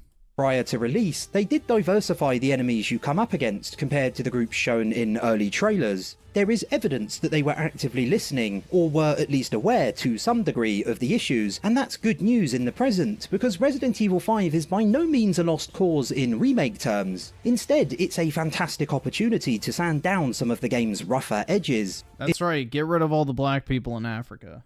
In addition to putting some more thought into the imagery used throughout, a remake would be a great the Bill Gates vaccine. Opportunity to better flesh out the anti-colonial thread that bubbles underneath 5's surface. As you progress, it's made very clear that influence by Western pharmaceutical companies are the cause of most of the problems, and Dude, Capcom is beyond based for the fucking plot of Resident Evil 5. Like, it is literally fucking Bill Gates. This is literally the fucking Bill Gates fucking Resident Evil plotline. A rich white dude from America who's heavily invested in pharmaceutical companies goes over to Africa to inject a bunch of people with fucking experimental drugs. Hold on, let's see. Where is it? There it is. There she is. And I've seen Bill Gates say, in that little yuppie voice, and then what we need to do is get this graph down to 0 on carbon dioxide being output on the Earth. How are we going to do that? Well, humans are the main thing, and we put out individually this amount at the TED conference. What do you think about that? And everybody goes, ah, and he goes, that's right. We've got to get this down to 0. And he puts his clicker and puts an image of a human up there. And all the little anti-human control freaks, you know, that mommy never disciplined, like, get off on the thrill of, we're going to kill everybody. And Gates laughs with it. And then there's I should do a special newscast on this on the Nightly News where I just show a little giggling about killing us. The giggling about killing us at TED conference. The giggling about killing us at another conference where he said, if you, wise old Nellies that rule us. If we get rid of grandma and don't give her end-of-life care, we hire 10 teachers. What do you think about that? And everybody's like, oh, yeah. I mean, it's just like scum, Nazi filth, trash, garbage, maggots. We are all ruled by little chicken neck Nellies going, kill everybody. I get off when I talk about cutting people's power off. I'm a Nelly. Just simpering control freaks in big nerd packs, taking everything over, ruling everything, becoming police officers with weapons, tasering us for fun. I've had it with control freaks and scum. People are cancer. All right, I'm not in a good mood now. I start thinking about Bill Gates up there with that little chicken neck, hopping her now, a little murdering eugenicist. You know how he walked, like a demonic elf. Hey, Bill Gates. I'm going to shoot you up with something that's going to kill you down in the hammer. How's a 30-year death from gut disease sound, African children? Roll up the sleeves. I'm a little chicken neck bastard, and nobody's got the will to see what I am. There you go. That's the part that applies to Resident Evil, man. The fucking Bill Gates plotline. Hold on. Fuck, is it gonna freeze? Dude, fuck Windows Media Player. Honestly, hold on. Let's see. I gotta close it out. Fucking piece of shit. 152. Like a demonic elf. Hey, Bill Gates. I'm going to shoot you up with something that's going to kill you down in the hammer. How's a 30-year death from gut disease sound, African children? Roll up the sleeves. I'm a little chicken neck bastard, and nobody's got the will to see what I am. But by the way, all that NPR voice, all... But yeah, bro, it all comes back to the fucking Bill Gates rant, but... Dude, it's like literally the fucking plot for Resident Evil 5. A fucking white American businessman who's like involved with the pharmaceutical companies comes to Africa to test out experimental drugs for the purposes of eugenics. And like, you know, fiction mirrors reality, right? Literally fucking the Bill Gates villain. Capcom leaning harder into that side of things would be most welcome. Equally, Sheva being better fleshed out with more attention paid to her history and her thoughts regarding what's occurred would help too. Much of her dialogue in the original focuses on Chris and his relationship with former colleague Jill Valentine and Nemesis Wesker, rather than on her dismay at what has unfolded in her homeland. That would be a much more interesting thread to pull at in a remake. Also, let's maybe make the introductory shot of her something other than the camera zooming in on her arse, Capcom? No, thank you. That is the best asset. Given the level of discourse, I'm reasonably confident Capcom will have learnt their lesson. No, we need more Resident Evil babes by the time a remake approaches, but at the same time, I'd also say it's no sure thing, given that fairly recently there was concept art of Street Fighter. Dude, I'm just telling you, these guys are like just white guilt-ridden, like fucking self-loathing cucks. They're absolute fucking cucks, bro. Literally fucking cucks. They're cucks in the sense that they hate themselves simply because they're fucking white. I don't understand what it is with British men hating themselves so fucking much. It's pitiful, dude. It's absolutely fucking pitiful. Fighters Balrog wearing a gorilla suit being produced. I also want to throw in one last time that I truly and wholeheartedly believe that what we got in Resident Evil 5 was the result of Capcom being extremely insensitive rather than deliberately offensive. But if they are to remake Resident Evil 5 as they have done with other titles in recent years, a huge amount of thought needs to be put into how an updated version is handled. Thanks for watching the video, boys, girls and stars members. If you enjoyed it, do consider... Jesus Christ. Is this guy like a fucking political grifting channel? 343 guilty. Or is he just an essayist?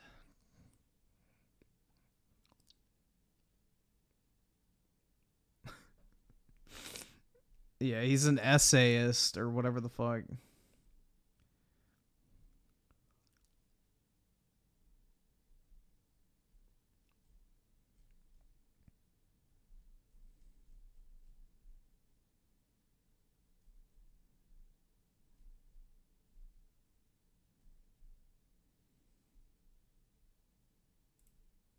Jesus Christ, man. It's just fucking pathetic, bro. It's absolutely fucking pathetic. Well, that's not feminism, bro. That's like literal racial cuckoldry. You know, you just like hate your own fucking race so much that you have to like just view yourself as evil by default, essentially. It's pitiful. It's absolutely fucking pitiful, bro. It's like basically having white guilt is a requirement to be a man in the UK at this point. If you want to live in the United Kingdom, you basically have to, you know, publicly proclaim your white guilt at every available opportunity. It's pretty fucking sad.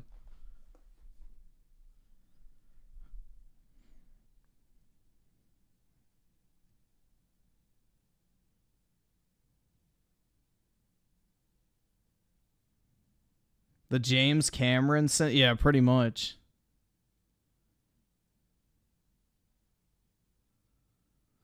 The cultural suicide that they do as a form of narcissism, the world revolves around their ancestors. Yeah, it's weird, bro. It's fucking weird. Who cares? Your ancestors are fucking 20 times the fucking men that you'll ever fucking be. They actually had the fucking balls to get on a rickety-ass wooden ship, sail halfway across the fucking world, and go and conquer unknown fucking lands. What the fuck have you ever done? Fucking feel sorry for yourself because you're white and you can't live with the fact that someone you never met did something before you were ever born? Get a fucking grip, dude. These motherfuckers are pathetic excuses for human life. Like, I don't know, bro. It's like just sad. It really is.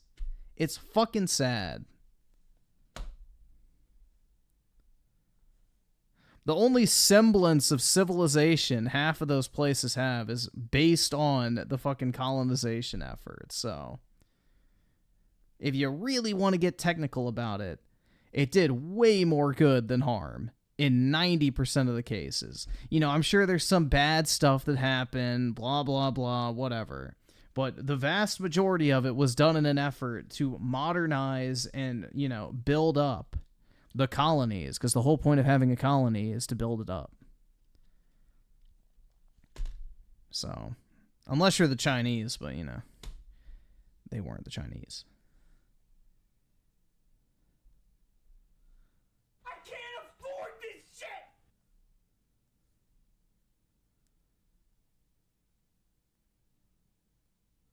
Alright, let's see. Oscu the 5. I would love Griffin if he just challenged some of these mouth-breathing losers. But even I know that's a waste of his time and money. It's like, but bro, like, what am I going to argue with this guy over? It's like, he actually thinks that racism, that it's not actually even fucking racism, it's perceived racism. He thinks that the game is fucking racist. And he thinks that's actually a serious issue.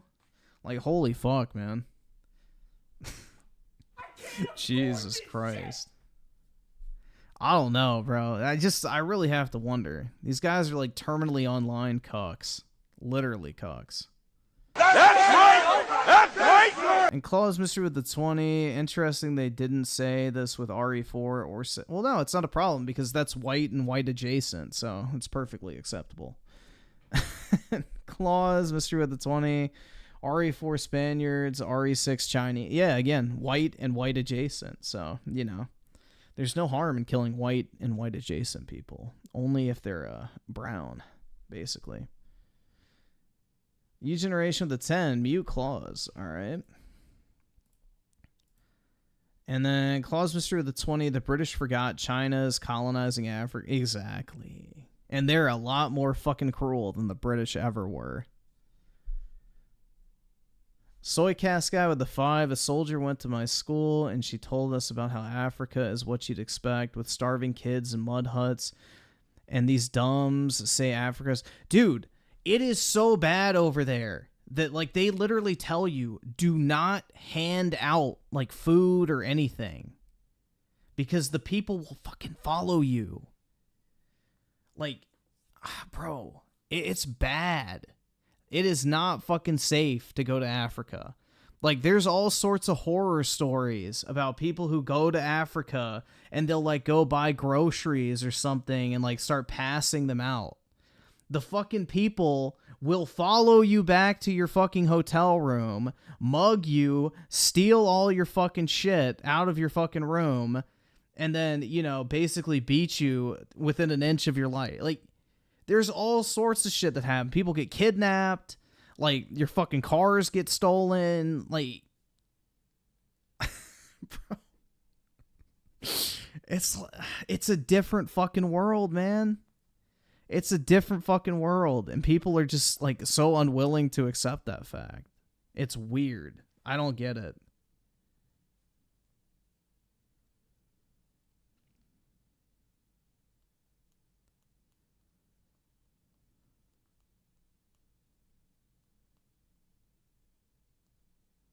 Like, they literally tell you, do not give people money, don't give them food, don't do anything. Like, you may want to, but it's going to put yourself in danger.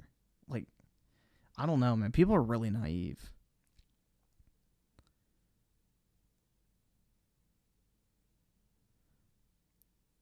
Nah, my favorite stories are the people, like the women that go to India or like Bali or wherever the fuck. And, you know, they go there for like a, you know, relaxation vacation or some shit, and then they get gang raped, and it's like, oh my god. It's like, bruh, you know, it's just people are really naive. Like, these single women will go to like these foreign countries, walk around by themselves with nobody around, and they'll just get like gang raped, literally. And there's nothing you can do about it because, like, the laws in a lot of these countries don't fucking exist. They blame the woman for dressing promiscuous or leading the men on, or, you know, they don't do rape testing. Like, they don't fucking care. It's a completely different fucking world out there. And people really believe that, you know, everywhere is safe and wonderful, like they're little Western bubbles. Like, we have it fucking good. For the most part, you know, we have obvious exceptions to that, but Western civilization as a whole is a million times fucking better when it comes to that type of shit compared to most of the underdeveloped world. So people really are in denial with how unsafe a lot of this shit can be.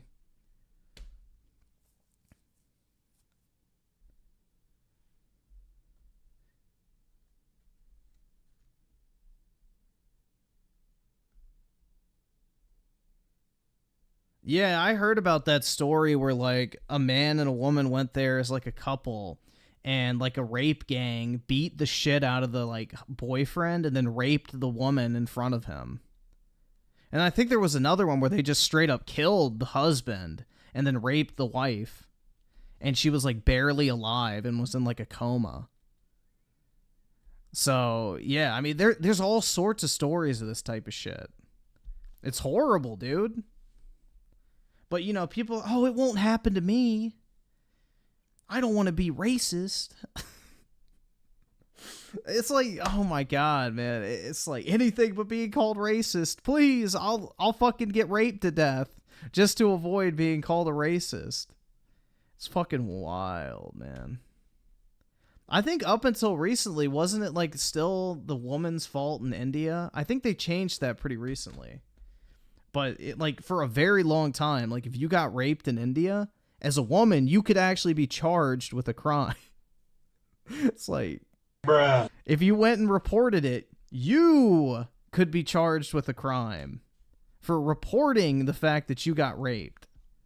Because it was just assumed that you did something to lead the guy on. I think they got rid of that a few years back. Maybe like 10 years ago or something. But that was like an actual thing, man. It was like a real fucking thing. That was like an actual issue that they were dealing with. Yeah, Arab countries are like that too. Yup.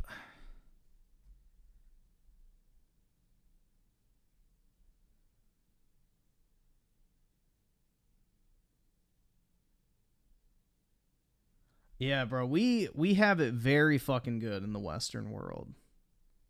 We really do. And it's a shame it's fucking devolving as quickly as it is, but, you know, we have a fucking good thing over here, and it's getting completely fucking destroyed.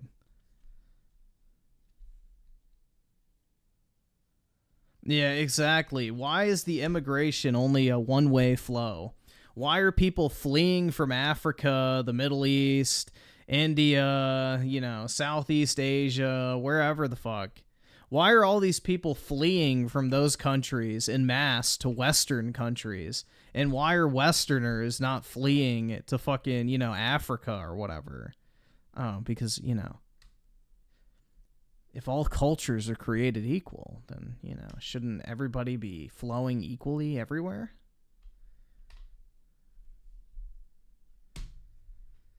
So, it's just, people are really in fucking denial, bro. Absolute denial.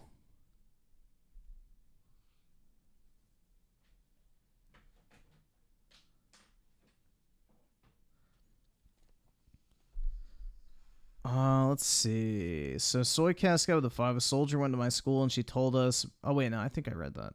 AC 101 with the 2. Can we watch Splatoon? 1 is broken. Possibly. Depending on how long it is. Claus Mystery with the 20. These people go... Dark equals black makes you think? I don't know what you mean by that. Claus Mystery with the 20. Some of them bathe in kelp.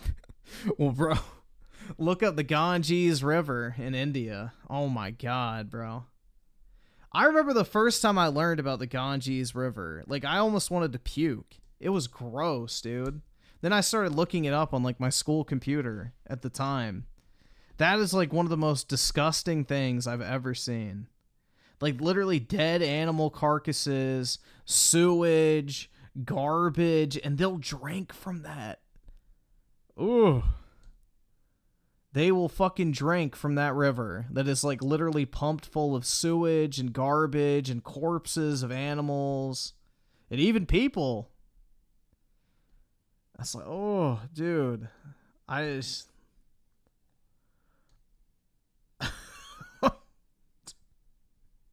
They'll go and bathe in it and drink from it. It's like, oh my god, ew. I just like, I can't even imagine the smell. That would be the worst part. That's what everybody says. That's like, you know, everybody's like, oh yeah, if I could go back in time, I would go back to like ancient Rome or something like that. Or, you know, medieval times or something. Like, bruh, fuck that. Because the first thing that's going to hit you is the fucking smell of shit. In the streets, in the gutters, in the fucking rivers, in the lakes. Because that's all you're going to fucking smell is shit, piss, and everything in between. It's fucking gross, dude. Like, you know, back in like medieval, or I guess not medieval times, but like, you know, the Palace of Versailles? Like the French palace that's like super fucking fancy and everything like that. Well, they didn't have plumbing. So literally that palace was known as like the Palace of Piss and Shit by foreigners who would like travel there to like visit the King of France. Because literally, because it was like, you know, no plumbing, no actual toilets or anything like that, they would just go in like the corridors behind all the main rooms and hallways and just shit and piss. Like, they would piss up against a random wall. They would shit in a corner. Like, just wherever. No fucking chamber pot. No fucking bucket. Just literally would cop a fucking squat and shit in, like, a fucking hallway. And the entire palace would smell like stale piss and festering shit. Because nobody knew where people were pissing and shitting to clean it up. And even back then, you know, you didn't really have the means to clean properly. So the entire fucking palace smelled like piss and shit. And then what the French would do is they would basically douse the floors in perfume. So on top of this fucking nasty, strong scent of piss and shit, you have this overwhelming fucking fragrance scent too that's constantly like in your fucking nose, mixing with the piss and shit. So yeah, Versailles had like a horrible fucking, you know, reputation for smelling like piss and shit because people would just pee and take a dump anywhere. Wouldn't even fucking care. Like, oh yeah, this is like the main hallway to the fucking whatever. Oh yeah, let me just take a dump real quick. Or women would just squat down, lift their dress up so it wouldn't touch the puddle, and just pee. So, pretty gross, man. Pretty fucking gross. So you can imagine how bad things used to smell back then. So, nasty.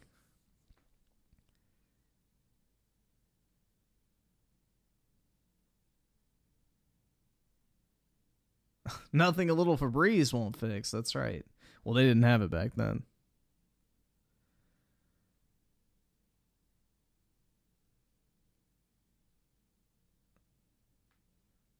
The tar, yeah, this fucking creature. I'm so quirk, like literally a quirk chungus, bro. This is a quirk chungus. Literal definition of a quirk chungus, bro. No, I want a small sweet tea, ma'am.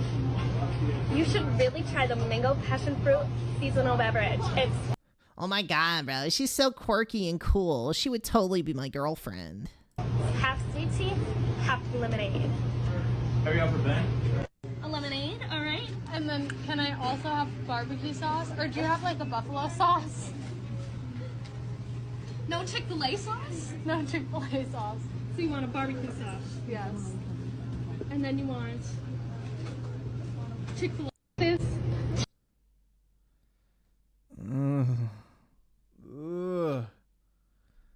I mean, let's just... She's like a character from BioShock? No.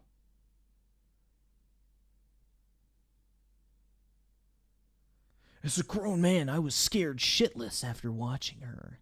You're not a grown man. You're a fucking mental midget child.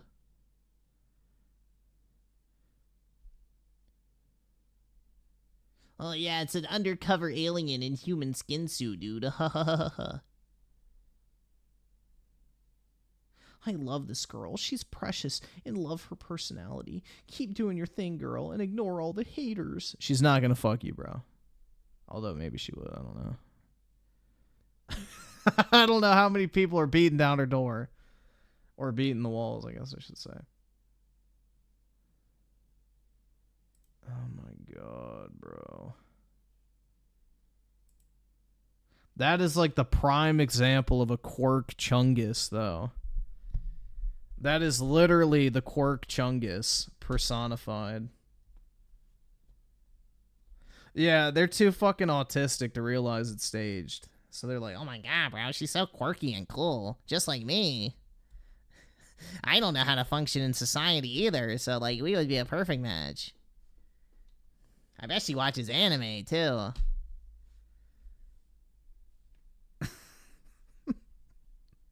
I bet she really likes to watch One Piece, man. She probably really likes One Piece, and maybe My Little Pony too, but I'm not gonna push it.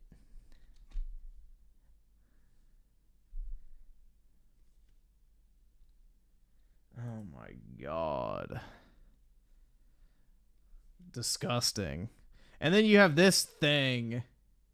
This fucking disgusting creature.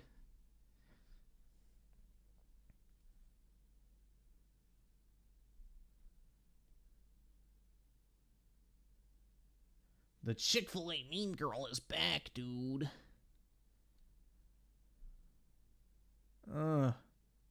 Wait, she got fired? The Chick-fil-A girl is back and we know exactly what happened. So this girl was fired from working at Chick-fil-A a few days ago. Let's fucking go! Dude, I knew I liked Chick-fil-A. Let's fucking go! Dude, I should order Chick-fil-A now. Fuck.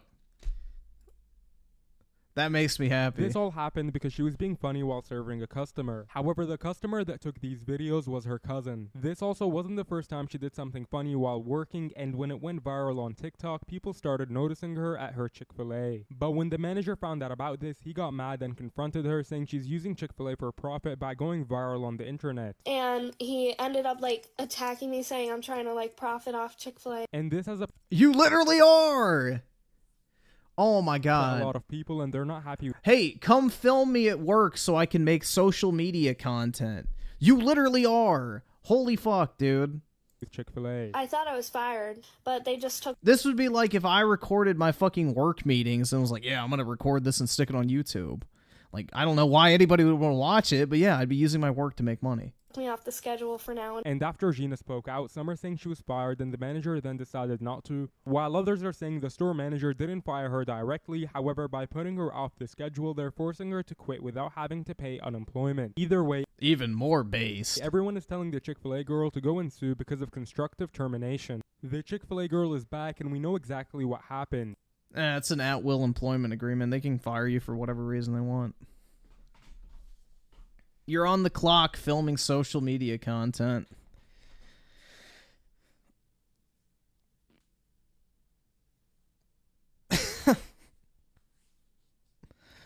Oh my god. Yeah, it's like Apple. When you work at Apple, you're not allowed to put anywhere on social media that you work at Apple. Like, if you ever want to spot an Apple employee, like if you have a suspicion that somebody works for Apple, go on their social media profile and see if they blur the logo on the back of their phone. Foolproof way to detect if somebody works at Apple or not. Because if you work at Apple, you're not allowed to post anything Apple branded on social media. So, like, if you take a mirror selfie, you are required by Apple to fucking blur the logo on the back of your phone. Or if you're wearing like an Apple t-shirt, you have to blur the fucking Apple logo on the fucking t-shirt before you post the picture. You are not allowed to any way post anything that might be perceived as company endorsed material, which means No fucking Apple branding anywhere in your social media profiles. So, yeah. Do motherfuckers not have cases? Do you not have like an official Apple case? Because the official Apple cases have the fucking Apple logo on the back. At least mine does. I have the clear case so I can see right through to my Apple logo. And then my silicone case has the Apple logo printed on the back. So, yeah, you would still have to do it. Who the fuck buys official cases? Normal people. I don't fucking know. Do you not order a case when you buy a phone? Like when you order your phone from Apple or Samsung or whatever, do you not just like add a case to your order? The fuck? Why would you place a separate order for a case? Like just buy it with the phone, then they show up at the same time and you're good. Yeah, I agree. Case does equal poverty. Once I start making $250,000 a year, I'm not using a case ever again. I will take the L and just pay the repeated fucking fee to repair my phone if it breaks. But yeah, once I start making $250,000, that's my threshold that I will never use another cell phone case.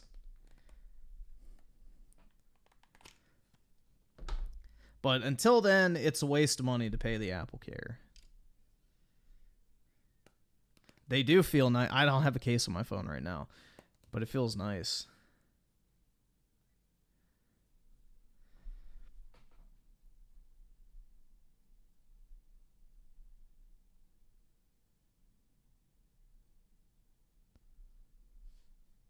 You raw dog it?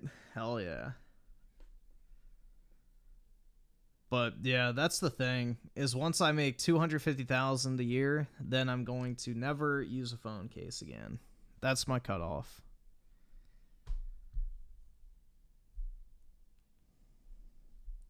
Until then, it's not justifiable.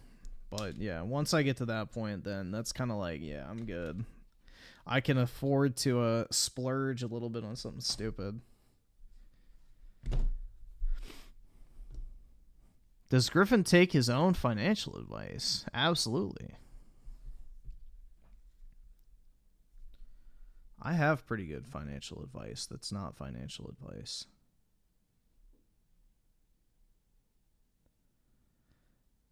But it's annoying when you go phoneless till it's repaired. Don't they like just give you one at the Apple store? Pretty sure. They just swapped the screen out, man. It's not hard. It takes like 30 minutes.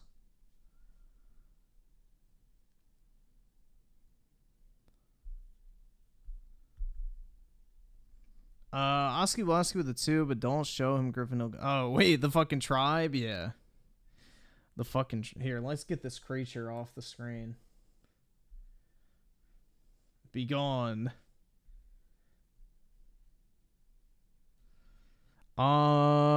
Jesus with the 5, watch Stacks, Wopo, White Boy, possibly. We'll see how long that is. And DJ Neonskate with a 2, I'm British, I don't get this white guilt shit either. Yeah, it's fucking sad, man. And I know it's like ingrained in like kids' heads from a young age over there. It's fucking sad. They're like taught basically to hate their heritage. You know, it's basically they inherit this fucking genetic evil for being British, and it's fucking pathetic. All the wrong people in power. The education system in general is fucking cooked, man. Across the board, no matter where you are. Soycast got the 5. Did you hear about the 2 girls who went hiking in Morocco years back and got raped and beheaded in their tent? The pics got posted and was... Yeah, I remember hearing about that. Or at least something similar. Yeah, it happens all the time in these type of countries. People are really fucking naive. And Timothy Marco with a 5.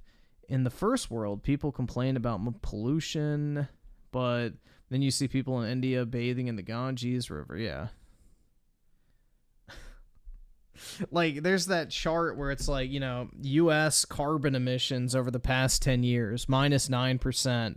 And then it's like China and India carbon emissions over the past 10 years, plus 190 something percent. It's like, well, thank God, you know, thank God we're making such a massive fucking difference in the overall environment. You know? We're fighting the good fight. Make sure to buy your electric cars, people. You know, we're really making a dent. You know, you're talking about countries where you literally can't go outside on certain days because the air quality is so bad. Daryl's on the 2. Griffin is going broke one day, like DSP. Nah. That is probably never going to happen. I wouldn't. The thing is like it's almost impossible for me to go broke because I have like enough money amassed that, you know, any period of time I would need to find like a new job or whatever, I can easily cover it. So yeah, I don't think I would ever go broke.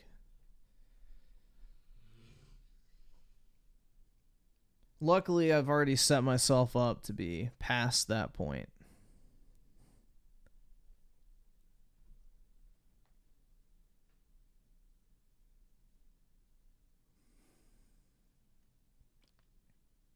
Bro, have you seen the new Hold on. Let me see if I can find these real quick.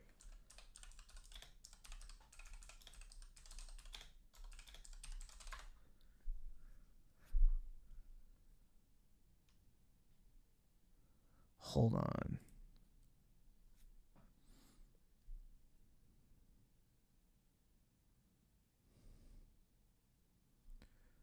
Dude, it was something. They lowered like an A to like an 83 or something. And an F was like a 24%. I don't know where it was. Shit. New school rating.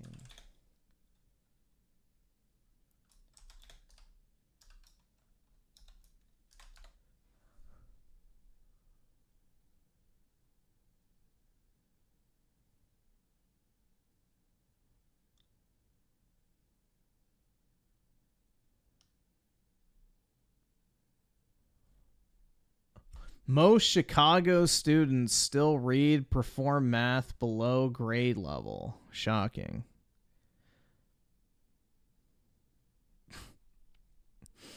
Jesus Christ, man.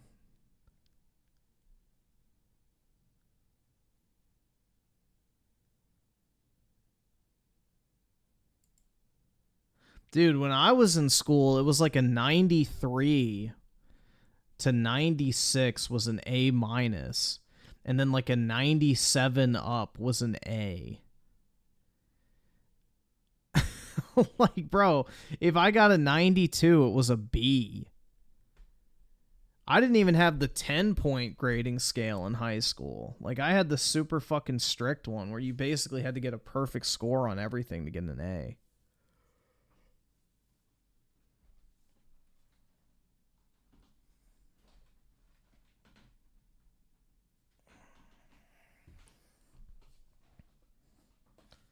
Soy cast guy with a 5. If I actually tried in high school, I would have gotten straight A's. I just didn't care enough. Glad I graduated because that's insane. Well, you should have gotten an all A's. Like, if you're in school, you should do as good as possible. The only reason to go to school is to get good grades. Like, college or high school. That is like your one priority in school. Is to get good grades.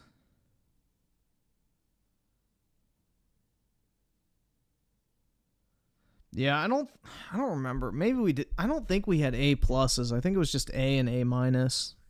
And then we had B plus, B minus, but I think it was just A and A plus. A and A minus. I don't remember. We may have had an A plus, but yeah, like 93 was the cutoff for an A minus. Anything below that was a B.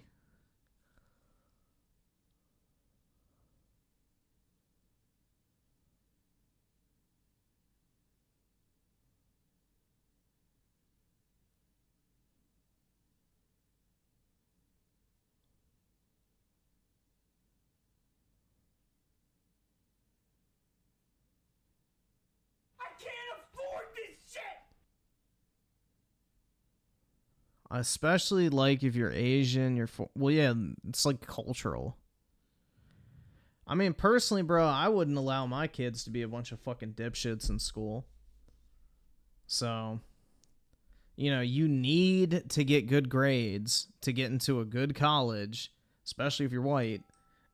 And then, you know, you need good grades in college to get a good job. So, that's the only fucking priority and responsibility I would like actually hold my kids to. Is like, yeah, you have to do well in school. I don't really give a fuck what else you do, but that's like the one responsibility you have. So, I'm not gonna raise losers. That's my biggest thing, man. I will not have losers, slacking, fucking lazy ass bitches sitting around doing nothing. Like, you're in school to do a fucking job, and that's the one thing you have to worry about. Do it.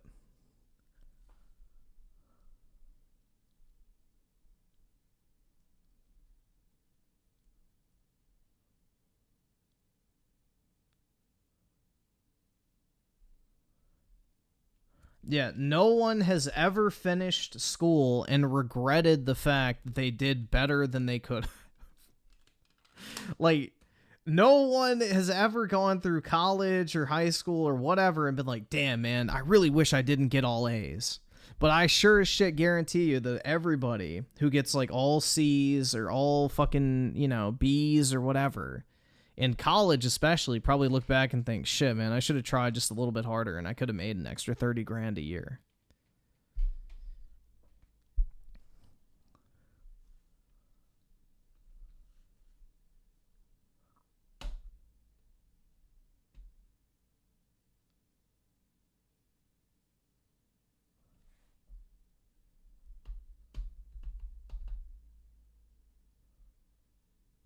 Griffin will only have daughters? That's okay, dude. It's the modern era. Gender equality, you generation. Yeah, there's no reason why most there's a reason why most stoner kids never want to do anything. The weed kills most. Yeah. Well, everything that's fucking mind altering does, because you get addicted to it.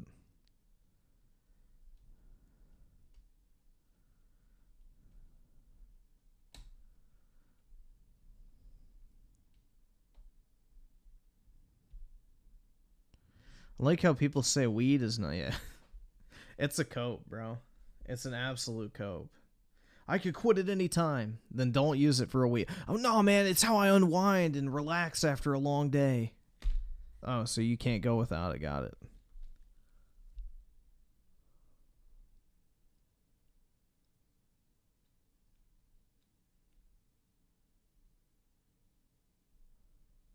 I can quit at any time, guys. I just don't want to. Why would I?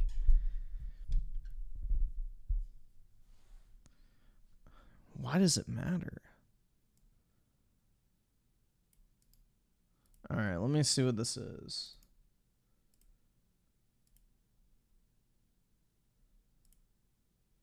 That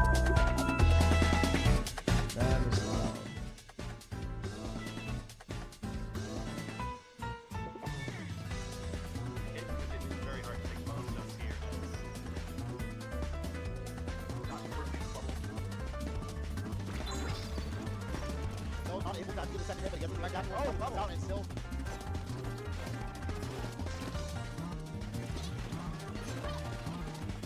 Daryl's on the 2 video games are addictive and bad for you too? Yup.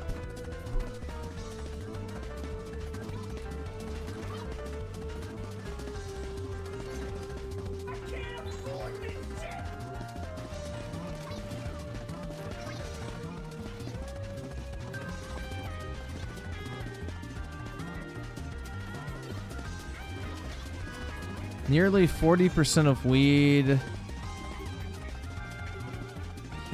I know started smoking cigs. They said they never would.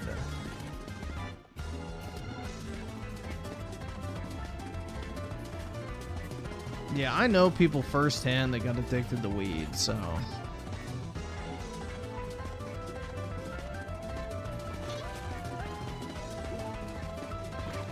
I think the main character of Star Wars Outlaws is the least of its problems. The game just looks like shit. It's more Ubisoft, so... Not to mention it's gonna be woke as fuck, because, you know, it's Disney and Ubisoft.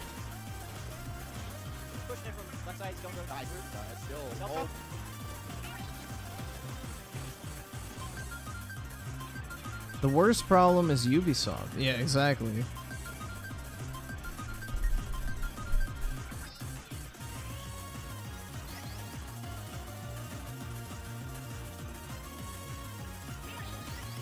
Nah, I didn't see anything. I don't think I'm gonna buy the new Destiny expansion stuff. I barely played the last one.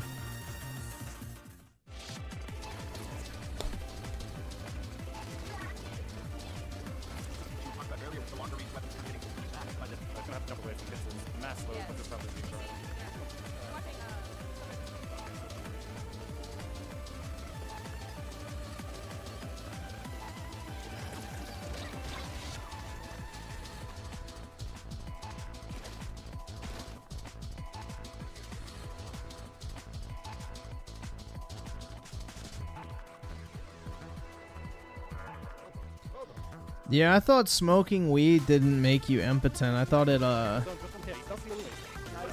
basically killed your, blood flow, which means your,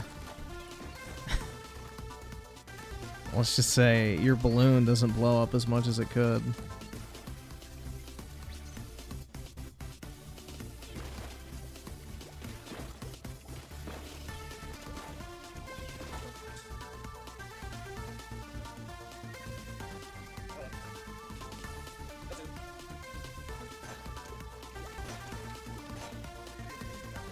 No, not soft. Like, your dick just doesn't get as big. It shrinks temporarily, basically, because the blood doesn't flow into it the full amount. You can still get hard, it's just not as big as it could be.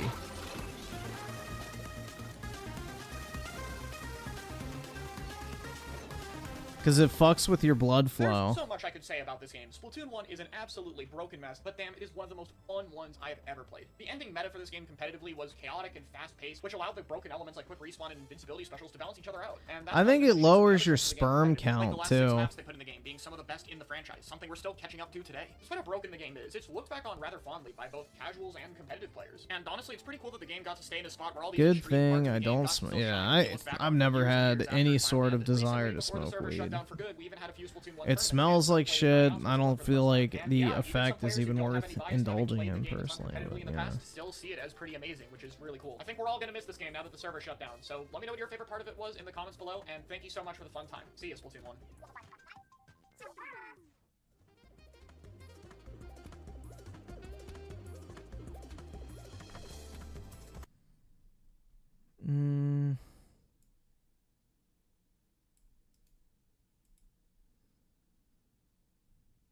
Weed also causes gynecomastia. Who wants man boobs?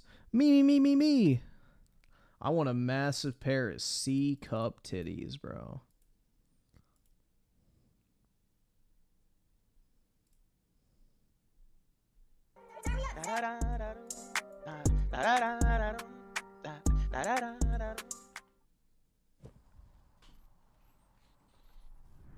Hey, come on, guys. Hey, what's going on? It's your boy Johnny Cox back with an Naruto video. I just got this hat. It's pretty cool, right? I know you like it. Make sure you leave a like, comment, and subscribe.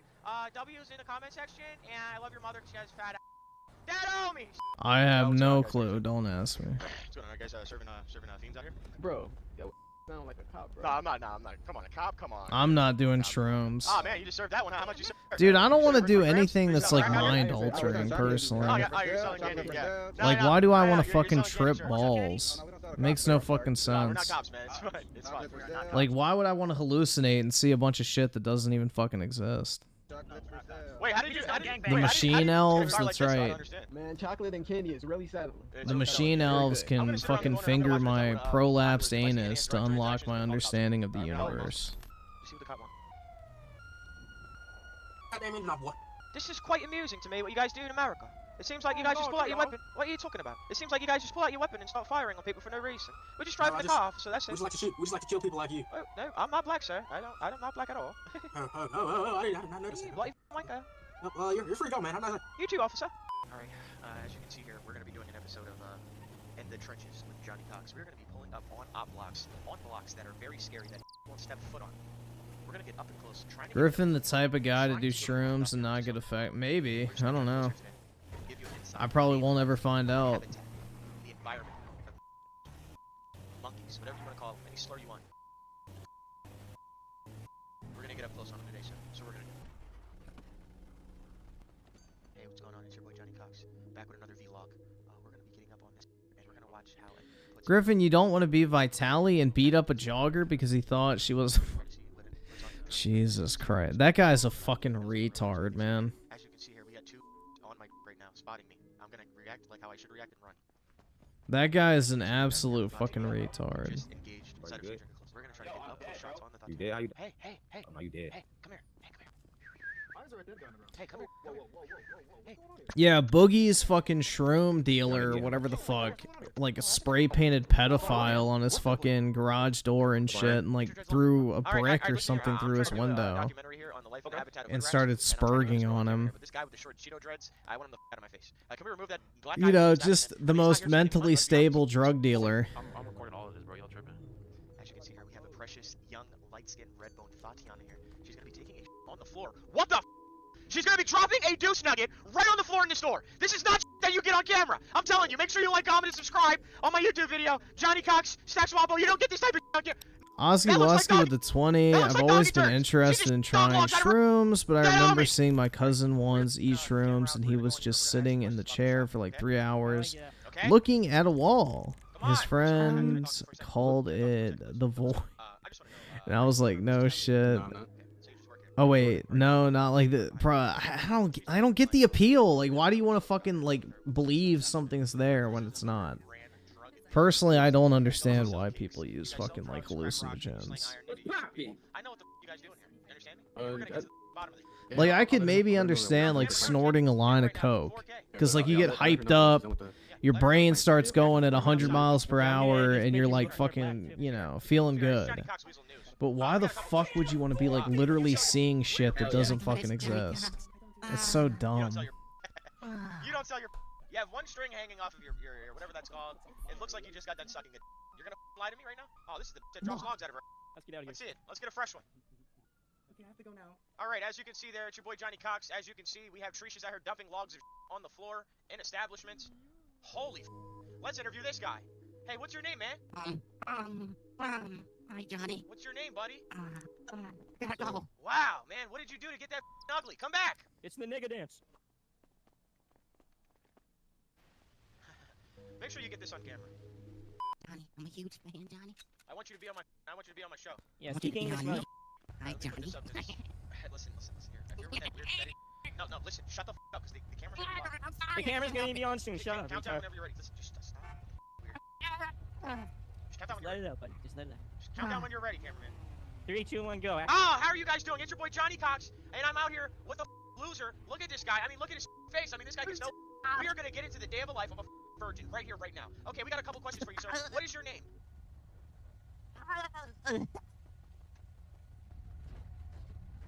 Okay, as you can see here, that's typically what happens when a loser or a virgin gets confronted by anything. They get weird and anxiety and run off. We're gonna be continuing interviewing Tatiana right now. Sweetheart, please come over here, please, for the interview. Fuck. What's your name, miss? Hello? My name is Skunk. Her name is Scott. We have a girl named Scott. Skunk. I've watched your stream on shrooms and discovered your face revealed that shit was hilarious. I think I was spamming shit. Speak up! I can't hear you. Oh my god, stop. Go ahead. Tell me what's going on. Dude, I just don't like get. So like, were you tripping balls and like seeing shit? I don't know, dude. I've heard very mixed thing about the fucking shrooms. So do you see like the fucking machine elves and shit, like the interdimensional gray men reaching out to you, or does the fucking ceiling look like it's melting, or is it just like a bunch of colors and shit? I got something for you, Daddy.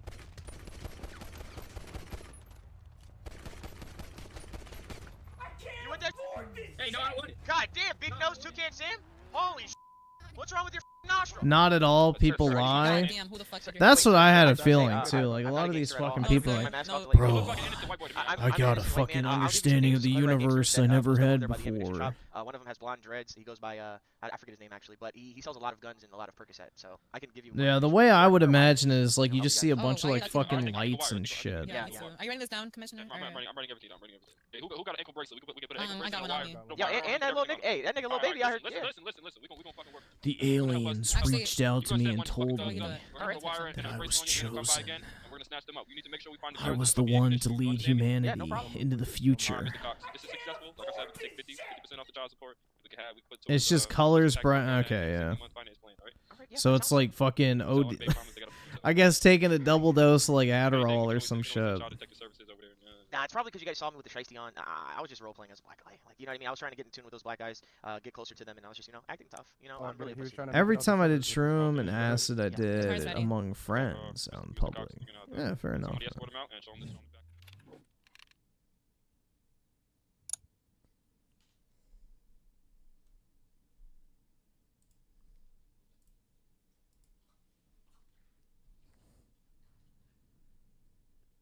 Let's see. So, U generation with the 2. It's age restricted. I don't want to pull it up. Oski Blosky with the 5. It sounds like fun. Honestly, I would like to do it once and never again. At least it's like going on a roller coaster. Okay, I've done it and never again. Yeah, I don't blame you. I don't know. I've just never had the desire to use drugs, personally. Like, drinking is fine. That's all I really need.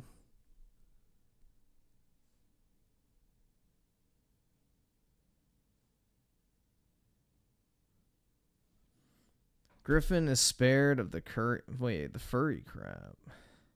Dude, that shit was fucking disgusting. I did not need to see a grown man in a fucking dog collar. That's fucking gross. The re-education camps need to reopen.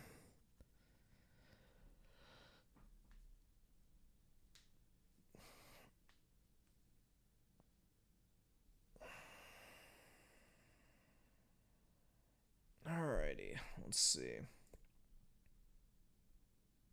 Trying to talk about a... What the fuck? Why did it start 24 minutes or 24 seconds in? And today we're going to do a bit of an angry gaming rant because... I love how he like sets it up. Like, yeah, we're going to do an angry rant. Even though I'm not angry right now. I'm going to make it fucking angry. YouTube autoplay. A peak game. Be honest, I'm getting just so freaking annoyed about these game publishers, game studios, game developers that are talking about the idea of $100 video games. They're already trying to talk about another price increase. Games just went from $60 to $70, and already there is so much conversation about the idea that we need another price increase. Now, I've been gaming for many, many decades. I remember when games went from $60 to $70. I remember when games went 40 to 50 and 50 to 60. And a lot of times with... That is not the natural progression of game prices. Holy fuck, dude. Video games used to be $70 back in the 90s. That was $150 in today's cash.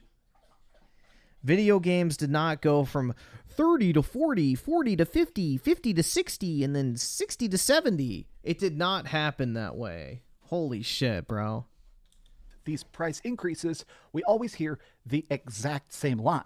Oh, with this, we now have more ability to be lucrative. There was not this gradual creep in price. More experimental, more profitable. These price increases are going to make the games better, and I feel like across the industry, if anything, adjusted for inflation, video game prices have done one thing and one thing only, and that is progressively go down.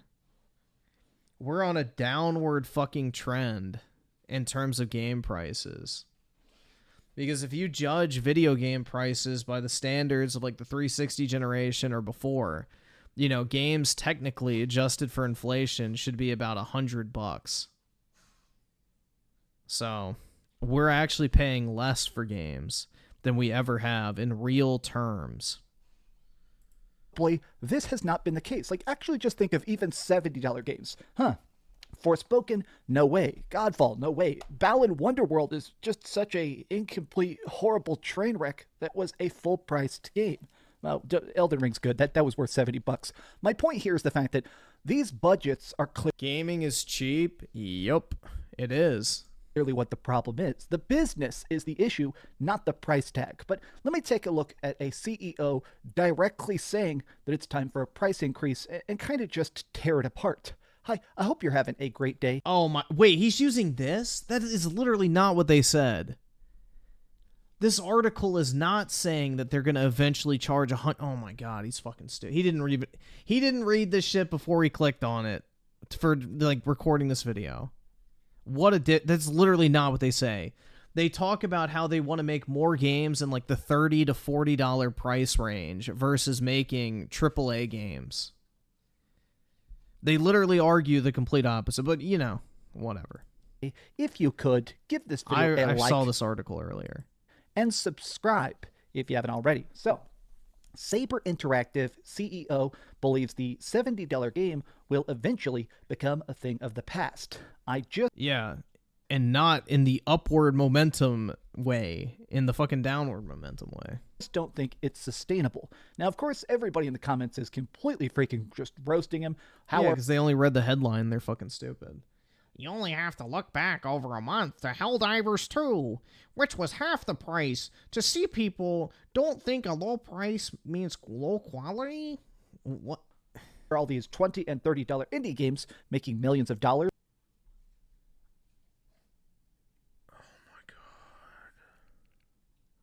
Yes, because one indie out of 10,000 release and actually makes a profit. You know, that's the model that, you know, the entire video game industry should adopt. You know, there we go, guys. We solved the issue. You know, because one out of every 10,000 indie games actually makes fucking money. You know, that's the model that the entire industry should follow. Yeah, the reason why you can sell an indie game for $20 to $30 is because the actual cost to produce them is nothing. They're fucking dirt cheap to make, so you can sell them for less and make a shitload of money on the back end. If it actually sells well, which most don't. When big studios seem to be constantly underwater. Oh, it's really weird that just a month ago, Helldivers 2 came out with a $40 price tag, and somehow... Technically, games are already at 100? No, they're not. They're actually being profitable, but let me actually look at his full statement. I don't want to take it out of context. If we're going to dismantle this, let's actually give him credit here. The former interim Embracer COO believes developers will move to reduce risk and costs. Oh, God. So this guy was talking to IGN. Oh, my God. He's going to remove risks and costs? Oh, my God. He said, there needs to be a new middle market. Helldivers 2 is an example of this new middle market, and we want to emulate it. So they are going to try and make more AA games. Stuff that's not... Wait, I thought they were trying to raise the price to $100. Now they're making more AA games. Isn't that amazing what happens when you actually read the fucking article you're going to talk about? Not huge and expensive, but can still actually turn a profit quicker because it doesn't cost $500 million to make. But they did say, however, our upcoming game, Space Marine 2, is going to retail for $70, but it's because we're concerned audiences would see a cheaper price as emblematic of poor quality. Okay. That is true. That's an actual thing in consumer psychology. People associate things with a higher price with higher quality. That's a very real thing. 100%. This is something I have seen constantly, which drives me nuts. So many freaking companies are like, oh, if we don't charge a full price for it, people won't know that it's a full price game. This feels like some stupid Ouroboros chicken and the egg argument. $70 games are trusted, so we have to charge $70, but also... No, it's not that $70 games are trusted. That's the standard market price for a AAA game. So if you are releasing a AAA game at $50, people are going to assume, oh, there's something wrong with it. It's just consumer psychology. We sold less copies because it's $70, so we had to put it on sale quicker, which means that it hurts the sales overall. Okay, maybe just price games according to what their budget is, what their estimations are. I think games are going to become more expensive to make. Why? You can always lower the price later. Like, start out high, and then if you have to lower the price to drive sales up, who gives a fuck? You still capitalize on those early sales at full price. $70 title is going to go the way of the dodo, basically meaning it's about to go extinct. I just don't think it's sustainable. Look, you remember the hype for Cyberpunk, which I think ultimately performed okay, but when the expectations are so high and so much money is on the table, it's highly risky for the company that's doing it. What if it fails? Now, I feel like it's particularly funny for the CEO of Saber Interactive to say this because they have helped develop a lot of games that are technically considered to be failures. They've made a lot of games that are good or bad or mixed or completely dead. So if you guys have worked on so many games and you have had a lot of projects that would not be considered to be particularly lucrative, clearly one failure should not be able to sink a studio. But this again just feels like this stupid circular logic. Okay, that means one game can fail a fucking studio, because if you're a company, you develop a game, you make a certain amount of money from the sale of that game, you then have to use the profits to pay for the years of development in between that game and your next game. And if, you get to the release of your next game and you're out of money and the game doesn't perform well, you can't pay your fucking bills, and there's no foreseeable way for you to continue to pay your employees in the years moving forward in order to develop the next game, then yeah, you have to close down. So basic fucking business principle there. Have to make That's called fucking cash flow. Budget games so that we can price them high, but then also pricing them high might mean they sell less, which means it hurts the studio, which means it has to close. Okay, maybe find a way to properly manage costs, to manage the just development fees in general. It feels like this weird, stupid excuse. I don't want to spend hundreds of millions of dollars, but we have to so it looks good. But then if we do that, then if it doesn't sell 80 billion copies, then we fail. Okay, so you remember what happened to Ubisoft a couple years ago. All their titles slipped out of the year, and then suddenly they're in an entirely different place. It's hard to recover from that. I think the market is going to shift to development, which is not necessarily lower quality, but there's going to be an emphasis on trying to find ways to reduce costs. Yes, absolutely. He went on to say, I think there's going to be a real shortage of game content over the coming few years. We've seen how many layoffs there's been. You see how many games have gotten killed, but we have a lot There of good already is a shortage of gaming content. Game developers are less productive than ever before.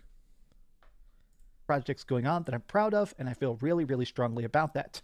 This is still just one of these things that I feel like is kind of funny because right now, Helldivers 2 has completely taken over the internet. Not only is the game incredibly fun, they're doing these silly events where, like, we're trying to save Super Earth. This game, it's literally trending every single day, and it's just so low budget. Like, look at this. This is such a great thing. This has 100,000 likes for a video they tweeted out yesterday that is just a piece of concept art and some fake little confetti CG'd over it. Why is it that this game has managed to captivate the entire internet? Is it because it's an actual video game. Imagine that. You release a video game and people actually like playing it. Jesus with the 5, you haven't watched the Final Shape video from earlier today, I highly recommend it. Depending on how long it is, we can take a look. If it's like a trailer or something, we can watch it, but if it's like a full gameplay presentation, I don't know. The thing is, bro, it's like, I don't even think I'm going to get it because I bought Destiny's last expansion and I probably played it for like 10 hours and then went back to it a little bit later and then never touched it again. I don't know. They've kind of lost me. Like, I used to really enjoy the PvP. That's kind of dead at this point. And the whole strike situation, they've completely ruined too. Botto signs of the 2, if the price of a game is too high, wait for a yeah, exactly. You don't have to consume it on day one, but it's Dreamcast guy, so of course he does. And Phil Kajits with the 5, in 93 I paid $240 for Street Fighter 2 at release on the Mega Drive / Genesis. That was an insane amount of money, but yeah, exactly. And adjusted for inflation, it's probably what? Close to 400 to 500. So, yeah, it's wild. battle passes? Is it because of how cool the graphics are? No, it's because it's fun, it's different, it's innovative, and it's cheap.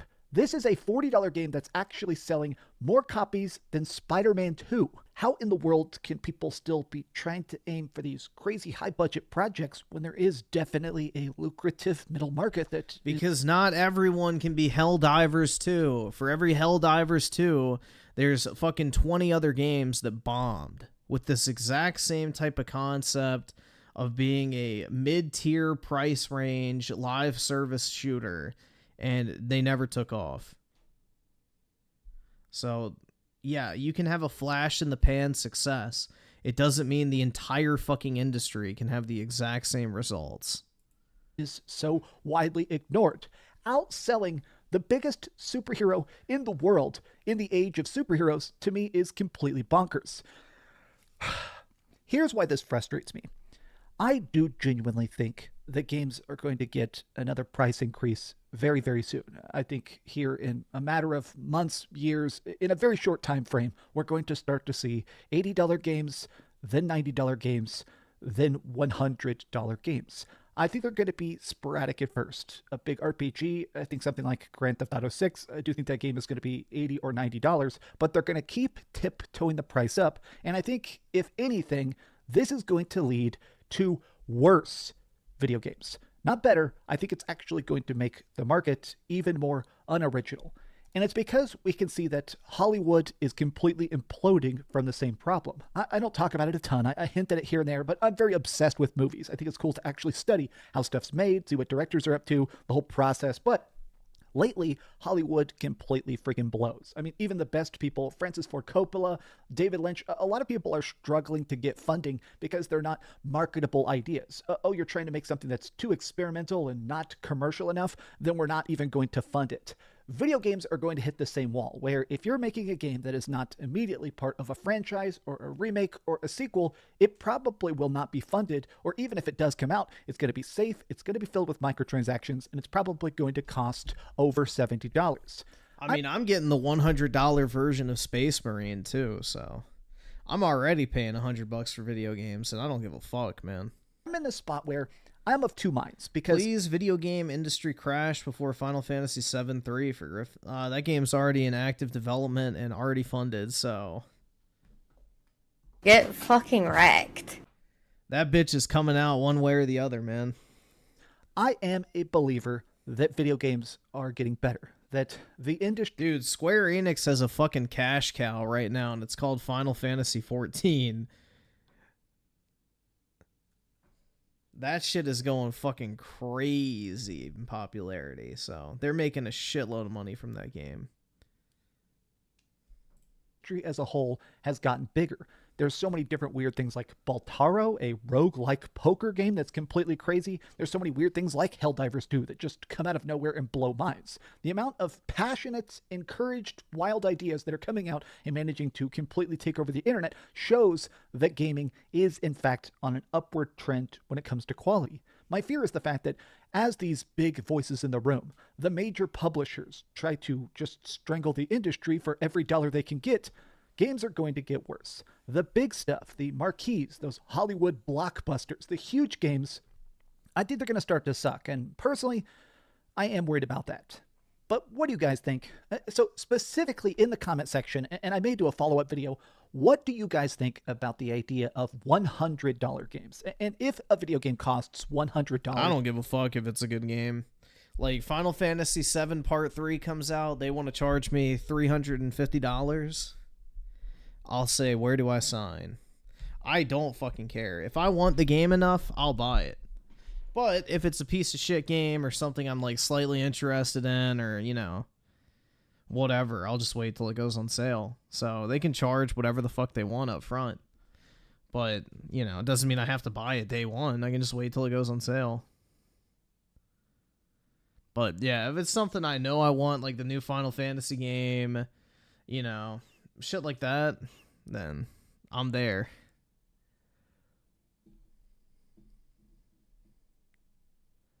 I am there for it. I don't think Griffin would hate Part 3 regardless. Nah. There's a way for them to make me hate Part 3. if they pull a Japan and have an ambiguous ending. If they pull the typical Japan shit with a fucking ambiguous ending without a clear fucking answer on what happened, then I will be angry. You know, I'm more than happy with the fucking cock tease endings for, like, you know, part 1 and part 2, because it's like, all right, you got to keep your, you know, audience interested until the next part. That makes sense. But if they fucking cock tease everybody and leave everybody with fucking blue balls at the ending of part 3, I'm going to be mad. That's why I'm, like, hesitant to say it's my favorite Final Fantasy game, because we don't have the ending yet. So until we have the ending, I'm withholding judgment on that. But yeah, that is the one way they could piss me off. How many games do you think you would buy in a year? I have a lot of friends that'll buy like 5 or 6 $20 games before they would buy a singular $70 game. And I'm curious to see how many people would be deterred from buying something if it cost. Part 3 is going to be more linear, but you're going to be able to use the fucking high wind to fly from location to location. So there's going to be like an overworld map type situation where you fly in the high wind from one region to the next, but it's going to be more concentrated, kind of like Remake was. So it'll be more of a linear style game, but you'll have like the different towns and locations you can travel to. Because it makes no fucking sense to have the same open world twice.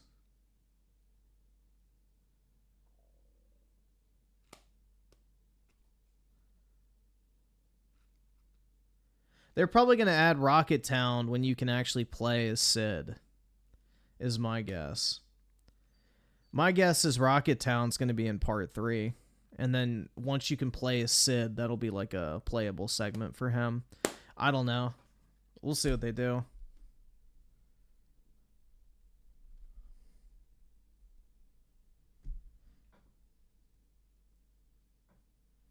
But I have a feeling they're just saving that for when you can actually play as Sid.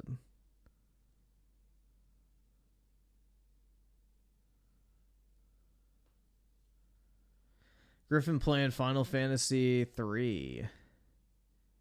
Bruh. I could probably quit gaming at that point, honestly. Dude, all I want to do now is replay Rebirth again. Like, shit's... it's fucking bad, bro. That game has a hold on me right now. Honestly, bro. Nothing compares. It's like a fucking empty void that's just been, you know, carved into my fucking very being. And it's like I need to keep playing the fucking game over and over again to fill it. It's $100, especially if it's something rather basic like the next Call of Duty. Tell me what you think about it in the comments down below. Well, I can skip the Kate Sith part now because I was just doing a full playthrough for y'all. But yeah, no, I'll just skip chapter 11. I can go from 10 to 12 using the chapter select. So we Gucci. If you could, give this video a like, subscribe if you haven't already, and please keep dreaming. Felt good to finally talk about this. Honestly, if they start charging $100 for games, I think there's going to be a massive indie game renaissance. I think everybody's going to start playing indies, and AAAs are just going to absolutely evaporate. But we'll see. Thanks so much for watching that. Yo, I got my Aerith CD today, too.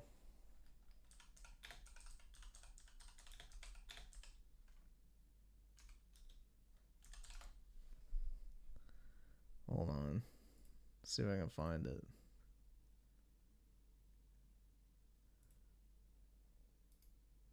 Yeah, I got this today.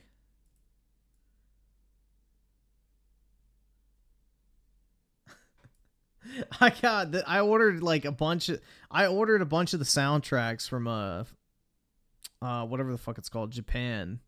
So you can grade CDs at WADA now. So I'm gonna get this graded. I'm gonna send in my limited edition soundtrack as well too. I don't know, it might be too large to get graded. It may not fit in one of their cases, but hold on.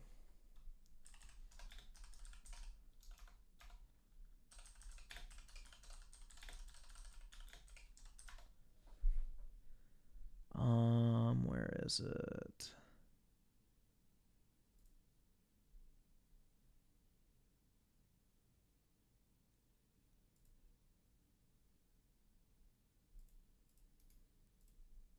Here it is. This is the soundtrack box that I got. I got 3 of the limited editions. I got 2 of the normal editions. So this is pretty cool, though. Like, this is the front box, and that's like a fucking jewel or some shit on the front. But, yeah, I don't get... Hold on. Then there's another thing I ordered, too.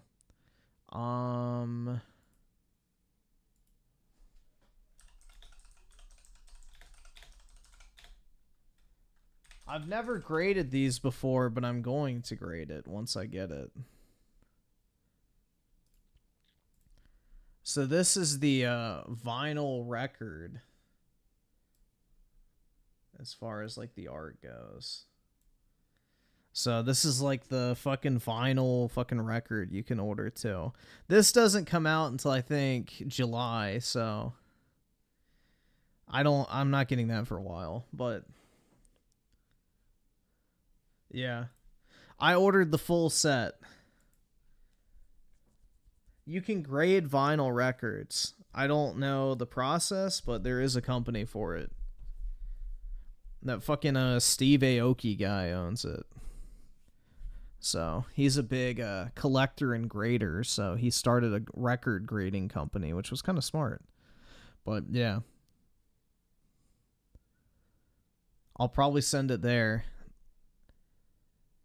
I got, I think, 3 of those. I got 3 of the CDs, 3 of the limited edition soundtracks, and then 2 regular editions.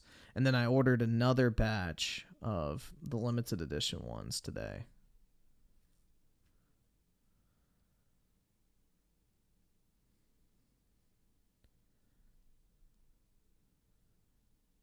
So, yeah, we're stalking, bro.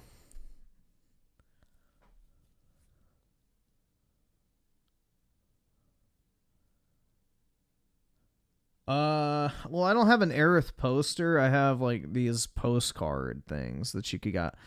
Hold on. Here, I'll show you real quick. These are cool. Let me just pull up a picture and be faster. I'll be faster. I won't try to find it in my stack of stuff. So, I bought these.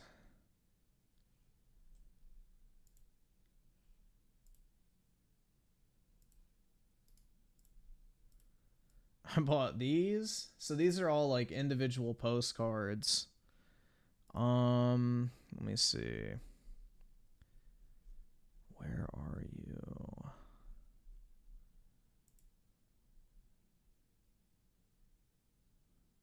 But yeah, PSA grades postcards, so I'm going to send them in. I was pissed about this, man, because one of these I ordered showed up damaged. And these are fucking rare.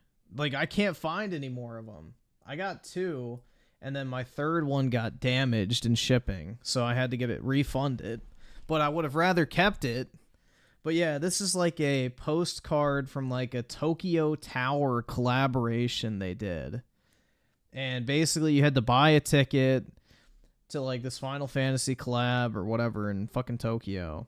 And once you went through it, you got a random postcard at the end. And yeah, you could either get like Zack, Tifa, Cloud, Sephiroth, or Aerith, I think is the 5 you could get. So I have 2 of these in perfect condition. Another one that's like fucking bent in half, which sucks. But it's really cool. It's got like this cool hollow effect on it. So I'm getting those graded too. And then another thing I got is these things called bromides, which I have no fucking idea what they actually are, but hold on. That's a good enough picture. These are kind of cool. I think they gave these out at like convenience stores or something. I don't fucking know. But yeah, they're like these little art print things. So you got like the full cast. So I have 2 complete sets and then like 10 Aerith ones in addition. So let me see what else.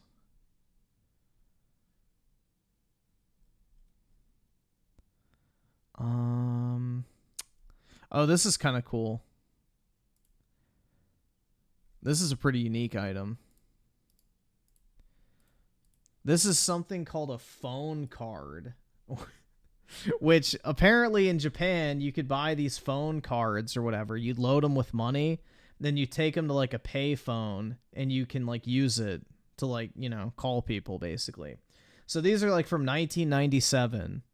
It was in brand new condition. Perfect. And I think they only made like 3,000 of each one.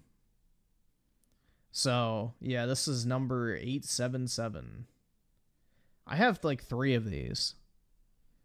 So these are like old, bro. They're older than me, I believe. So, yeah, these are pretty cool. They're like, it's like a shiny gold on there too, so. And then, hold on, I got something else too. Let's see. Where are you?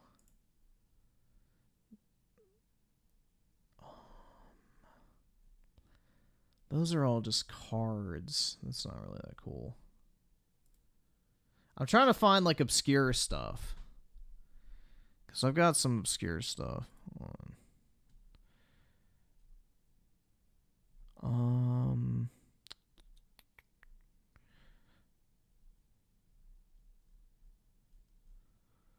Let's see.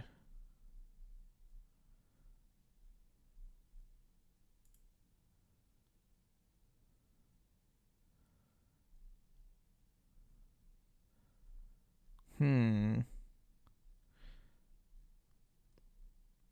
can't find it. I don't remember how long ago I ordered it. Because all the Japanese shit takes forever to get here. Yeah, I can't find it. Alright, I'm not digging through like 7 pages of shit. I can't afford this shit! Oh, fuck. Wait, I know what it is. I know what it is. Hopefully somebody has a good,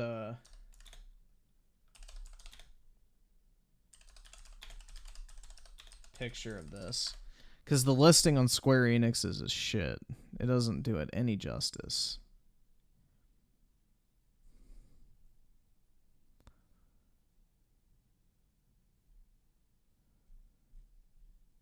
Ah, shit. Damn it. Nobody has a picture. Hold on.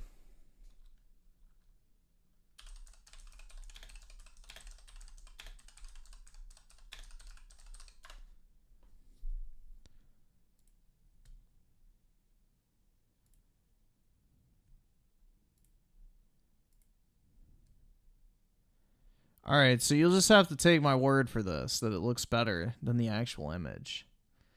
So these are called metallic files. And basically you use them to put like fucking papers in, okay?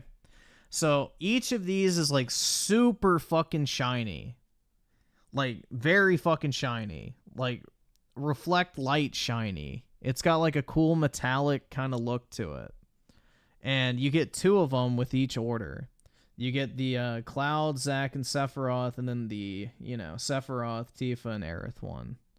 So I got 3 sets of these as well. This is what I was looking for. So, pretty cool. But they're like really fucking shiny. And I believe Beckett grades these, so I'm going to send them there. And then I have an assload of Final Fantasy cards that I'm going to get graded. But yeah, I've been buying a lot of Final Fantasy VII Rebirth related shit, if you can't tell.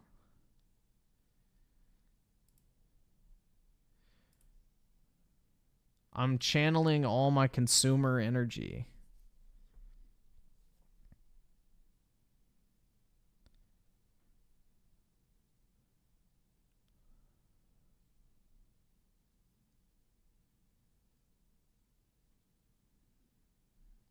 Classic Aerith got a dome? A dome? Nah, dude, they nerfed Aerith hard. Hold on.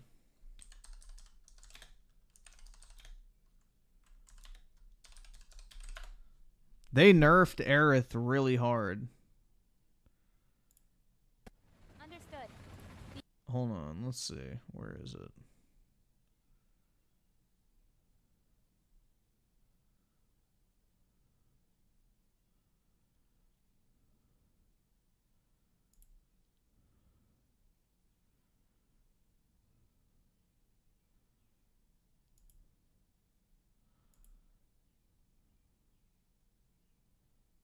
Oh, here we go. Like, bro, they nerfed... Watch.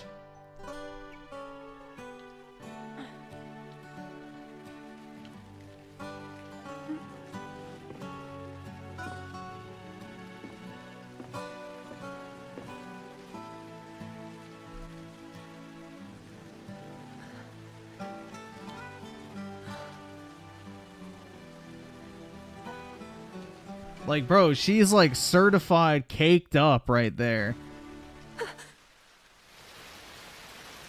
But the problem is the dress in her character model was clipping when she would walk in the remake. So they had to nerf her physique.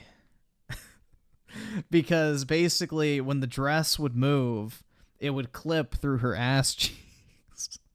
So, yeah, they had to nerf her, which is unfortunate, man. Yeah, they took away the dump truck, man. Truly tragic.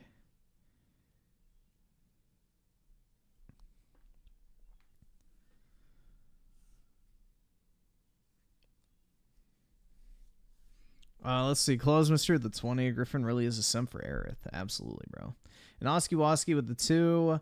Where are you buying these? Mostly eBay and then from CD Japan for the soundtracks. Claw's Mystery with the 20. Your waifu is dead. Nah. Never. Nah, Tifa's got a fucking... She's got chopstick legs, bro, and a flat ass. You could land a plane on that bitch. Tifa's got a flat ass, bro.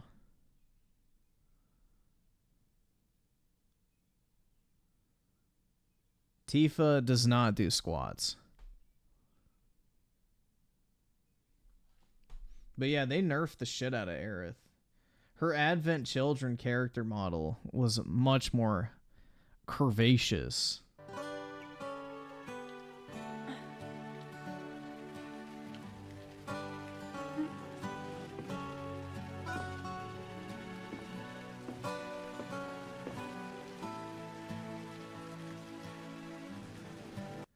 Look at the... Dude, all you have to do is look at her beach skin. You don't have to look at a mod where they remove her skirt. Just literally look at her in her bikini skin, bro. That shit ain't all that. It's flat, bro. The Asian men do not like fat asses. They like massive titties and a flat ass and skinny legs. That is the Japanese beauty standard. Is a flat ass, thin legs, and massive boobs. Which makes no fucking sense from a proportion standpoint, but yeah. That's what they like. Extremely skinny legs, a flat ass, and massive milkers. She's not dead in my schizo dreams. That's right, dude.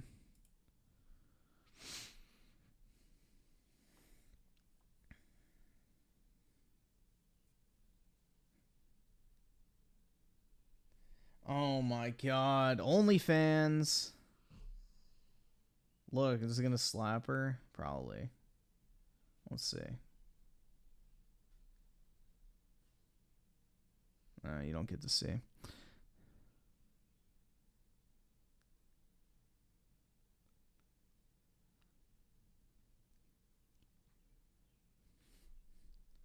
They finally coming on to the idea of big asses recently. Gross.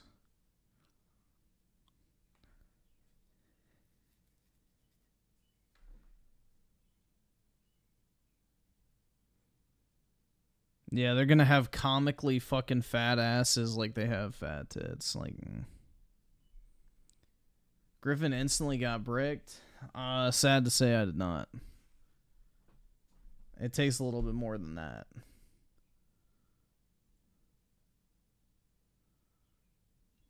By kidding, the Final Fantasy VII... No, I don't wear gaming clothing. That's where I draw the line. I don't wear gaming clothing.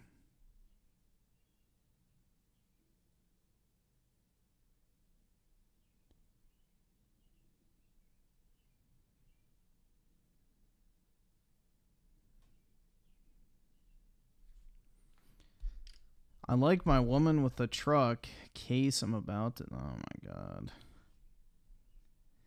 Which Final Fantasy do you like the most other than 7 and 15? 16.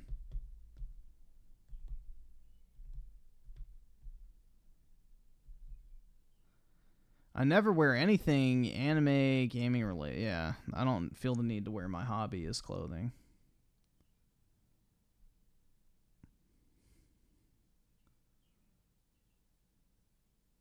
You hear the bird? Yeah, I probably should hop off, guys. It's 4 o'clock.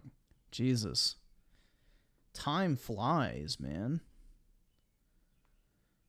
Am I going to play Stellar Blade? Yeah, I'll probably play it. I don't know if I'll finish it, but we'll see.